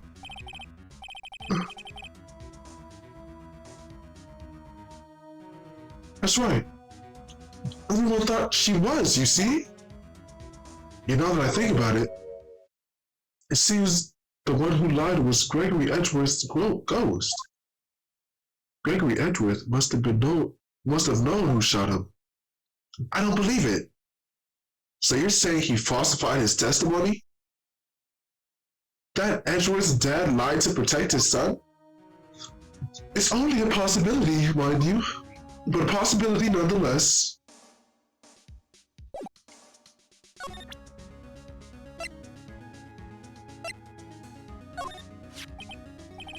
Oh, so this is the letter, huh?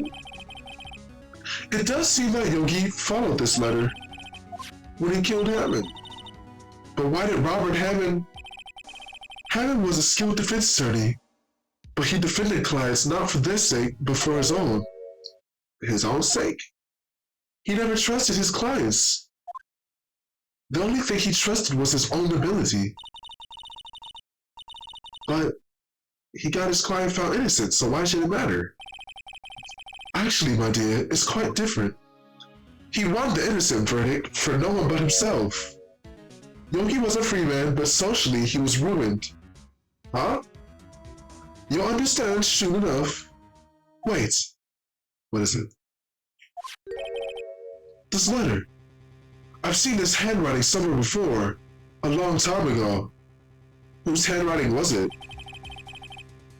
Do you have any idea who wrote this?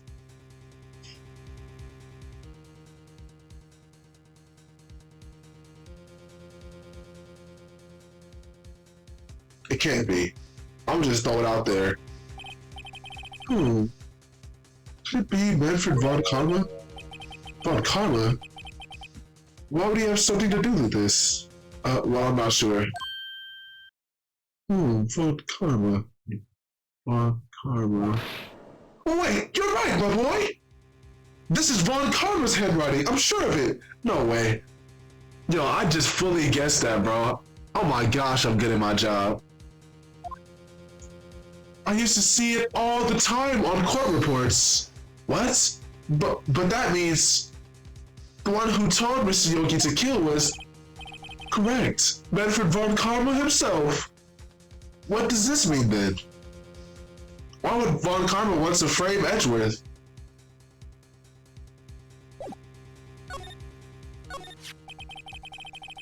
If it truly was Von Karma who wrote this letter, then he would know the truth.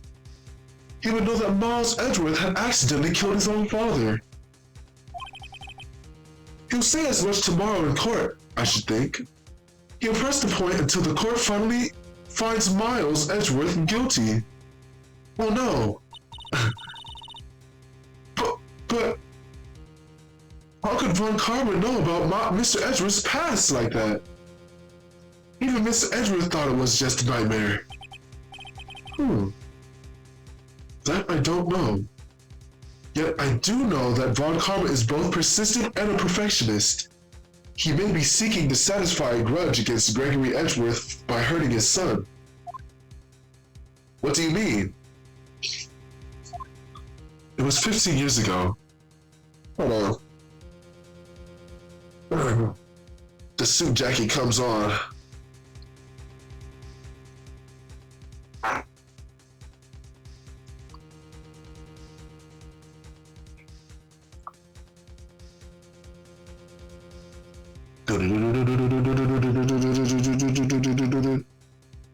Von Karma met Gregory Edgeworth in court, and Von Karma did win, but he didn't make it through the trial unscarred. What happened in the trial between Edgeworth's dad and Von Karma?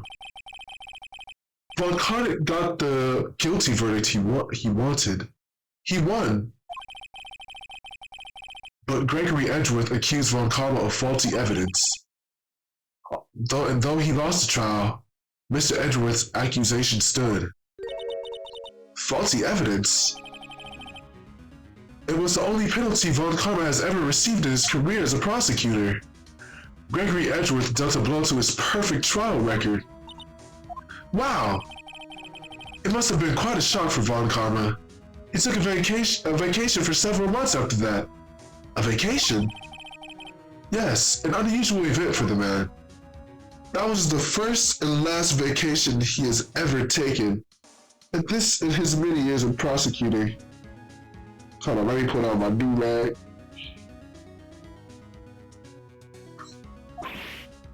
Really? He doesn't take vacations? Like go to the sea or to the mountains? Don't tell me he's never been to Europe. You have strange ideas about vacations, Maya. In any case, that was the only time he took a vacation from work, you see?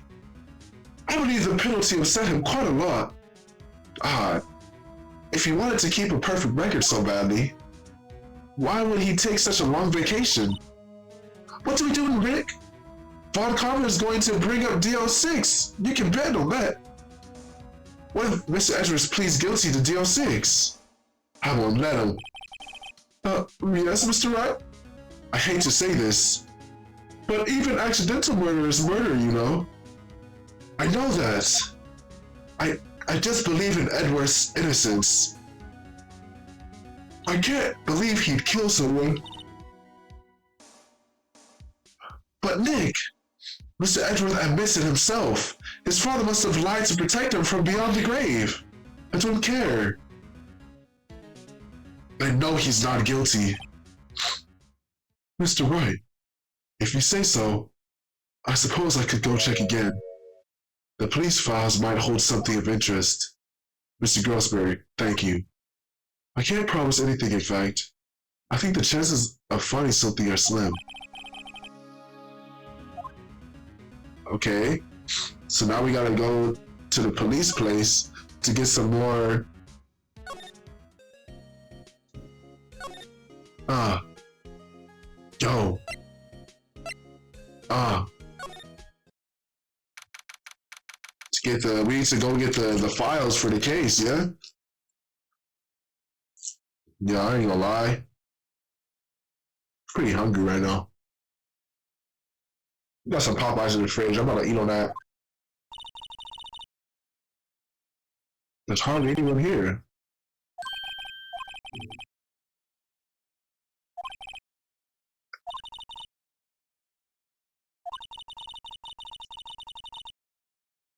We were wondering if we could check out the records again. Well, now I can't have just anyone wandering around in here. But I guess Mr. Von Karma is in there now anyway. He can go lit as long as he's there. Von Karma? Yes, he just arrived actually. Crazy.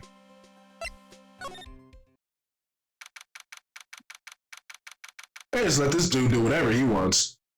No questions asked. That's wild to me. Dusty as always. We were the only ones here just yesterday. I'm sure they haven't had time to clean. What's wrong, Nick? Nothing.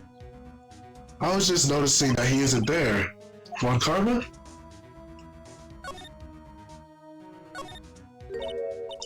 Huh? One of the drawers here is open. Someone must have been looking at it recently. The label says, Unsolved Cases, Evidence. Unsolved Cases? Nick! The file for DL6 is completely empty! What? What are you doing in here? Von Karma! You? How did you know my name? Huh? Have we met?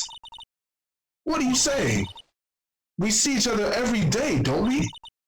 Where's Miles Edgeworth's defense team? Defense team? I beg your pardon. You see, I rarely remember defense attorneys. They're like bugs to me, needless things to be crushed. I can't. I can see how this guy was Edgeworth's mentor.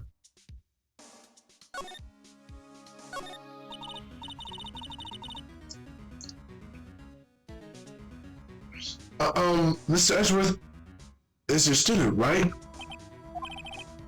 A romanticist who still can't shed that veneer of amateurism. Just like his father, always second rate. You had an axe to grind with Mr. Gregory Edgeworth, didn't you? Me? A grudge against a mere defense attorney? Why? Because he dealt a blow to your otherwise perfect trial record. So you did, but what I don't get is, why did you take his son under your wing afterwards? The son of your most bitter rival. That, my dear attorney, is none of your business. Tomorrow's trial will be the last. It's been a while since I've had a defense attorney last this long. Still, you will lose in the end. Miles Edgeworth will admit his own guilt. His guilt of 15 years ago, you mean? You're quite the researcher. If you've done your homework so well, then certainly you must understand. You know what Miles Edgeworth will tell the court tomorrow? You were right. So Von Karma is going to bring up DL6 in court tomorrow.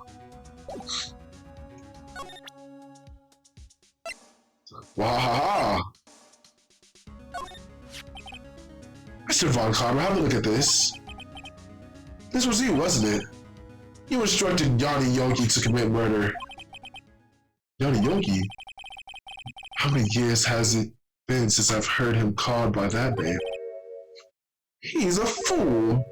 I told him to burn it after he read it. So you admit it?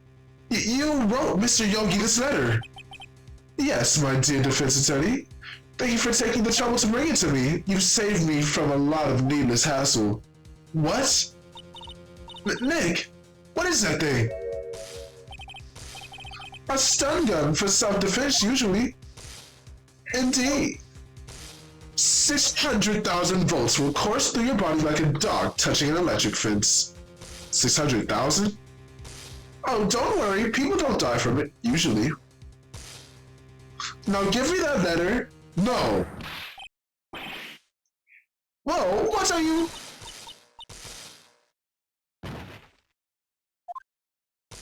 Maya.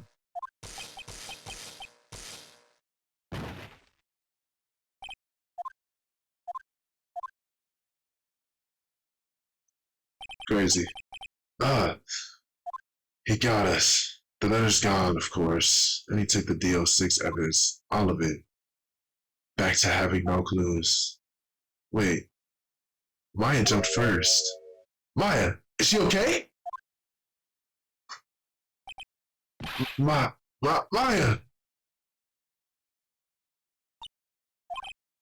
Maya, open your eyes!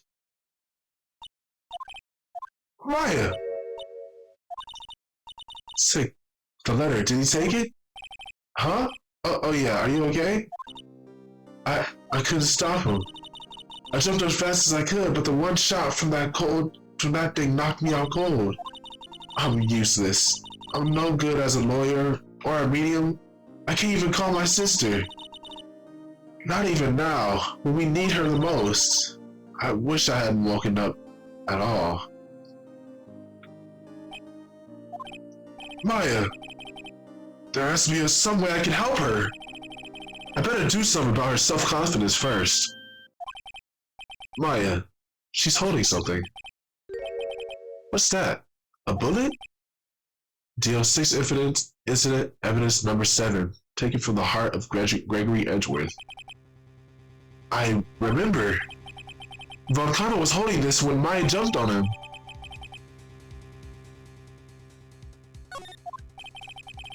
I'll prove it to you, Maya. You're most definitely not useless. I'll prove it to you in court tomorrow.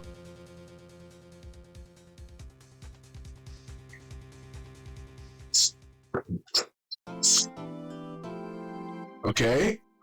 Save in progress.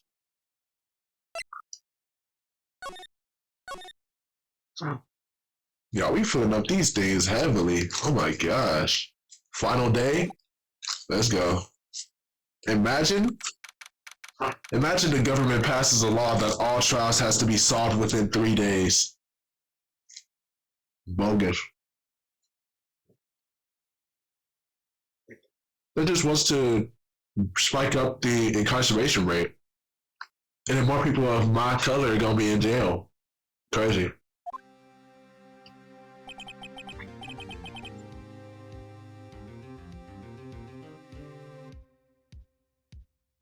Don't put yourself in a situation where you're gonna be on trial.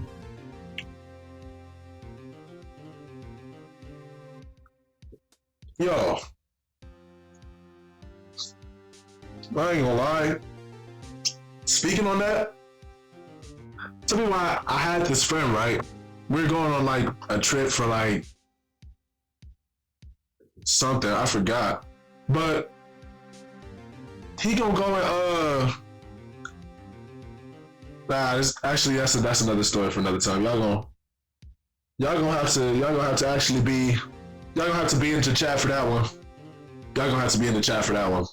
I can't just be preaching to nothingness. Y'all gonna have to be in the chat for that story. Y'all gonna have to be up there in that one, because that story is too good. Story is way too good. This is Judgment Day. Today, things are going to get settled at last. A lot of things. But why? What's the big idea? Sorry, Nick. I only touched your shoulder. I guess the shock hasn't worn off from my running with the stun gun yesterday. Anyhow, today's the last day of the trial. Good luck, Nick. Yeah, thanks, Maya. Edgeworth is looking glum as always. I hope Von Karma doesn't push him too hard. Whoa. What are you doing? Sorry, I'm sorry. I just thought I'd cheer you up with a pat on the back. Maya, maybe you should go outside and discharge. Right, good idea. Try not to electrocute anybody on your way out. Oh, that's Detective Gumshoe. Oh yeah, pal! What's gone into that girl? Detective Gumshoe! Morning, Mr. Edgeworth? Good morning. How did it go, Detective? Have no fear. As promised, I've captured our runaway caretaker. I just brought him in. Took all night, pal. Thanks, Detective. You must be tired. Actually, after that shock, I got on the way in. I feel fine. Yogi says he's forgotten his own name. But that has to be a lie. Why would he want revenge on Edgeworth if he couldn't remember the past? He does remember, and I'm going to prove it. Ooh.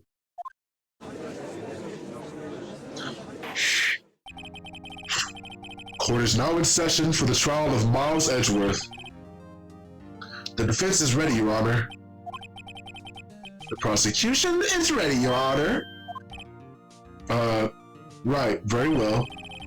We have reached the final day of our proceedings in this trial. I ask that the prosecution submit decisive evidence. Understood. Come on, don't be awed into silence by every little thing he says. Very well, Mr. Von Conlon, your opening statement. Right. Thanks to Detective Gumshoe's efforts, the boat rental shop caretaker has been arrested. In yesterday's trial, the defense asserted that the caretaker was the murderer. However, the caretaker has yet to confirm this. I would like to ask the defense to cross-examine him as much as necessary. Very well. Please bring the witness into the courtroom. Ladies and gentlemen of the court, I believe you all remember our witness, yes? He lives in the boat rental shop on the lake from where he witnessed the incident. In addition, he has currently lost memory of his name and identity. Witness, why did he run away yesterday? The witness was not running away, as he will now testify. I see. Very well, please begin your testimony.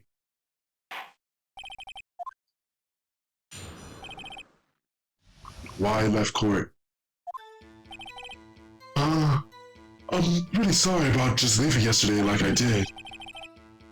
But I wasn't running away or nothing, I promise. I, went to buy some food for Polly, see? I figured I got nothing to do with this incident anyhow. I mean, I need one of those motive things, right? And I don't got one. So my testimony yesterday stands as it is. Very well. Let's begin the cross-examination, shall we? He has to know his name. Yanni Yogi. You're Yanni Yogi, and I'm gonna prove it! Game face is on, everybody. It's showtime. I'm pretty sorry about just leaving yesterday like I did. Whoa. I call what you did running away, not just leaving. You heard Larry's testimony and realized you were in danger. Now, Mr. Wright, there's no need to rush to conclusions. As I said, the witness was not running away. Listen to the testimony.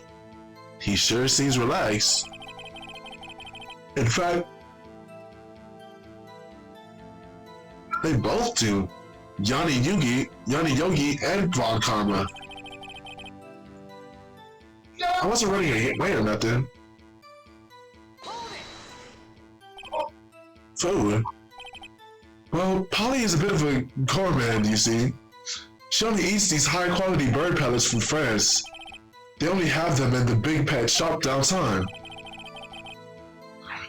But you weren't arrested until this morning. Why didn't you go back to the caretaker shack? Well, I kind of got lost, you see. The witness has trouble remembering things sometimes. When the police apprehended him, he was on his way back to the shack. Yeah, right. Nice try, Von Karma. No one's going to believe that. I see. So he was lost.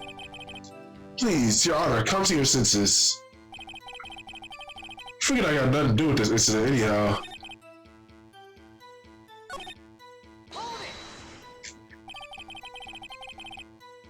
You've lost much of your memory, is that correct? Yup. Seems like it. Then how could you know that you didn't have anything to do with the incident? Or maybe you're lying about not having your memory, huh? You know exactly who you are. The witness has testified quite clearly that he has no memory of who he is. If your claim is he's lying, then show the court proof. How am I supposed to prove what's going on in that old codger's head? It's impossible. I'm glad you've come to your senses, Mr. Wright. Very well. Witness, please continue.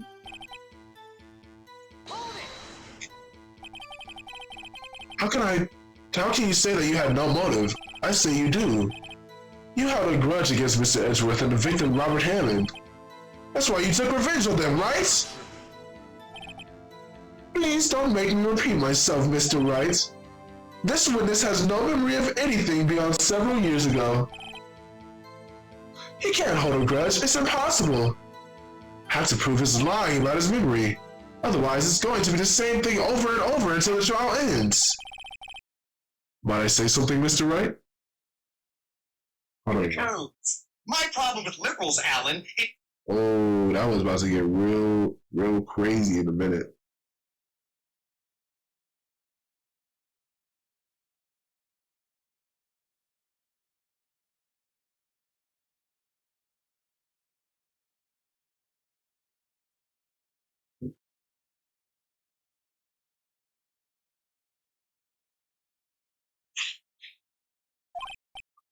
Yes, Your Honor. You've been saying the same thing now over and over. You've been calling the witness's memory of the past or lack thereof into question. But does this really have anything to do with the current case? Of course, Your Honor. The witness has said that he has nothing to do with this case. It has no motive. Both of these statements are lies! Order! Mr. Wright, there is a serious problem with your claim. Or are you saying you know who this witness is? Of course, Your Honor. Oh, now this is interesting. I would like to know myself. So who is he? Don't play dumb, Von Karma. Mr. Wright, please tell us the witness's name, please.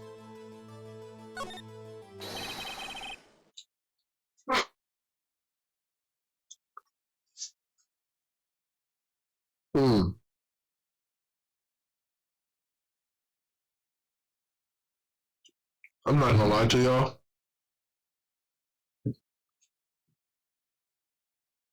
I am immaculately parched. I need some water. Cave down water. I need some cave down water. Give me some cave down water. Yeah. Ooh. Yeah. Cave down water. Ooh. Cave down water. Ooh, yeah, baby.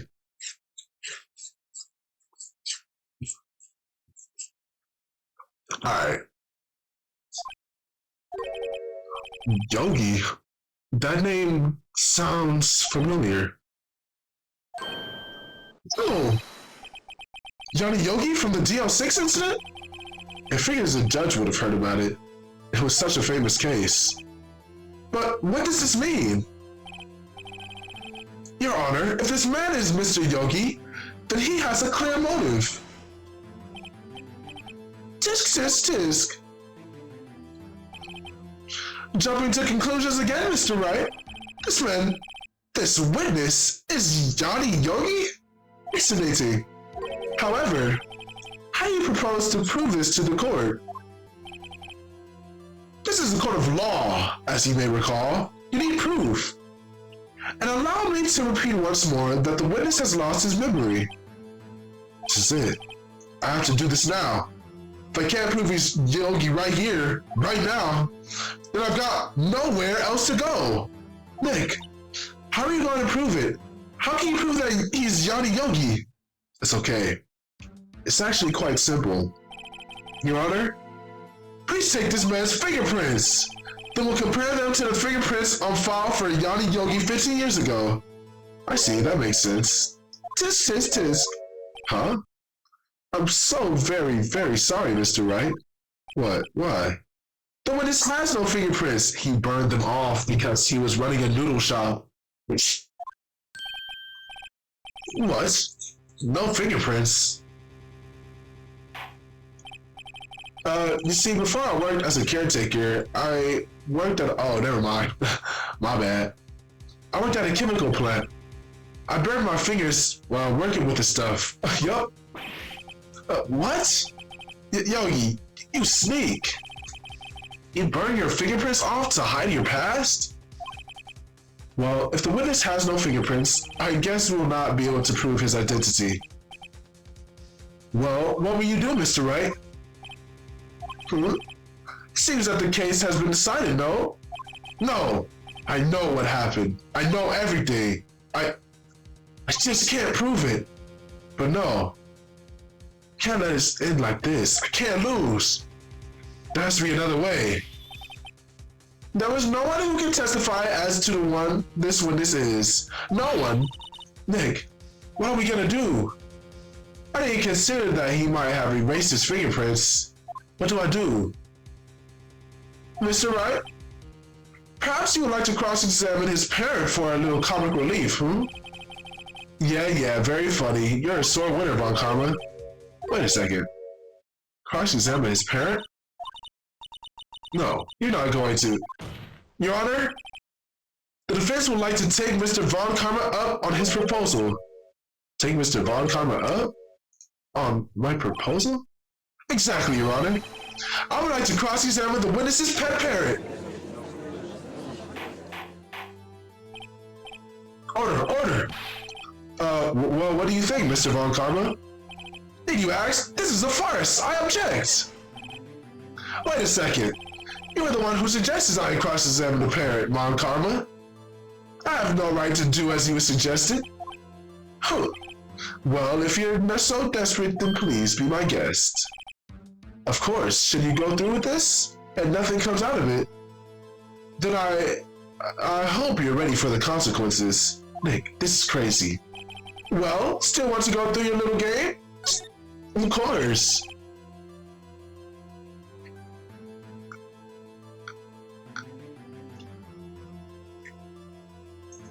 Let the parrot take the stand. I will cross-examine her, Your Honor. There's no way this happens in an actual courtroom.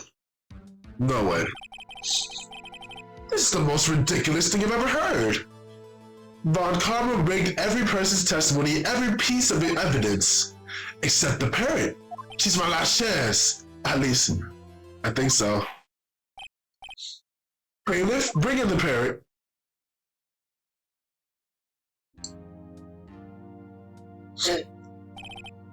That's quite a bird. Please tell us your name. Name! The witness is ignoring me.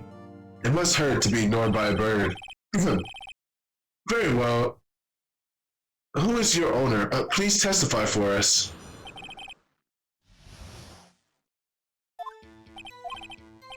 Hello. Certainly, the most concise testimony we've had so far. Very well, begin your cross-examination. I don't know what to do, Maya.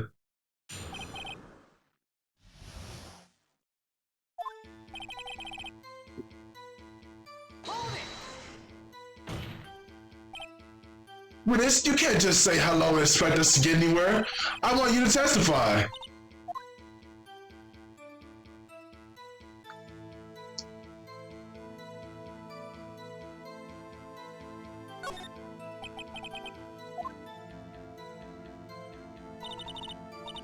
Polly, have you forgotten something?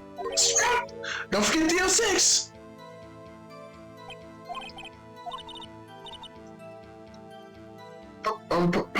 Have we forgotten something?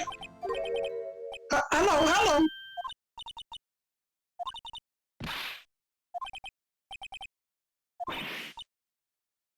It's not working, Nick. She won't say anything. This is ridiculous. What was she saying? Something the matter? Wait, don't tell me.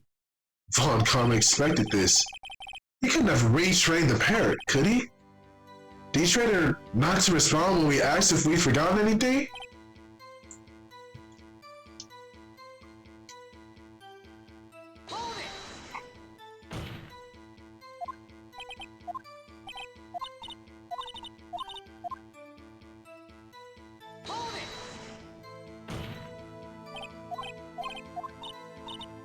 Talk to her.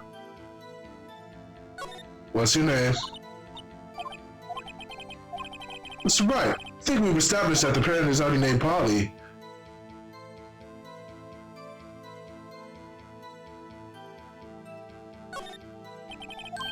Yes, it does. Fascinating. You claim that the parent's name will prove her owner's, then show us this proof. Nick, don't you think you're taking the bluffing a little too far?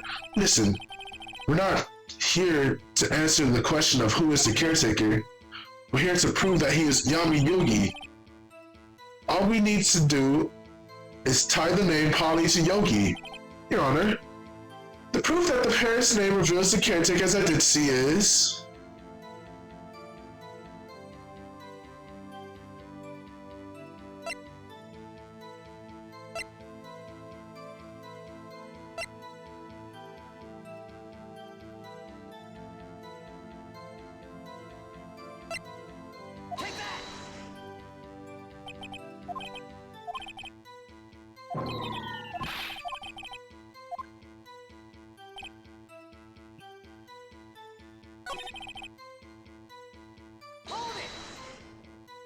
Am I doing something wrong?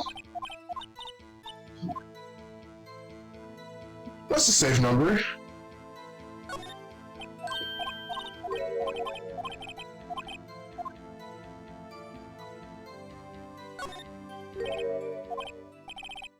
Ridiculous. How can the number to a safe tell us who the terror caretaker is? Show us your proof. What could possibly link the number to the caretaker's true identity?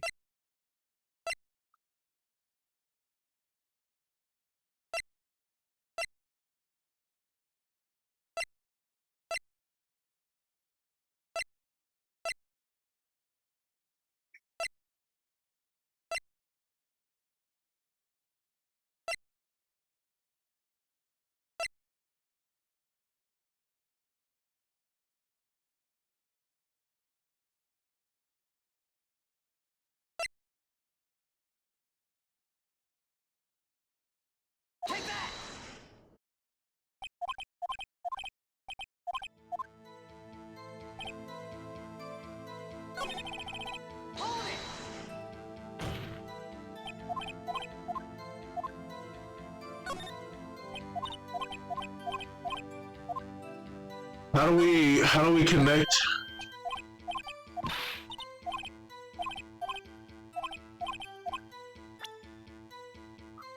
How do we connect?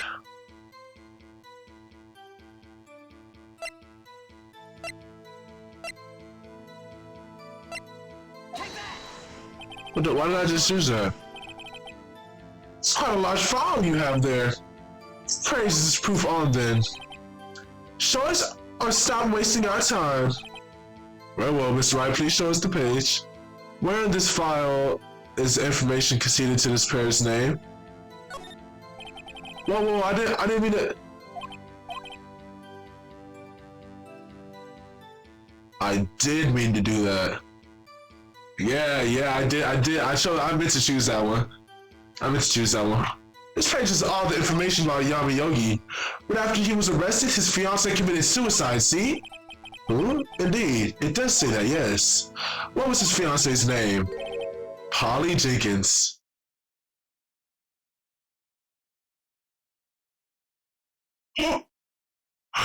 Yo, so good at my job. Exactly, Your Honor. He wanted to remember the name of his fiancée who had committed suicide. That's why he named his parrot after her. I see.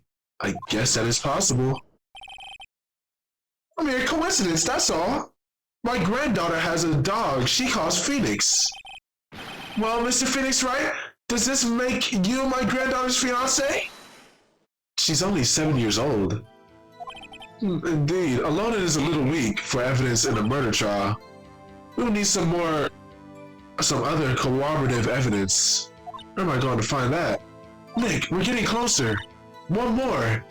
If we could just get one more piece of evidence. Right, but what? Very well. Witness, you may continue.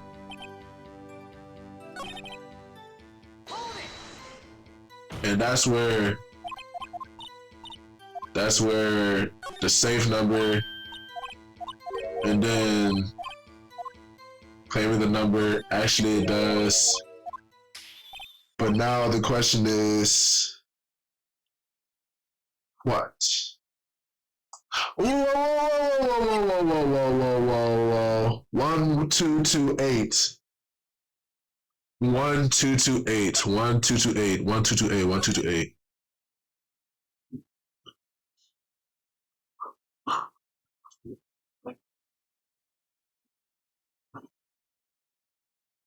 I know you see what I see.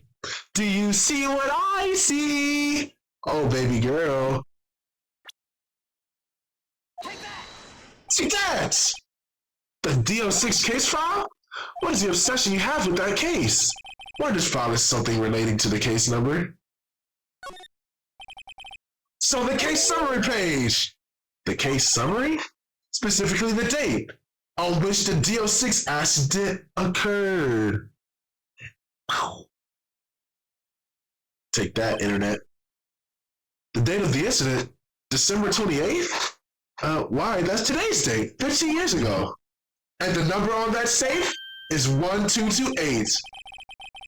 He used the date of the DL6 accident as a number for his safe, Your Honor. That's how important that date was to him. I see. It certainly is an interesting coincidence. People often do set their secret numbers to dates. Bah, this is not tangible proof. I set my ATM card's number to 001 because I'm number 1. This has nothing to do with the date. Nothing. That's enough. I think we've reached a conclusion here. This is a mere coincidence, that's all. True, that is a possibility. However, two coincidences at the same time seems more like a pattern to me. What do you say? Summon the caretaker of the boat shop immediately. Witness, tell us your name. Wait, the witness, he doesn't remember. No, it's okay. I've accomplished what I wanted to do. I'm done. Nick, he looks totally different. This is the real Yogi, I think. Finally. He's been acting feeble to hide his true identity. Acting for 15 years. Well, let me ask you again. Please state your name for the court. My name is Yanni Yogi. 15 years ago, I served as a bailiff in this very court. Order! Yanni Yogi, so was it you who killed Robert Hammond and tried to frame Miles Edgeworth for his death? Yes, it was me. I did it. They put me on the witness stand 15 years ago.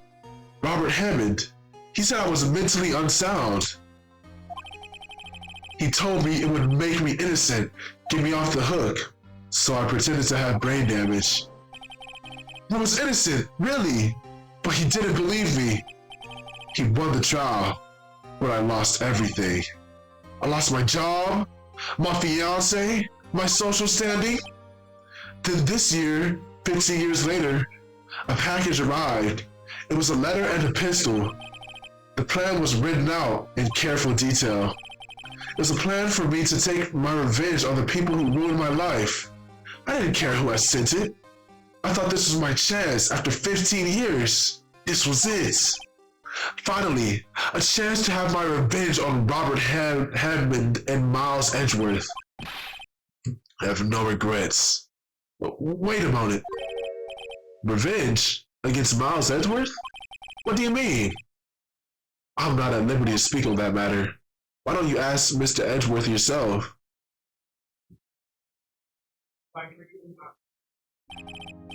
Von Karma? Where is Mr. Yogi?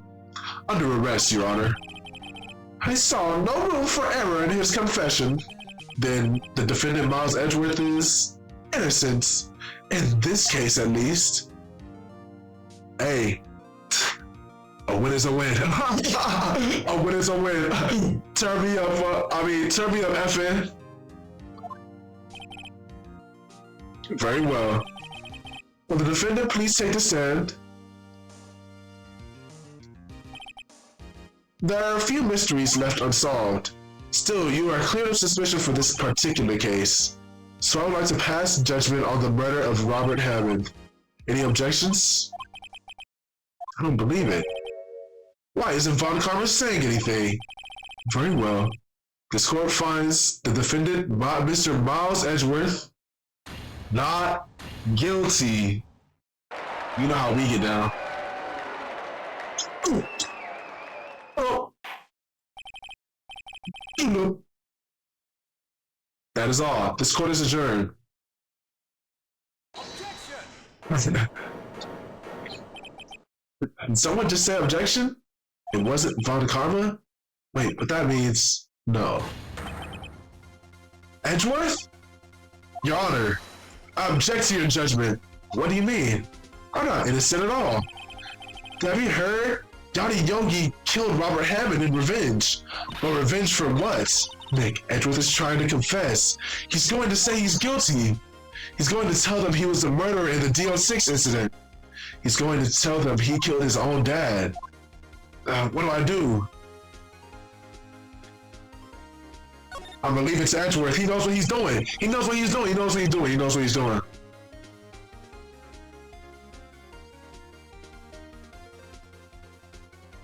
No, I'm sure Edgeworth thought about this one. This isn't my place to interfere. Nick, are you sure? There's nothing we can do about it. That's his own problem now.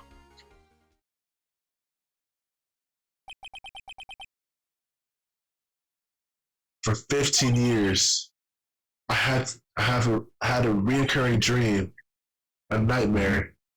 It's only a nightmare, that's what I told myself. But now I know it wasn't a dream. Johnny Yogi wasn't the killer. You mean the incident where your father died? From the distance of the shot, it wasn't suicide either. Everything was as clear as day. The murderer, the criminal in the DO6 incident, was me, Your Honor. I confess my guilt. I am guilty for DO6, the statute of limitation of which ends today. The culprit is me!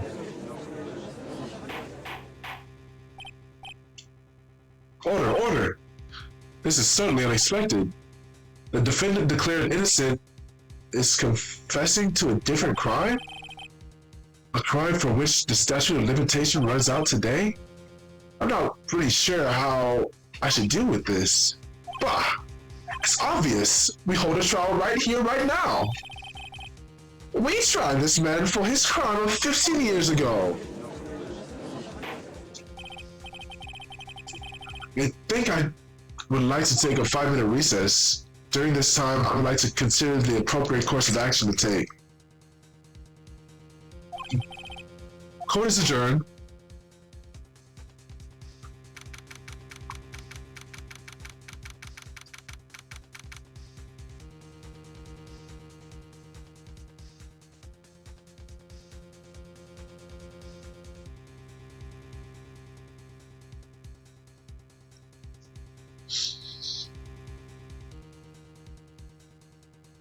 December 28th, 224. What are people talking about?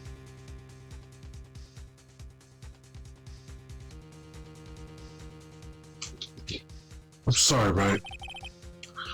I've just wasted all your effort. Mr. Edgeworth, I just don't believe it, sir. I mean, you killed your dad? I didn't want to believe it myself, Detective. But it's the truth. I deserve punishment. Murder is murder, no matter what the circumstances.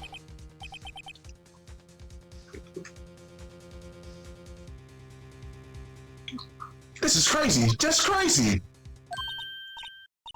Nick, what are you doing?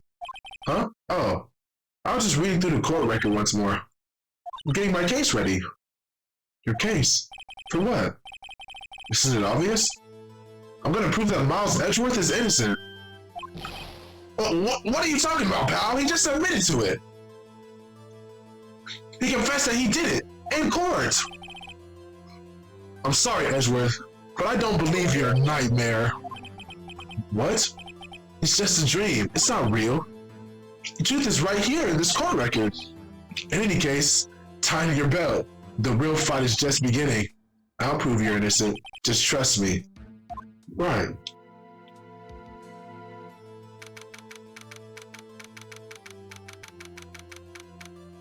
We're coming up to the final moments, bro.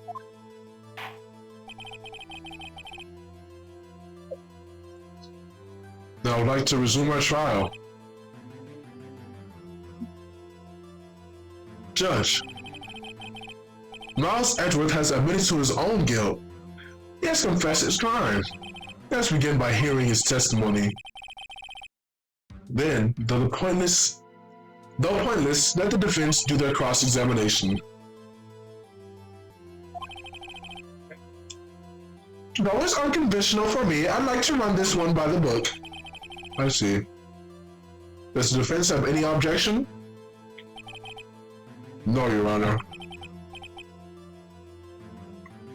You knew this was gonna happen from the very start, didn't you? Very well. Well, Miles Edgeworth, take the stand.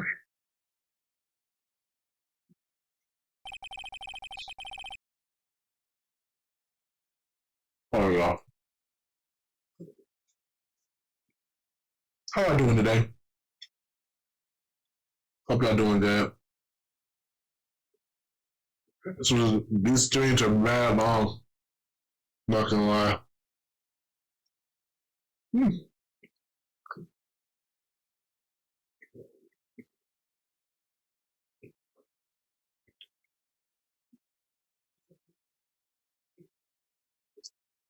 Ooh.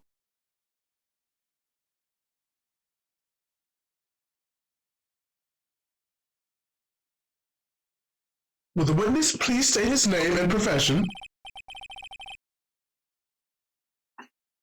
Miles Edgeworth. I'm a prosecuting attorney. Miles Edgeworth? 15 years ago, you mistakenly killed your father, Gregory Edgeworth. Is this correct? It is correct. Then testify about this matter to the court. When Edgeworth was telling me about his dream yesterday, I noticed something. One detail didn't quite fit. That would be the key, but only if I could get it to work. Please, please, please. She trying to get me out, bro. Bro, she's cool by herself. That day I had gone to the courtroom to observe one of my father's trials. As we went to leave, an earthquake struck, trapping us in an elevator. My father and Mr. Yogi lost their composure and began to argue. Just then, something heavy fell at my feet. I picked it up and threw it at Mr. Yogi. I wanted them to stop fighting. A moment later, there was a single gunshot, then a scream. It was a terrible scream. I remember it to this day. That's all. And until now, you've thought this memory was a dream. We were stuck in the elevator for 5 hours. The oxygen in the elevator ran out and I lost my memory of the events. Bah! The same claim Mr. Yogi has made.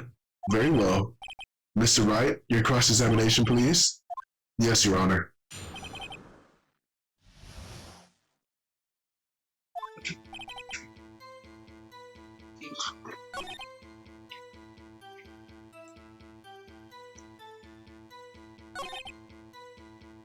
Lost their composures and began to argue. Then something heavy fell at my feet. I picked it up and threw it at Mr. Yogi. Single gunshot through the scream.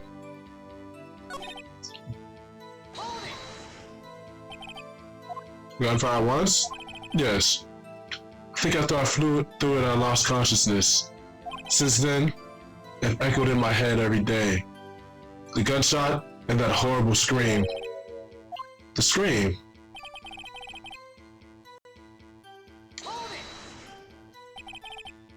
To this day, yes, I can practically hear it now. I doubt I would ever forget that scream as long as I live. Part of the testimony clearly contradicts the evidence. But I don't know what it means. I better find out quick. Hold on.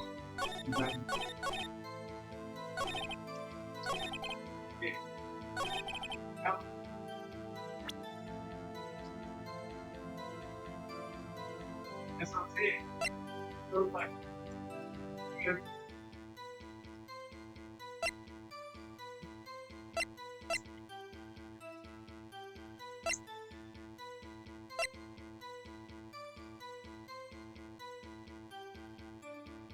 Whoa. Yo. Hey. Y'all see that?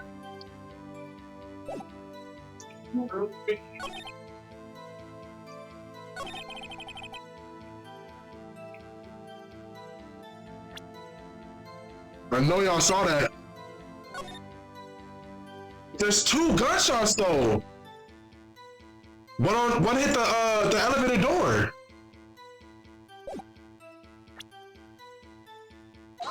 Objection!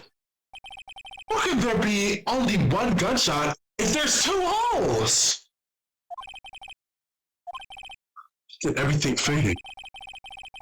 I was unconscious until the rescuers came. I see. No, Your Honor, unfortunately you don't. Take a look at this. This is a photograph of the very scene of the crime 15 years ago. And in it lies a clear contradiction to Mr. Edgeworth's testimony, where I can see the victim, Gregory Edgeworth, lying there. What do you mean a contradiction? Just as I thought. The judge is clueless, as always. Show the judge the contradiction in the photo. Oh, it's telling me. So that's... As I should be obvious, the contradiction is here. A bullet hole in the door. Your Honor, Miles Edgeworth testifies that there was only 1 gunshot. However, according to this photograph, not 1, but 2 shots were fired. 1 shot hit the victim, and the other hit the elevator door. I ask you then, why did Miles Edgeworth only hear 1 gunshot? This photograph does seem to confirm a 2nd shot. However, when was the hole in the elevator made? It might have been before the incident occurred. If it was there before, it was nothing. It has nothing to do with this incident. Mr. Wright, do you have any proof that the bullet hole was caused at the time of the incident? Hopefully I do. What? Impossible! Now, Mr. Von Karma, save your surprise for after you see the evidence. Show us proof.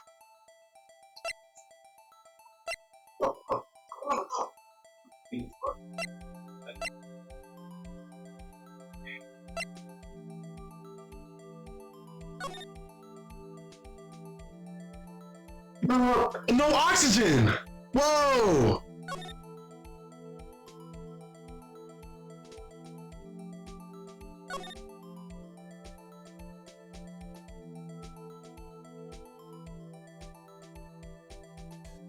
No oxygen! Your Honor, the answer is in this file. There was no oxygen because there were no holes. How would there be oxygen if there was a pathway for air to enter? I don't accept this evidence unless you tell us what page it's on.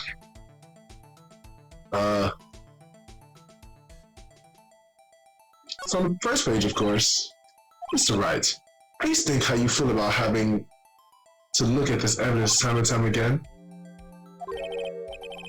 What? Whoa! How?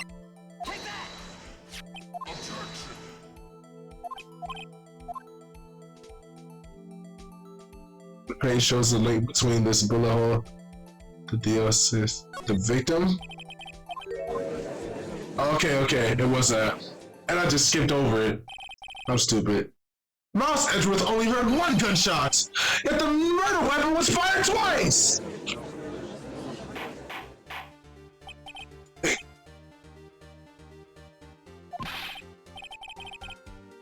Mr. Wright, what are you driving at? It's simple, Your Honor. At the time of the incident, 2 shots were fired. One went into Gregory Edgeworth's heart, the other hit the elevator door.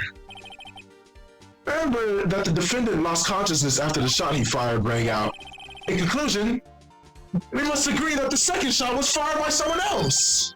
Mr. Wright, who could that someone else be? The murderer, of course. I knew I should have stepped in before your wild fantasies got out of hand. Mr. Wright, look once more at the DO6 incident's case file. Look closely. Try the case summary. Look what's written there. Not a single clue was found at the scene. If the pistol had been indeed fired 2 times, then the other bullet would have been discovered on the scene. The second bullet has never been found. Why? Because the second bullet does not exist. The bullet that claimed Gregory Edgeworth's life was the one fired by his own son. That is the truth of this matter. The whole truth. It was undoubtedly something else that made the bullet a hole in the door. Order. I will have order. Mr. Wright has proven one thing to us clearly. That the murder weapon was fired twice at the same time of the incident. However, as Mr. Von Karma says, the second bullet fired was not found. It is highly unlikely that the police merely overlooked this second bullet. So all we have is the single bullet fired. I'm afraid I have to discount the defensive claim. I praise the judge for his wisdom on this matter. How did this happen? I don't believe the second bullet exists. Was I wrong? Have I been wrong about this whole incident? What are you doing, Nick? Why aren't you raising an objection? I'm sorry, Maya. What? It looks like I was wrong.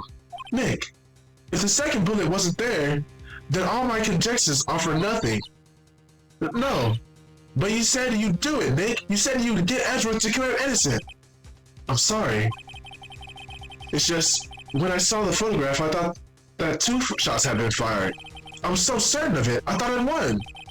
I thought there was no other person, someone else who fired a killing shot. But now, I was wrong to think it could be that simple. This case has stood unsolved for 15 years. Nick. Well, it seems that we have finally cleared up some incident. Only 1 bullet was found at the scene of the crime. That shot was fired by Miles Edgeworth. I would like to ask one thing of Miles Edgeworth before passing my verdict.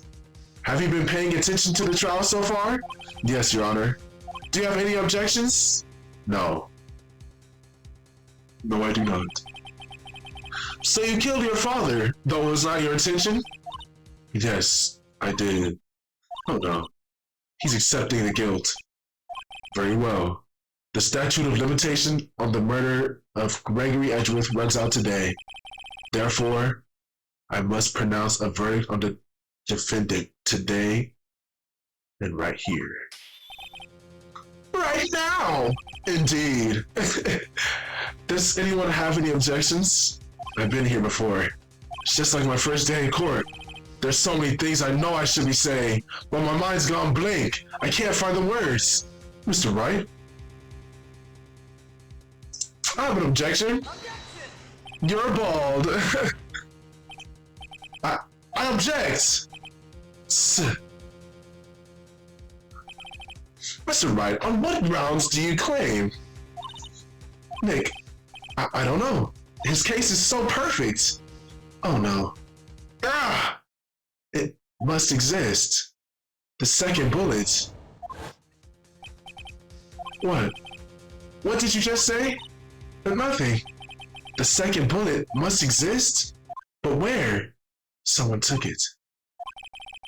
It seems waiting is not going to produce as many answers from Mr. Wright. Wait, Your Honor. The second bullet, it existed? What? But we've just heard proof that it did not exist. I realize that, Your Honor. I'm really grasping here. It's just someone took it from the scene of the crime. That's what happened. But who? The murderer! The murderer? Then tell us just who this murderer is. I'm still thinking about that one. So the criminal took the second bullet, but why? First of all, how would they have found it? It's not easy to find a stray bullet, Mr. Wright. Was there some pressing need for the murderer to search for that bullet? The murderer had to find it. Well, why? What possible reason could they have had? Well, the reason the murderer took the bullet away from the crime scene is...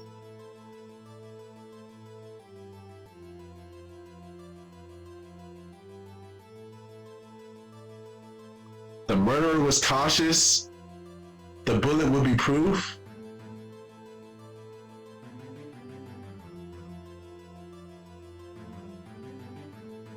The murderer was cautious. I mean, we all know that the murderer is Manfred Von, whatever his name is. But how do I pin it on him? That's the question. I'm gonna say the murderer was cautious.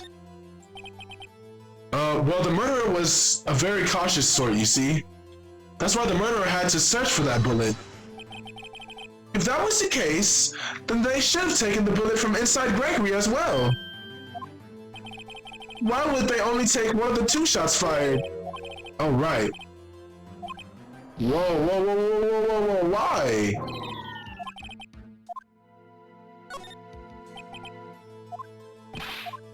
Murderer had to find it. The bullet would be proof, I guess. Proof? It was a special bullet, so they took it with them. If that was the case, then they should have taken the bullet from inside Gregory as well. Why would they? Whoa! So none of them was right? The murderer didn't need it. Why would the murderer have spent time looking for that stray bullet? I haven't got a clue. Dude, they baited me just so hard right there. What the heck? They made me lose 2 lives. Whoa, for what? The murderer had no reason to take that bullet. You don't want to admit it, but it's true. Had to take it. The murderer, what does that mean? You're thinking too normal. Think crazy. Don't think why the bullet was taken. Think why that bullet had to be taken. Mr. Wright, yes, Your Honor? I have no idea what I'm doing. Well, the murderer had no intention of taking the bullet from the scene. But the murderer had to take the bullet from the scene.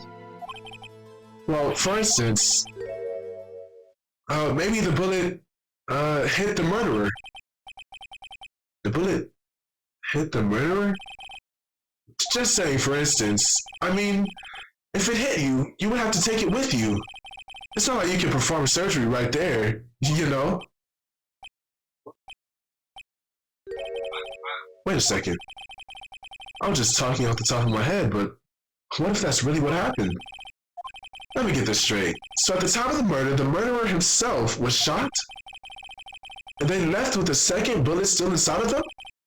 Thus leaving only one bullet at the scene of the crime?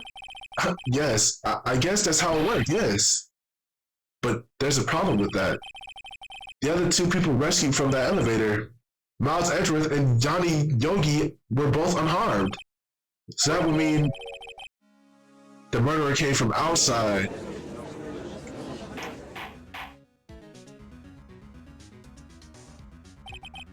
The two men fight inside the elevator. Trying to stop them, the boy picks up the pistol at his feet and throws it. The pistol discharges and the bullet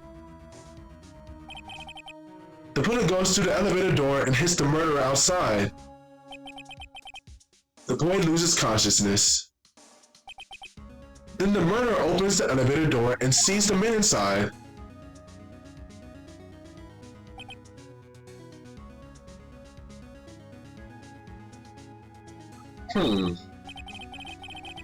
Mr. Wright, you are truly the most unpredictable defense attorney I've ever known.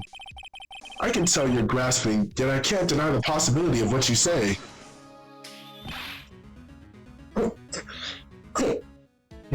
Whoa. I just swallowed my own spit.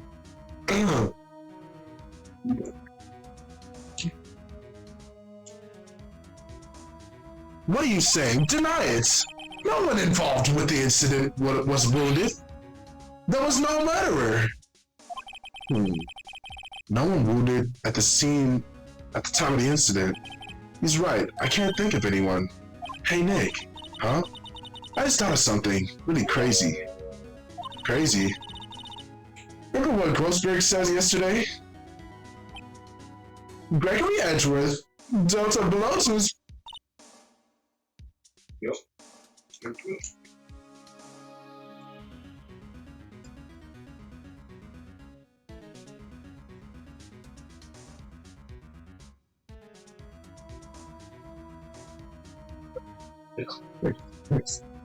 Visualize them.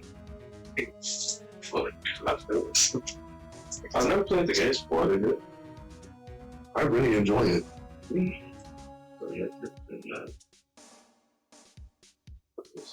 Oh. Yeah. Hey! Come on, you gotta get him back to Anonymous. Okay! Okay! Okay, so you guys have a job with it.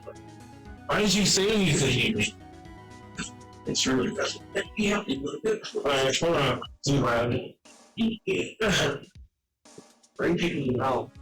You want me?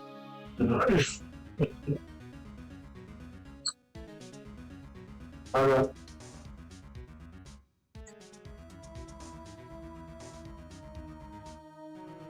We back at it. Wow. It must have been quite a shock for Von Karma. He took a vacation for several months after that, you see? Yes, an unusual event for the man. That was the first and the last vacation he's ever taken in his many years of prosecuting. What if Von Karma didn't take a vacation because of shock, but he took it because he was injured?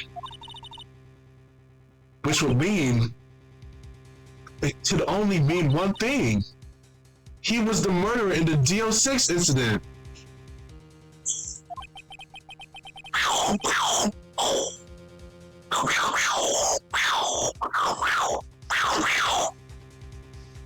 So good at this game. He was the man who shot Gregory Edgeworth.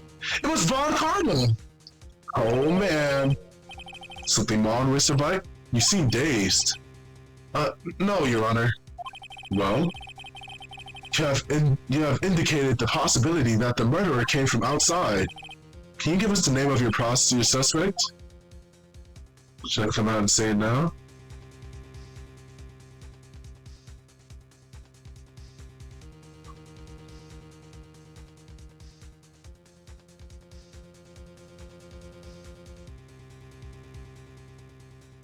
Should I say it now?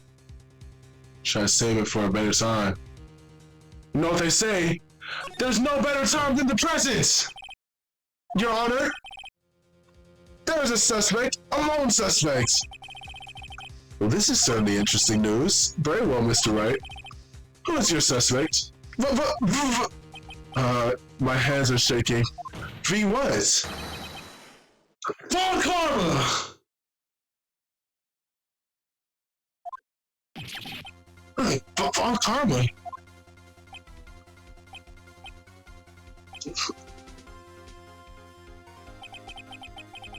You mean the Von Karma? The prosecutor? The one standing right there? Bruh. You don't object? I see no need, Your Honor. Why honor this ridiculous outburst with my objection? Because you took a vacation for several months starting the day after the incident. Yet you pride yourself on a perfect record. Why would you take such a long vacation without any reason? So you're claiming that I took a vacation to heal my injury from the incident? No, I guess I said Siri.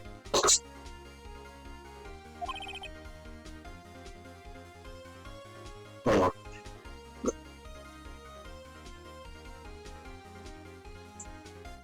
on. Here's a what? Yeah.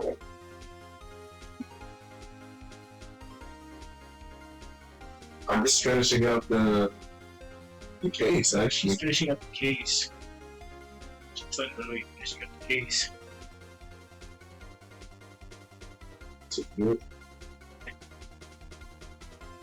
Why? I'm the best. Valid. Shouldn't have this laser. I mean, What? big laser, but Definitely not. oh, you talking like borrow it? Like, you can have it after. But So look, this dude for like 15 years, he kept having dreams. No, this dude. Okay, so hold on. So like, this dude named Miles Edgeworth, right? For 15 years, he had dreams that he killed his father in like a crazy accident that he was stuck in the elevator, and he was like, "Dang, I'm guilty." But then today, we found out that he might have not killed his father because he just threw the gun, and the gun fired off in a whole different direction. We found that through these evidence. does he also have dreams about Shrek? Smiling faces. We don't talk about that. You see, this is the photograph from the incident, right? Right here, we can see the bullet hole, and right here, there's also a bullet hole near his heart. But they claim that only one bullet was found. So they said, how could this exist with only one bullet? Shot. Do the other shot. Exactly. But they were like, well, if that was the case, then why did the killer take the bullet? Killer took the bullet. No, they're like, what happened to it if it's not there? And I said that the killer took it. And they're like, why did the killer take it? Couldn't the bullet be in his body? Exactly. So the killer, he had the bullet, he got shot, and then got stuck in his body.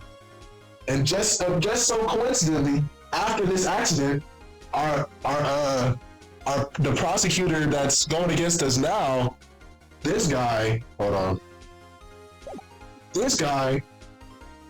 took a 7-month absence from like prosecuting after the day of the incident. Why? Because he's the one that got shot. But now I need to prove that it was him. He was the one that got shot. Yeah. I mean, we don't know who got shot. Well, they didn't know he was shot. Cause he was secretive about it. And after he got shot, he came and shot the dude in the heart. That's how he died. The dude that The dude. got shot. Bullet. No. The dude that's dead on the floor. That dude. Oh, so like, so we know he shot the gun. We know other dude shot the gun. No. He shot him. No. So Miles Edgeworth, he was a kid at this time. He was like 9, and like they were starting to fight because they didn't have enough oxygen in the elevator. So what he did, he saw the gun at his feet, right? He picked it up and he threw it, and then the gun fired, and then he fell unconscious. But he only heard one fire, but the gun fired twice. So how he only hear one if the gun fired twice?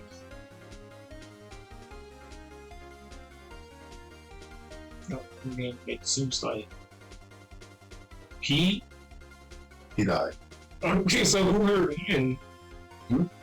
Yeah, he's a liar then. What? He's lying. Who? Whoever heard one bullet. No, he's not. Like, He's not. Look, the elevator was running out of oxygen, right? yes. And when you run out of oxygen, not enough oxygen being supplied to the brain, what do? You fall unconscious. And before the boy fell unconscious, he threw the gun, and then the gun fired. And that's the shot that he heard. But he only heard one shot. Because after the shot went off, it went through the elevator and it shot old dude in his thing. And once old dude found out, he went inside and he shot this dude because he ruined his reputation. Wait. Oh, boy was in the elevator through the gun. It went through the glass and shot other dude who did shot him. Yeah. So there's two shooters. Yeah. But the boy accidentally shot. He didn't mean to. He was trying to break up a fight that was going on in the elevator because people thought they were going to die. Is that like when he shot dude? When dude shot dude, is that what caused like the hole in the glass? No. Wait, when who did? I don't like this. When who Like, shot? when first dude shot second dude. Yeah. That caused a hole in the glass. Like, yeah, it went through and it hit dude outside or something. Yeah. And he came in the elevator and then shot that dude. Yeah. Because the second dude was like a top prosecuting attorney, and that dude is a defense attorney that just went over there and, just had a case against him. But in that case, that dude said that second dude was he was not legitimate in his way of finding clues and evidence. So he ruined his reputation. wait, so he got shot and then also took him getting shot as opportunity to kill like his like opponent. I mean, everybody was unconscious, so no one could see who did it. So yeah.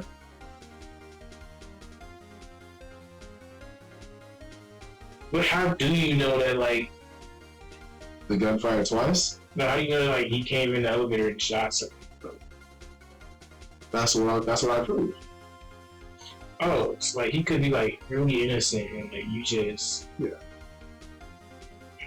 But it's proving that the possibility of it happening, and through that, I'm hoping that it'll like psychologically knock him out to where he'll be like, yeah, I did that. what if he didn't? We'll find out. He's still guilty or something. My job as a defense attorney, Like my job as a defense attorney is to make sure my client doesn't get guilty. it's not cool. but, This is the capitalist society. but he did do it though. That's the thing. It's capitalism. I don't know if this is. I think that's just law. I gotta go to my room now. Hi, man. Bye, man. Absolutely. Pretty wacky show. Sure will. That was fun for me. Wait. Wait. Ooh, that's the story. Okay. Oh, he left the rosary. Oh, what the heck?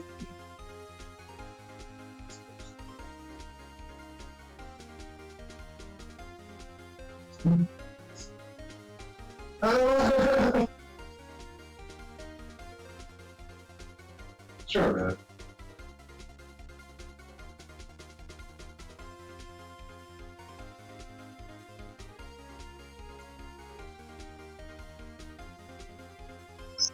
No. Alright, let me get back to it. It's fascinating. Prove it. I would need surgery, no? Where did I go under that knife? Oh, whoa, I need to refresh. Where did I go under the knife at, Mr. Wright? Bring the doctor that operated on me, have him testify. Nick, let's find out who his doctor is. It's no use. Edgeworth? I know Von Karma, perhaps too well. He's perfect. He wouldn't leave clues. He probably didn't undergo surgery. That would leave a doctor as a witness. Nobody's that perfect. No. So what, Nick?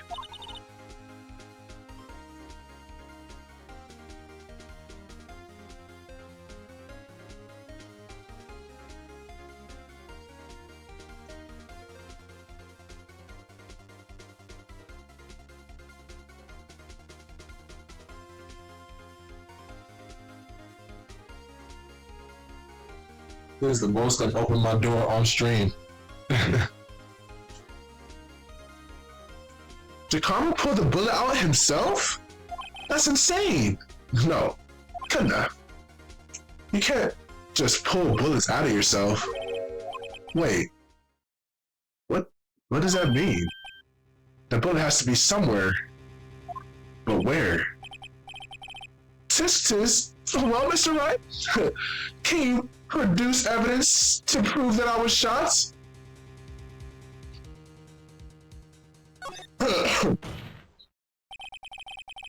Alright, Von Karma, I'll prove it. And I'll even use evidence. I know how you like it so much. What? The evidence that proves Von Karma was shot is...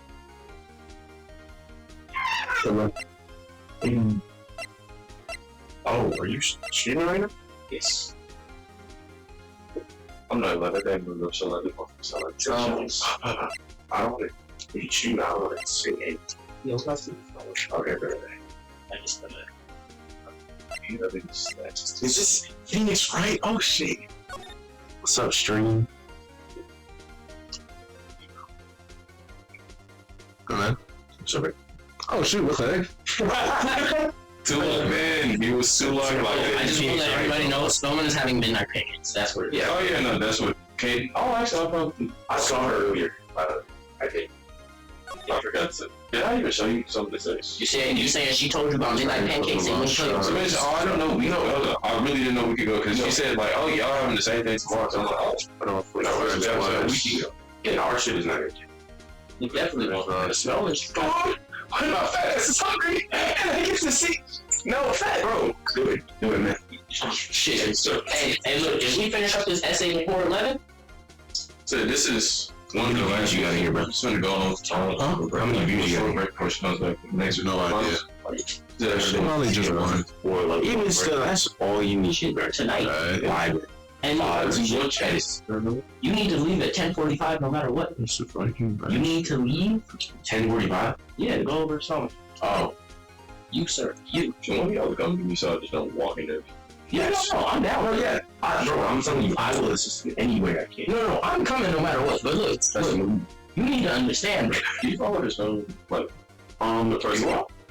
Hey, no, but you need to. But if I try, I guarantee you I can. No, because the greatest part is, I thought I was tripping up. Like, it sounds like I'm in delusional social, but I kind of confirmed it. Nigga, she's posting some of this. Me. Hey, we're going to Marvel, right? Respond to that, yeah. There was some other stuff, but she's posting most of the stuff about me. Yeah, love it, bro. Love it. I used to pray for times like this, to rhyme like this, so I had to grind like that, to shine like this, man. The time I spent some locked up shit. Hey, wait. I need to memorize that whole song just so I can sing with stuff like this. Alright, guys, we are good. Jalen, are we going to your room to work? Or can we I need to, I'm gonna keep it about. My room might not be a go-to spot because Jamar's likely gonna have that. Which that considering he just got back to that. Yeah, but I don't think we should go somewhere too far. I'm not gonna lie to you. I'm trying to think of good places. I'm gonna chill in my room. Sean. He's he needs to give you an update. He's right here. Oh yeah, Sean. These two are the peace and prosperity. The whole prosperity, justice, like Having out of all of us, would I be Justice? No, I'm Justice. He's Justice. You're love is love. That's Who's hope? yeah. Game tells me. Alright, I'd be. Sean is also, here. Sean is beast. No, Definitely not angry. I didn't draw that. She left it in there. I just never did it. So, yeah. You never hear that? I just never get back to it. I could, yeah. Oh, It's iPhone. yeah. Just, yeah, for a second, all positive traits, he'd be this 100%.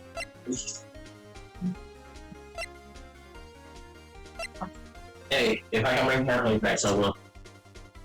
He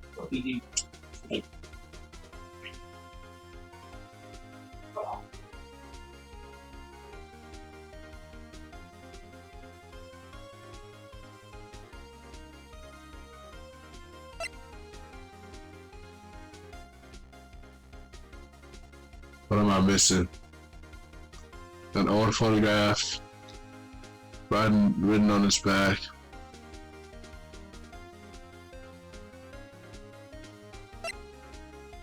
Evidence Von Carmen was shot.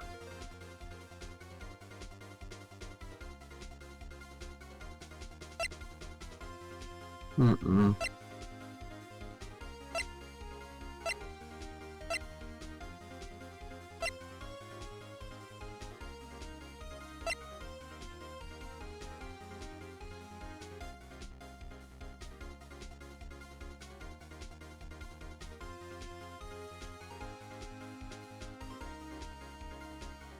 Can't be that, can it?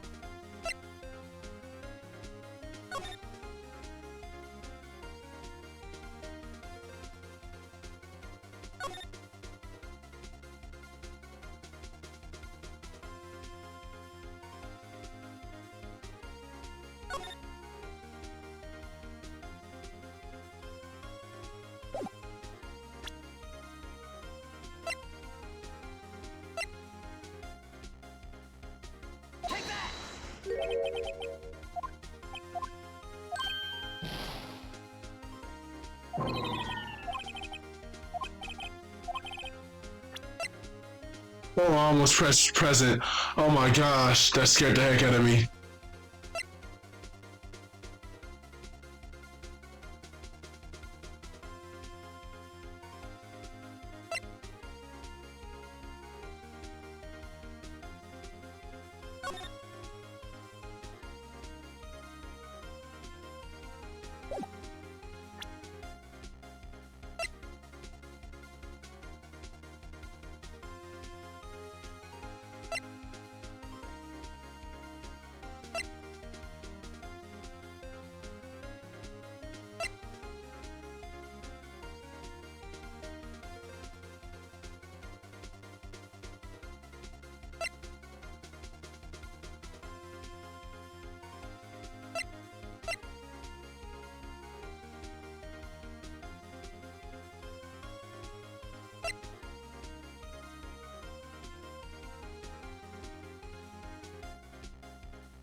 What? What was I supposed to do?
Bro. Bro. Bro. Bro. I already did all this, bro. I already did all this, bro. What you mean slow down? I'm about to crash out. Oh, man. Bro. Ooh, I'm about to crash, bro. Oh my gosh. What was I supposed to do in that situation, bro?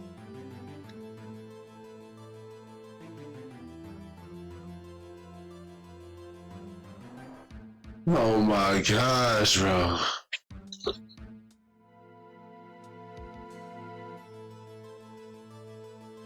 Yo. I was actually so close, bro. How was I supposed to prove that he got shot? Bro, you weren't even here the whole stream, bro. I don't want to hear it, bro. I really don't. Really don't. Of course, Your Honor. Now, this is interesting. Bro, I already went through this whole case, bro.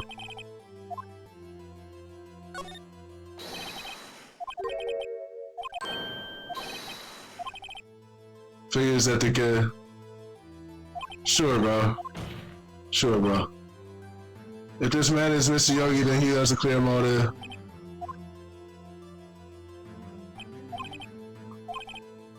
However,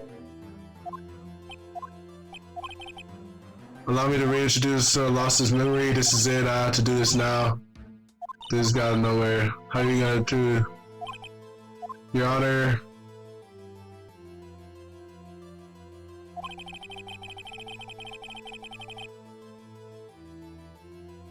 We didn't have evidence to make him take off his shirt, bro. Don't worry, bro. We finna get there. We finna get there in a minute, bro. We gotta get there in a minute, bro. You haven't been here, bro. Don't play, bro. You haven't been here, bro. Don't play like you know what happens, bro.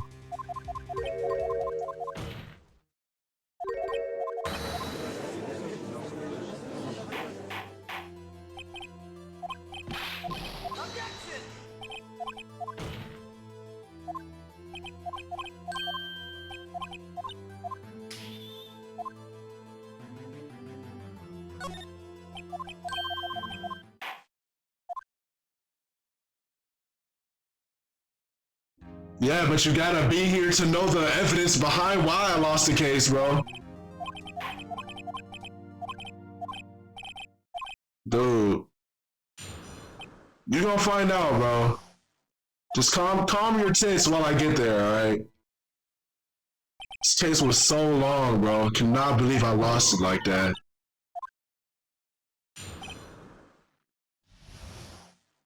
My gosh.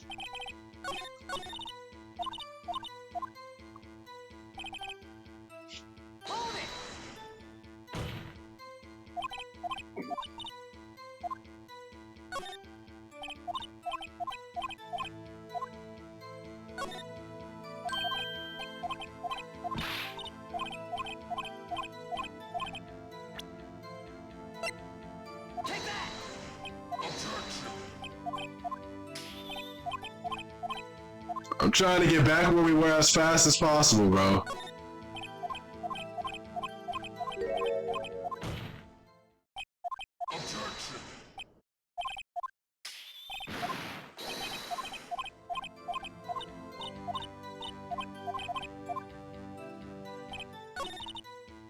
My gosh.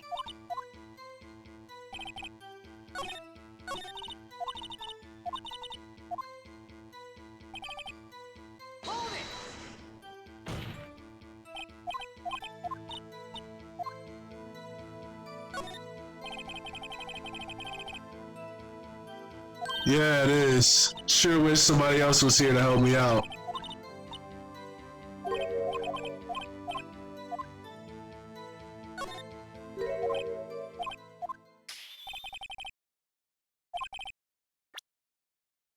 So good.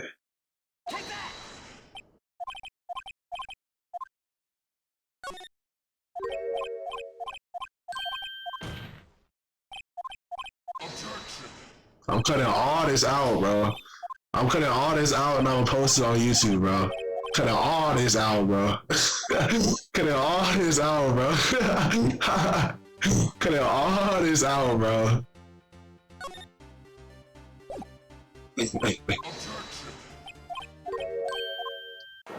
And then he turns out to be the real dude, bro. Sure, bro.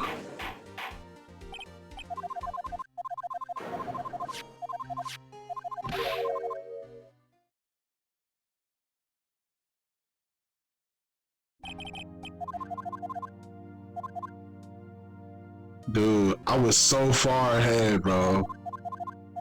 I was so far.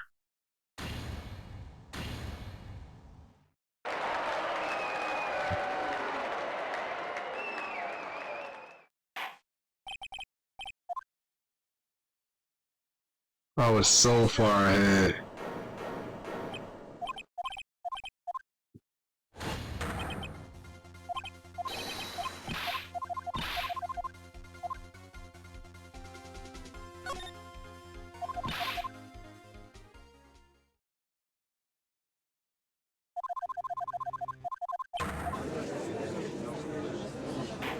Cutting all this out. I'm cutting all this out. I'm cutting all this out, bro. I'm cutting all this out. All this is gonna be lost in production, bro. Oh my gosh, this is gonna be lost in production. I promise you that. Oh, my Switch is so binary right now. Oh my gosh.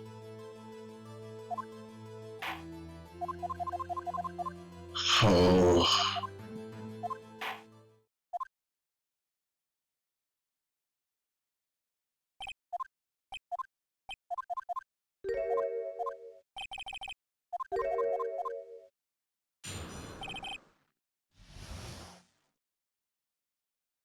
The rise doesn't last as long as the fall.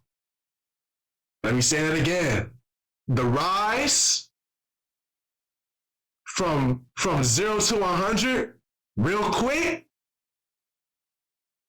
don't last as long as the fall. I'm gonna leave you with that. I'm gonna leave you with that.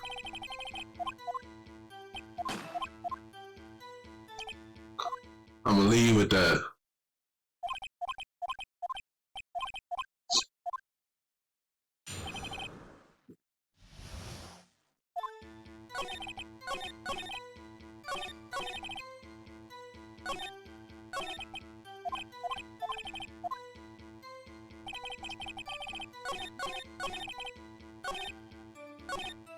I'm gonna leave you with that, bro.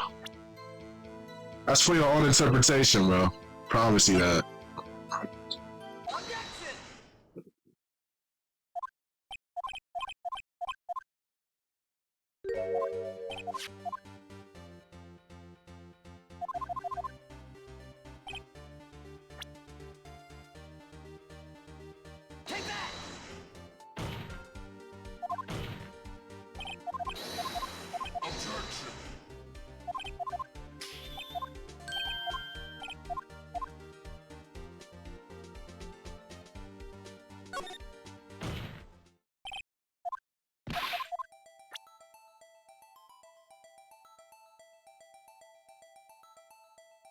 The bullet hole was in the door. Loki forgot which one this was, I'm not gonna lie. What do you have that proves the bullet hole in the door was related to this incident? I think it was something here. Oh! Returning from the lost child, his son, one bullet found in the heart. I think it was this one. Dang. Hold on. Yeah.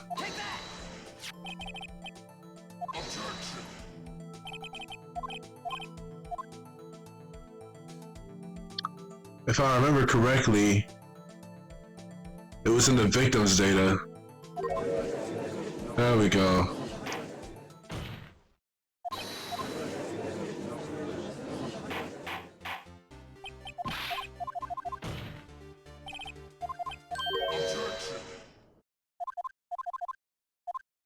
I feel like Berlizzi playing until dawn. My gosh.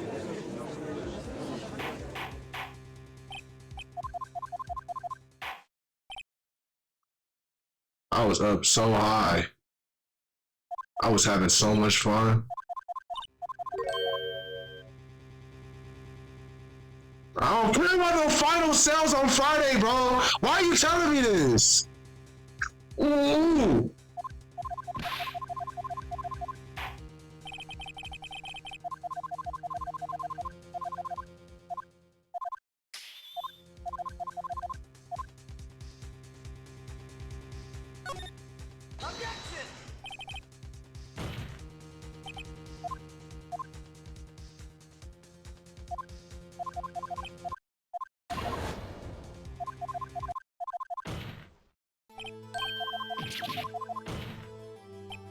Here we go.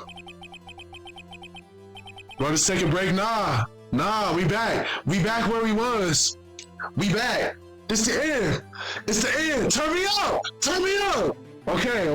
We back. We back. It's just someone took it from the scene of the crime. The murderer did. The murderer. I'm still thinking about that one. Okay. I already remember this one. The murderer didn't need it. I remember. I understand it now. Had to take it. You're thinking too normal. But the murderer had to take the bullet. Just get to the part where I'm judging him.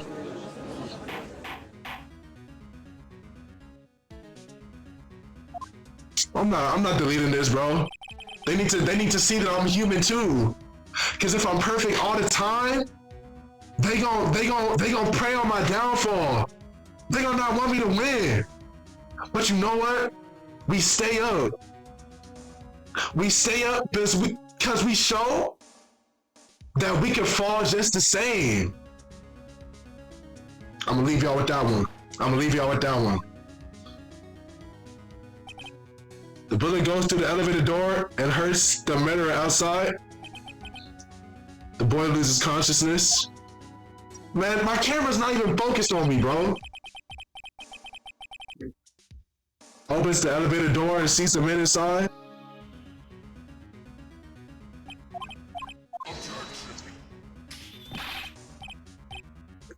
Look, just know, it's going down. It's going down. What are you saying? Deny it? No one involved with the incident was wounded. There was no murderer?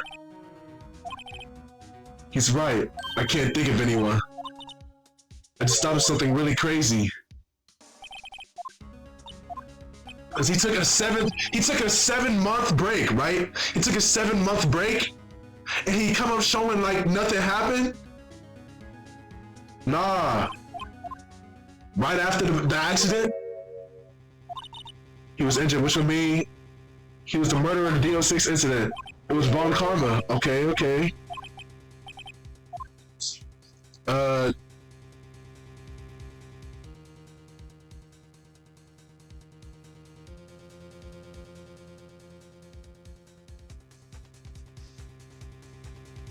Okay.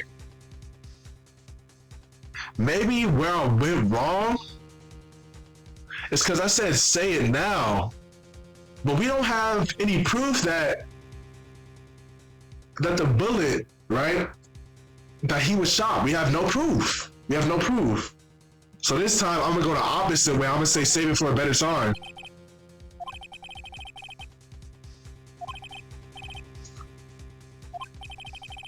Okay. I'm fine, Your Honor.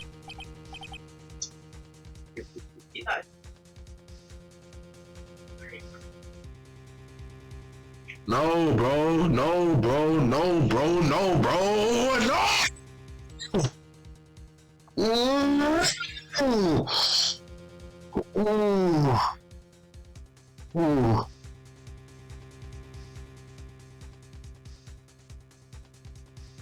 Listen. Let me explain it to you, because you weren't here. All right, let me explain it to you. Because like I know it's unfair to you. I skipped through like that whole thing, bro. I skipped through that whole thing. I know that's unfair to you, bro. And I'm blaming you because I'm really alright, bro. I'm really criticizing myself for my lack of awareness, right? I jumped way ahead of the gun, and that caused me to lose it all. So let me explain it, alright? So this case, you remember the DL6 accident, right? So this case is about the DL6 accident. This case involved Gregory Edgeworth, which is Miles Edgeworth's dad, right? He was killed in this incident. It also included the murderer of this. I'm stumbling over my words. It also included the murderer of this case, the Gore Lake case. But so some interesting information was revealed to us right before the case started. So Miles says that he killed his father because, you see, we can look at the court record. You see, on the day of the murder, the air in the elevator the oxygen was depleting like fast. And what happens when your oxygen depletes? It causes your brain to shut down, aka losing consciousness, brain damage, all that. So, in the midst of, all the chaos, Yanni Yogi started getting mad at Miles' dad, and they started fighting. But you know how kids are. They're like, I don't want people to fight. So Miles saw a gun at his feet. He threw the gun. And when he threw the gun fired, and he fell unconscious. So he only heard one gunshot. But as you can see here, one bullet found in the heart, the murder weapon was fired twice. So that means that the murder weapon was fired twice, right? Coming back to our other evidence, there's a picture. This picture right here. The gun was fired twice, right? And they also have this bullet hole right here. But Miles says that he only heard one gunshot. So what happened to the other bullet? You see, what I'm trying to argue is that the bullet that Miles shot, or the bullet that came out the gun when Miles threw it, was the one here, right? And in Miles throwing the gun and shooting, and the bullet coming out of the gun, it hit whoever murdered the dad in the shoulder. Now, there was only one other person that has the motive, or like the zeal enough to kill Gregory like this. And who is that? Von Karma. Why? Because the day that Gregory died, he lost a case to Von Karma. Now you're asking the question, he lost. Why is Von Karma mad? That's because Gregory caused Von Karma to lose face. You see, you already know how Von Karma and Miles Edgeworth get their evidence, They tell the witnesses to lie on stage. They forge evidence. They hide it from people. Gregory pointed this out during the trial. And that caused, Von Karma to that caused Von Karma to be doubted by the people in the court. And since he's so worried about his perfect record, he was like, I can't have this dude going around dissing my name. So what did he do? He shot old dude. Now what I'm trying to prove is that after the fact that he got shot what we're trying to prove is that he's the one that got shot and that got shot. Because whoever got shot is the murderer. Now that's where we are right now. We're accusing him. Well, we're not accusing him yet, because that's where I messed up last time. And that's what caused me to start over. That's what caused my switch to be binary. That's what caused me to lose my mind. Alright? So what we're trying to do now is trying to, get enough proof to say that he's the one that got shot. That's what we're trying to do.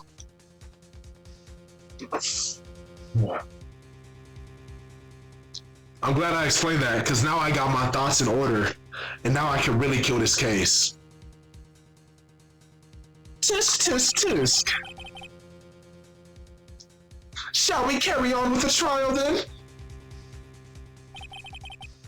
That said, we have no further to go. All that's left is the finish. In other words, the verdict. What? Not yet. Think, Mr. Wright. You have said that someone from the outside was the murderer, yet you cannot suggest anyone as a possible suspect, which means your conjecture is worthless. And will be rejected, of course. Nick, now's no time to be holding. Oh my gosh, so I was doing it right? So I just did it wrong? Ooh! Your Honor, the suspect! One lone suspect? Oh my gosh. My hands are shaking. Be what? Von Karma.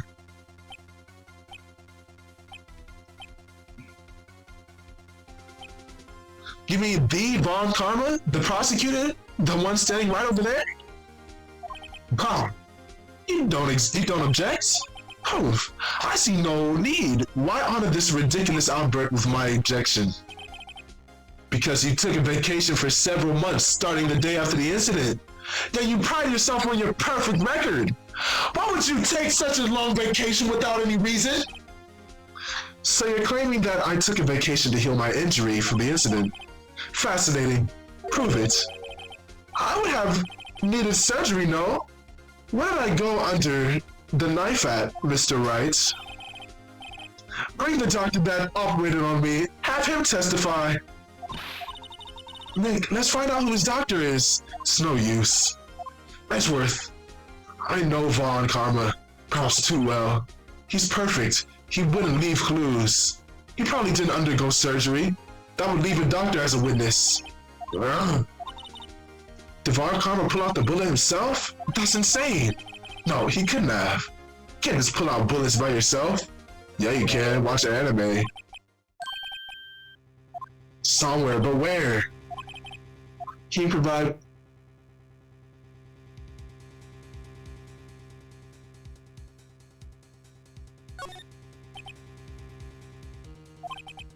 Even if Von Karma did undergo, it seems you've finally come to your senses. You realize the truth. You can't prove something that didn't happen. Nick, the court record. There must be something. I think as I go. I'll prove it. I'll use evidence.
Don't tell me. Don't tell me we're gonna have to use the meta detector, bro. Don't tell me that. Don't tell me that. Don't tell me that. Don't tell me that. Don't tell me that. No, I don't. That's from Gregory's body.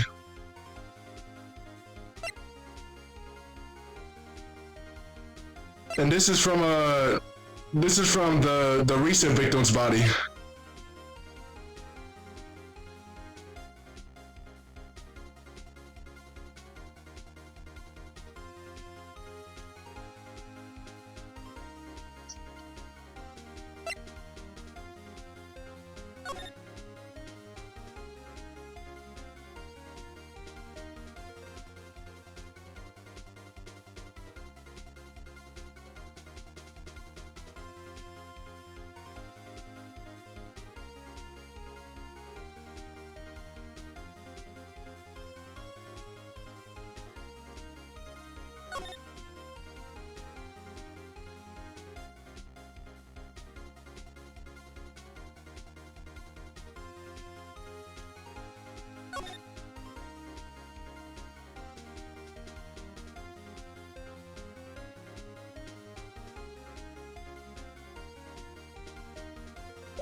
Where's that bullet now?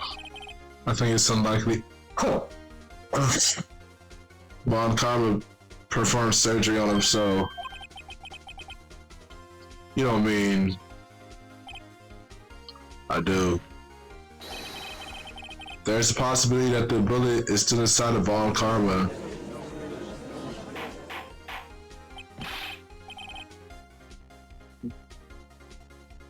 Is that even possible? Well, there's only one way to find out.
Bro.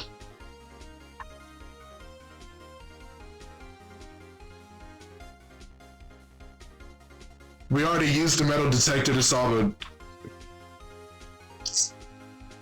No way. If we run this over you and see what we find.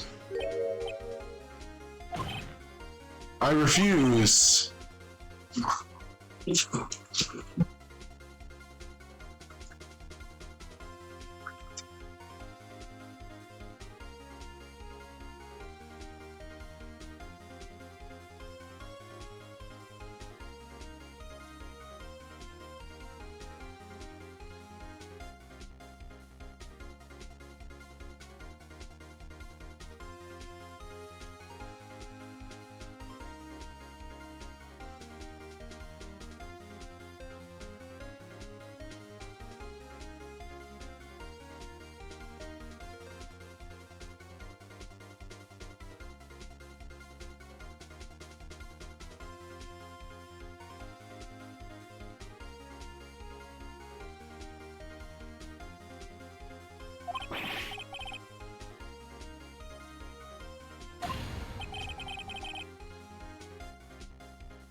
You're right, this beat does go fire though. This beat goes fire though. Oh my gosh. How could I overlook something like that?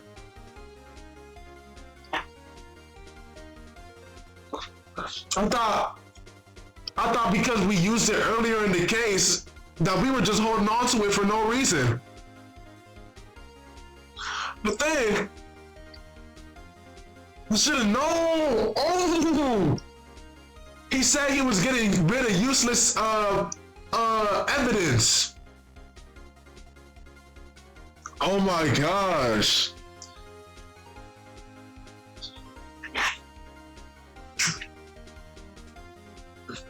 I ain't know, see, I'm finna post this whole thing. I'm gonna post it. I'm not gonna get rid of nothing.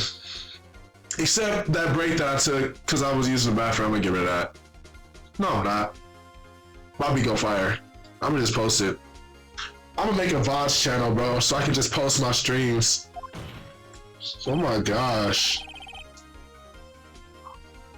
Your Honor, the defense requests that we would be allowed to use the metal detector. Judge, I call for a suspension of this trial. This is an invasion of privacy. The statute of limitations runs out in this case today. It was you who said we had to end it right here and right now. Enough. I permit the use of the metal detector. Mr. Von Karma, you will submit yourself to testing. Nick, what does this mean? I don't know, but we have to give it a shot.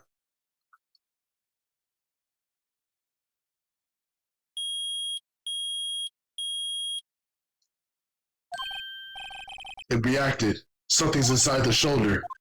The bullet. Mr. Von Karma? It was you!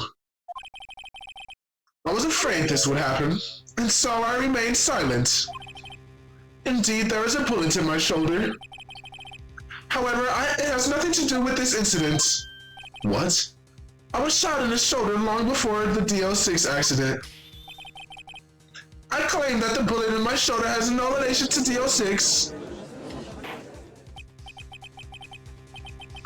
But Mr. Von Karma, can you prove that? Prove? I have no obligation to prove anything. Is it Mr. Wright? It is Mr. Wright who must prove something else here. Not I. Mr. Wright? Well, can you prove it? Can you prove that the bullet in Von Karma's shoulder was from DO6? Of course you can't. You don't have any of the DO6 evidence. That's because you took it out of the records room yesterday. With no proof, you cannot. So sorry, Mr. Wright. No, I'm the one who's sorry, Mr. Von Karma. What? You were close, one day away from freedom. But you see, I have proof. What? Who would have thought you would dig your own grave trying to convict Edgeworth? I can link the bullet in your shoulder to DO6 incident. And here's my final proof.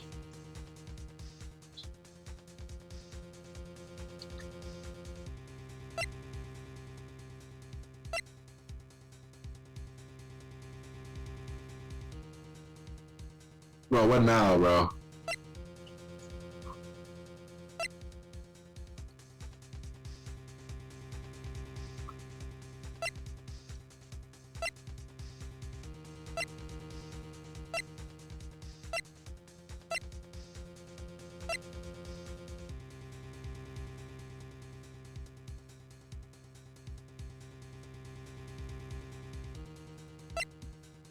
We could try the bullet.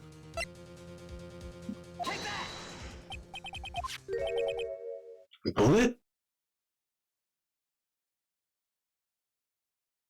Yup. Where did you get that?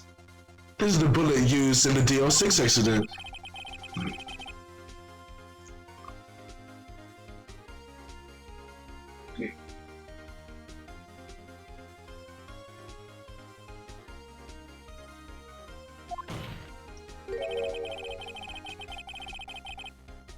Bullet is preserved quite nicely with all the ballistic markings intact. Ballistic markings? You may recall the term. It came up in the first trial 2 days ago.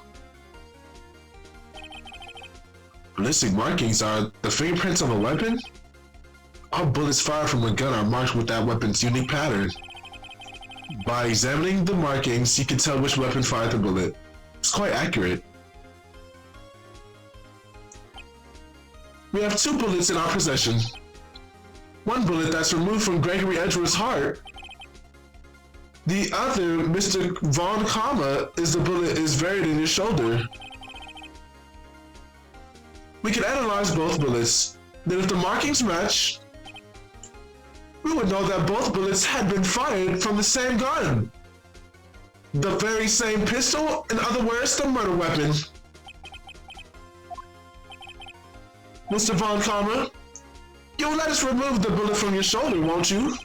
Then we'll compare the ballistic markings to those on this bullet. And solve this case once and for all. Well, Mr. Von Karma?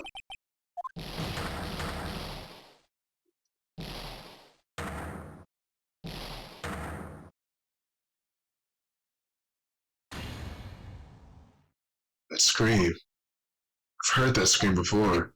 Wait, I know. Help, I can't breathe. Quiet, I said quiet. You're not making this any easier.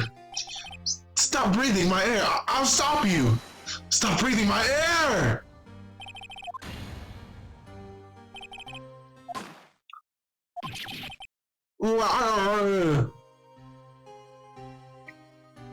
Crazy, crazy. What you mean backshots sound like? It's that scream I heard in the elevator 15 years ago. Von Karma, it was you who screamed. Mr.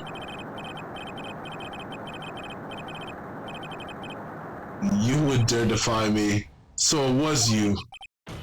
You and your father are my curse. Your father shaved me with a penalty on my record. And you left a scar on my shoulder that would never fade.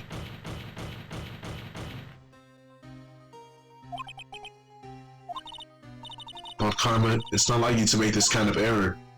I never would have thought that Edgeworth would be the one to catch you. I was careless. I'm sorry, but you'll have to be penalized. I've covered for you in the past, but not this time.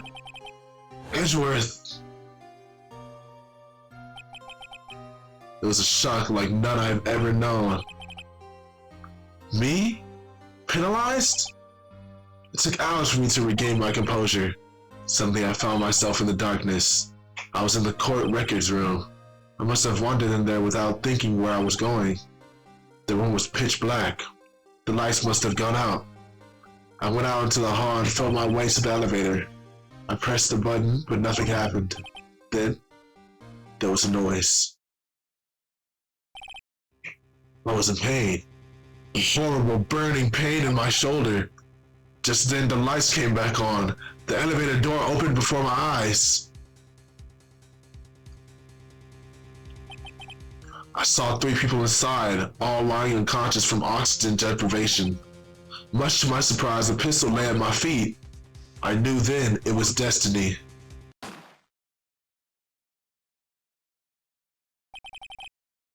In his last moments, Gregory Edgeworth was still unconscious. He died never knowing who had shot him. Later he spoke through a medium, blaming Mr. Yogi. He was fooled. It was the perfect crime.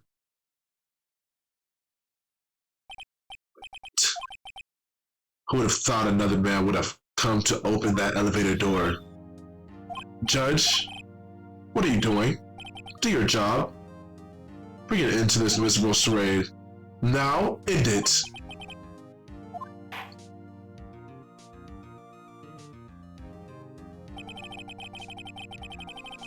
It appears that we have come a very long way to end this maze. 15 years later, Mr. Miles Edgeworth, yes, Your Honor, you were innocent, you are innocent. And you said it was all a nightmare. Yes, Your Honor.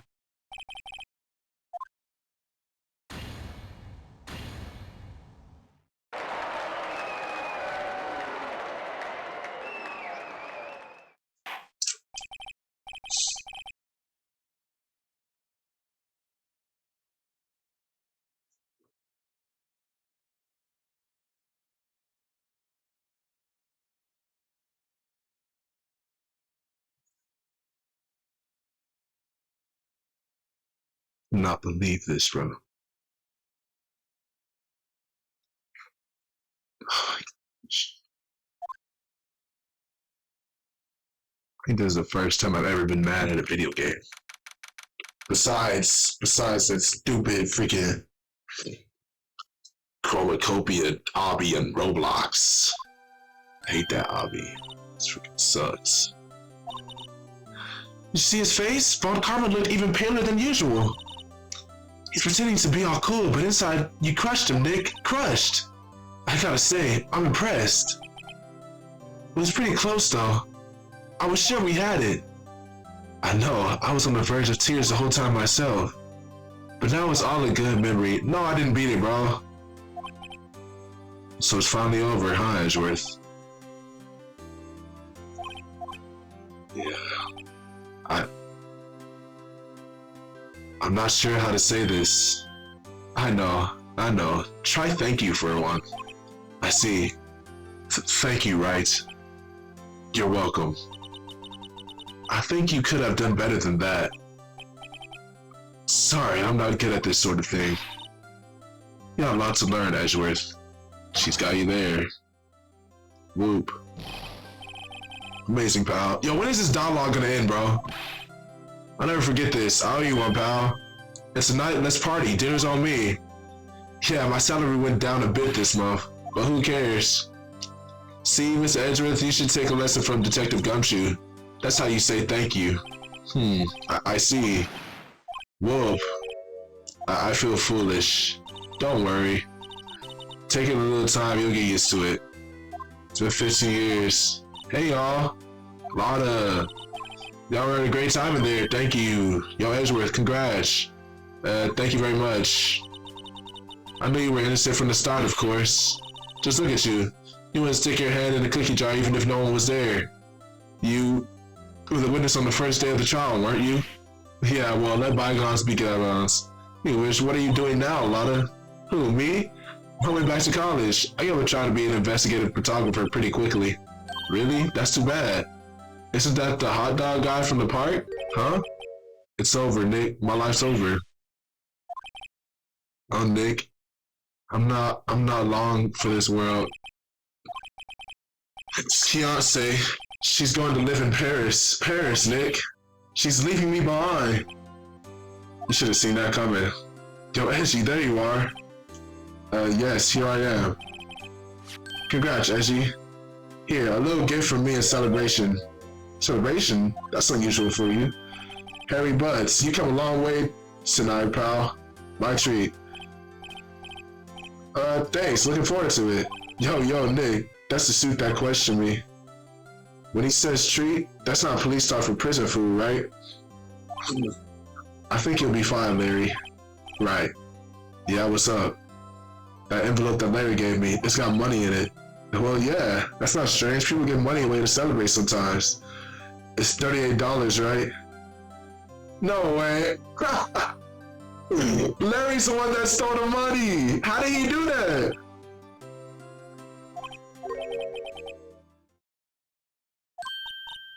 Nick, wasn't that exactly the amount of lunch money that was stolen from Mr. Edgeworth in school? What are you surprised about, right? Larry was absent that day from school. That doesn't make him automatically ruled out as a suspect. Think back to that day 15 years ago.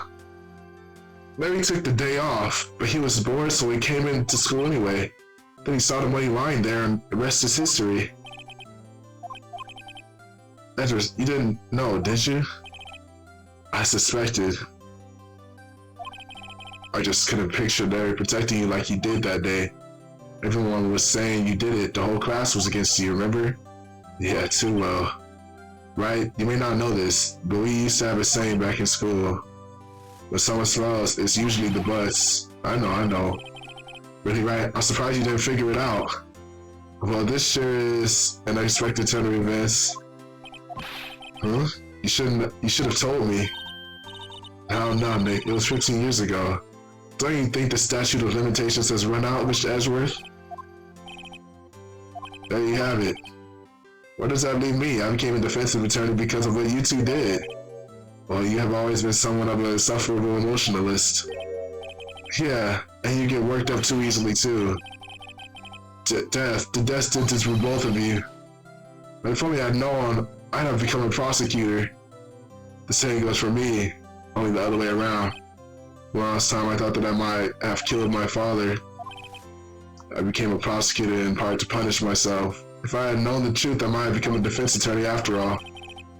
Want to search right? Hey y'all. Hey, photo time, let's go.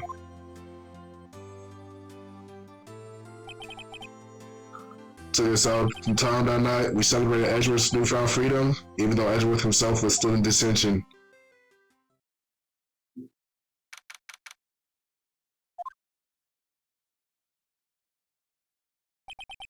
Whoa, I went a little overboard yesterday. My head hurts. Huh? It's only 5. Maybe I should go back to sleep. What's this? A letter? Good morning, Nick. You were really impressive yesterday. Seeing you made me think about what I'm doing here. I'm a spirit medium in training, of course. I wanted to help Mr. Edgeworth, so I wanted to help you, but I couldn't. So I decided to go back to my training. I become a full-fledged spirit medium for starters. I couldn't say it to your face, so I left this letter. Goodbye, Nick. Goodbye? What time is it? The first trains from the mountains have already left to the station.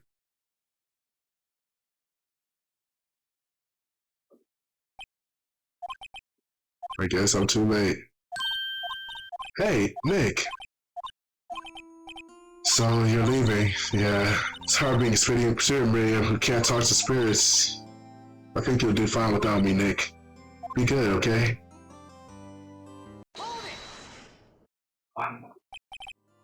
Wait. What? I never could have saved Edgeworth without your help. Really? On the last day of the trial, I heard her. I heard Mia's voice. You heard my sister? Yes, only her voice, but still. It was the very end when I thought we'd lost everything. That's my sister for you. Detective Gumshoe helped, and Mr. Grossberry, and even Larry. I'm the only one who couldn't help. I was useless, Nick. But you were the one who stopped Von Karma, Maya. I didn't do anything. All I did was wander around in a daze. Sorry, but I have evidence that you helped.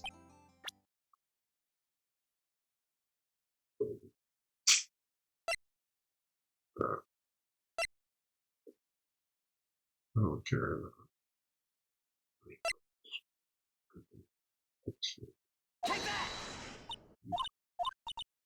Sorry, Nick. I guess I don't understand. It's okay. You don't have to try and cheer me up. One day I'll come back and be useful. I promise. So this is it. See you soon, Maya.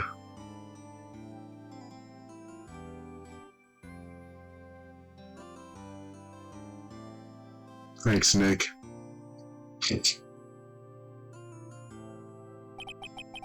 So my story ends. Time to turn a new page and say goodbye to the novice defense attorney that I once was.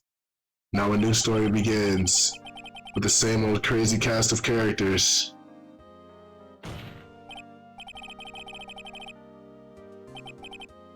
Mr. Wright, perhaps you'd like to rethink that claim?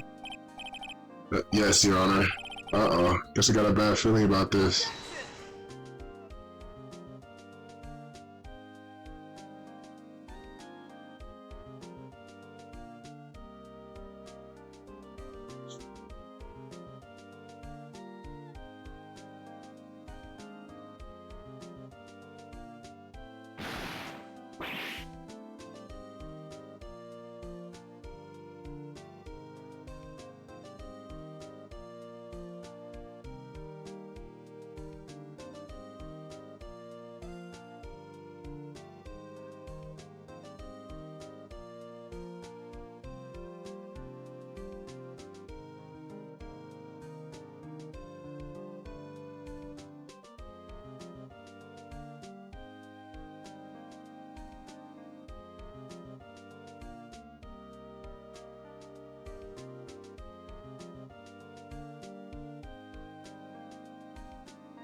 Sound effects, Atsushi Mori.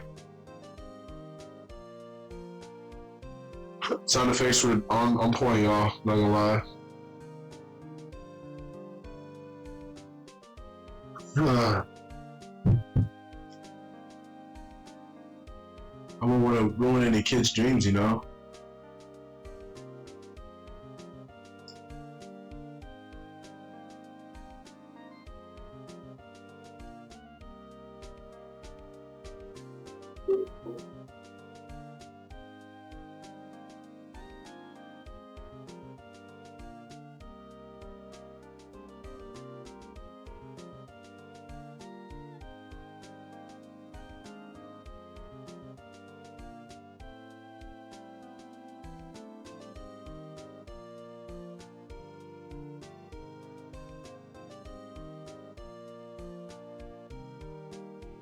Wild.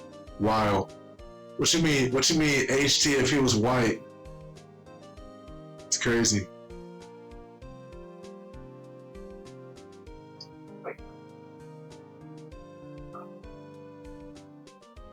Sushi Naba. Fantastic game. Fantastic game. Fantastic game. Fantastic game. Yeah.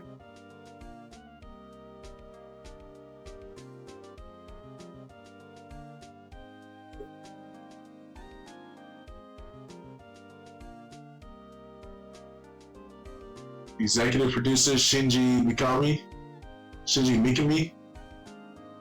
I don't know if I'm butchering your name, but thank you for giving me the opportunity to play your game. It was beautiful. I'm glad you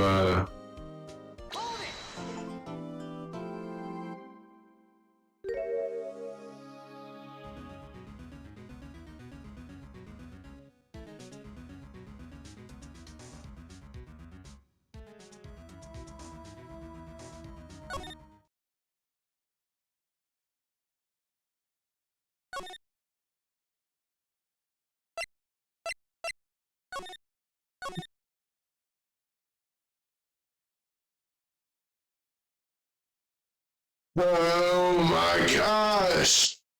Cannot believe that ruined my whole dude, man.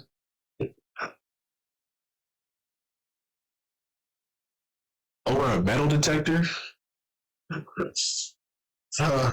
Well, what are you gonna do? You know what I mean? I just hope you guys enjoyed that. Hope that was to your liking. I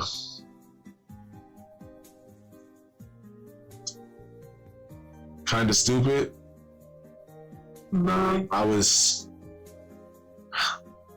smart. I just overlooked a crucial piece of evidence. But are you gonna go into the courtroom and bring a whole metal detector with you and be like, "Can I metal detect you? Is it possible for me to metal detect you?" I didn't think so. Oh my gosh. If you need to. That's true. I just overlooked it, y'all. Hey, look. In the future, yo. I'm gonna get better. I'm gonna keep playing these. My favorite genre is mystery psychological horror. I'm gonna get better. I'm gonna get better at playing these games. Promise you that. The next game that I want to play, starting Thursday. Well, it really depends if y'all want to see y'all want to see the next chapter of this, the last chapter. What is it called? The Rise from the Ashes. If y'all want to see that, I need like 10 likes. I'm not gonna lie. I'm gonna make some videos and I'm gonna post them either today or tomorrow. And it's just gonna be like a continuation of like 1, 2, 3, 4, 5. I mean 1, 2, 3, and 4 because we only have 4. But if y'all want episode 5, y'all gonna have to get 10 likes on the first episode, or maybe the second episode. I don't know. But lucky I might be done for tonight. That ruined my whole mood for tonight. These. I feel like 10 is a good number. You know what I mean? Whoa. Yeah. I feel like 10 is a good number. 10 likes, and hopefully, like, y'all become more aware of my Twitch. You know, I plan to stream every day of the week except Monday and Wednesday, because those are my relaxing days. So yeah. Well, if you liked it, like it. If you loved it, subscribe and follow so that you'll be a part of the journey to uh affiliate now. I feel like affiliate is the first level, and then what is it for YouTube? I need 500 subscribers on YouTube. I need 70 followers on Twitch. Or 75 followers on Twitch, 500 subscribers on YouTube. So if you can help me reach that goal, I really appreciate it. As you can see, I'm starting to put like more effort into my streams, into my YouTube videos. Well, I haven't put out any YouTube videos yet though. But into my stream, most definitely. I'm gonna start working on my profile because, you know, I feel like it's not mine yet. Like it's not fully mine. I want to make it fully mine so that you can see who's really me. You know what I mean? So I should have a new profile picture and a new banner by tomorrow, because I'm gonna work on that tonight. And yeah, I'm just glad that glad for all who turned out. But yeah, let me show y'all my screen, because I have what I want to play like up right now. Not up, but like it's there. Let me just So what I want to play is this game called Bygones Be Bygones. It's like a detective game about this dude going through like a futuristic thing, you know what I mean? Apparently it's very beautiful, and it was like nominated to be game of the year, or like some game of the year. I forgot, but it actually seems pretty interesting. So I feel like following the trend of mystery that I got going on the channel, I feel like that's a good step. That's a step in the right direction. So, you know. Yeah. That's all the announcements that I wanted to make. Please subscribe, follow me, love me. Oh, and if you watch this video, fire step. If you watch this video, please make clips so that I can post them.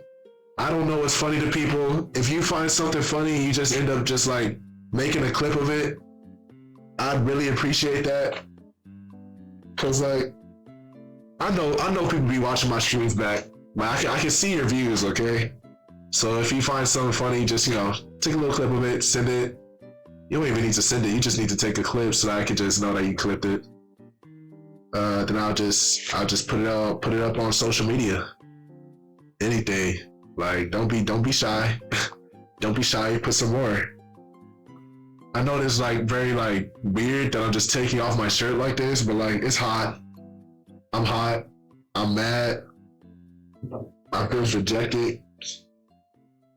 Cause I wanted that one to be the perfect one. It was like almost the last one. But I guess alright, what you mean very hot? I wanted chapter 5. I know like chapter 5 is the last one, so hopefully that one's gonna be the perfect one, cause I want to end it out on a W. I'm not ending it out on a L, so be sure to get the videos to 10 likes, bro, at least. At least. I am hot. Appreciate it. Well, thank you for watching. I didn't want it to go out like that. In fact, we just gonna play some Brawlhalla. I need a W. I just need one W. Perfect case will be hard. I know, but like, I'm hard.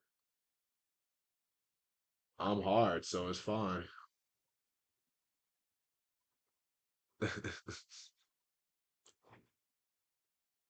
Audio gone. I think I turned it back on.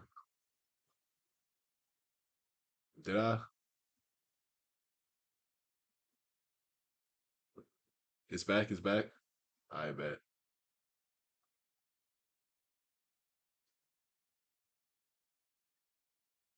Hold on. Advanced audio properties. All right, bet.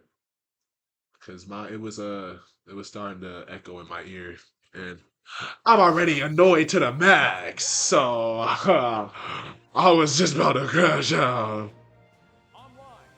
I don't know why I keep saying that like it's cool. I guess I thought it was cool. I'm about to play. This is my dog Sentinel, bro. I'm about to damage you. How did you damage your eardrums, bro? What did you do? Sentinel. What happened, bro? How you damage your eardrums?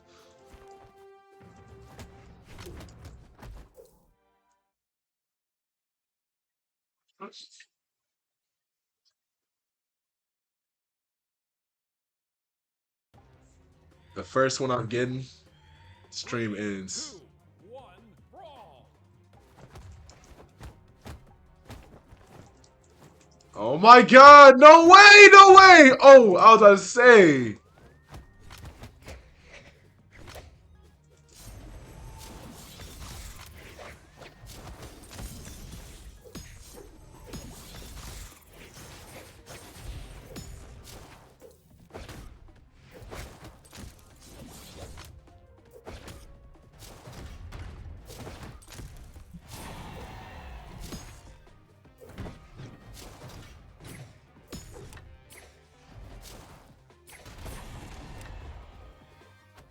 It seemed like the first win, your ears muffled. What does that mean?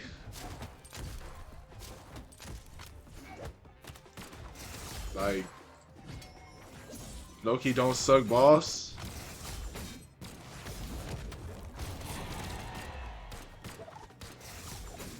I'm trying to reach at. I'm acting like there's more than one person here.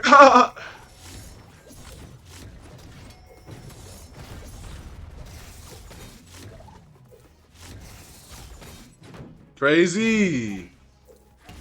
Get out of here. Skedaddle.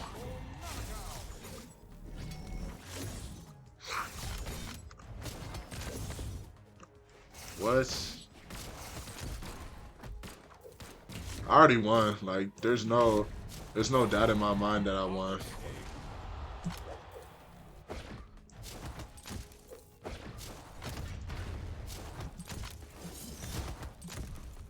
Oh my gosh.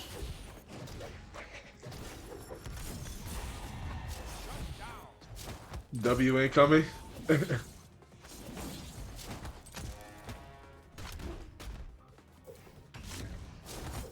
What the heck? Dude, I think my Wi-Fi low key bugging right now.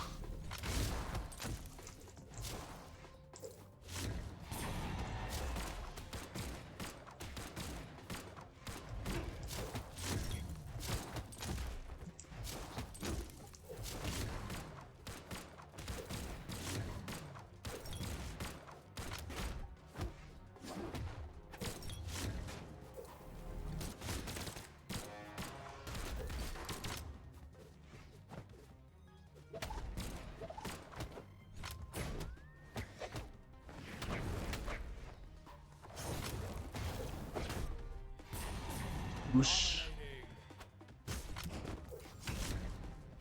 5, 4, shut down. 2, 1. Game. Player 1 wins. Nah, great stream, y'all. Great stream. Yo. Great stream, y'all. I had so much fun. Great stream. Great stream. Great stream. Thank you all for turning out, bro. Love y'all.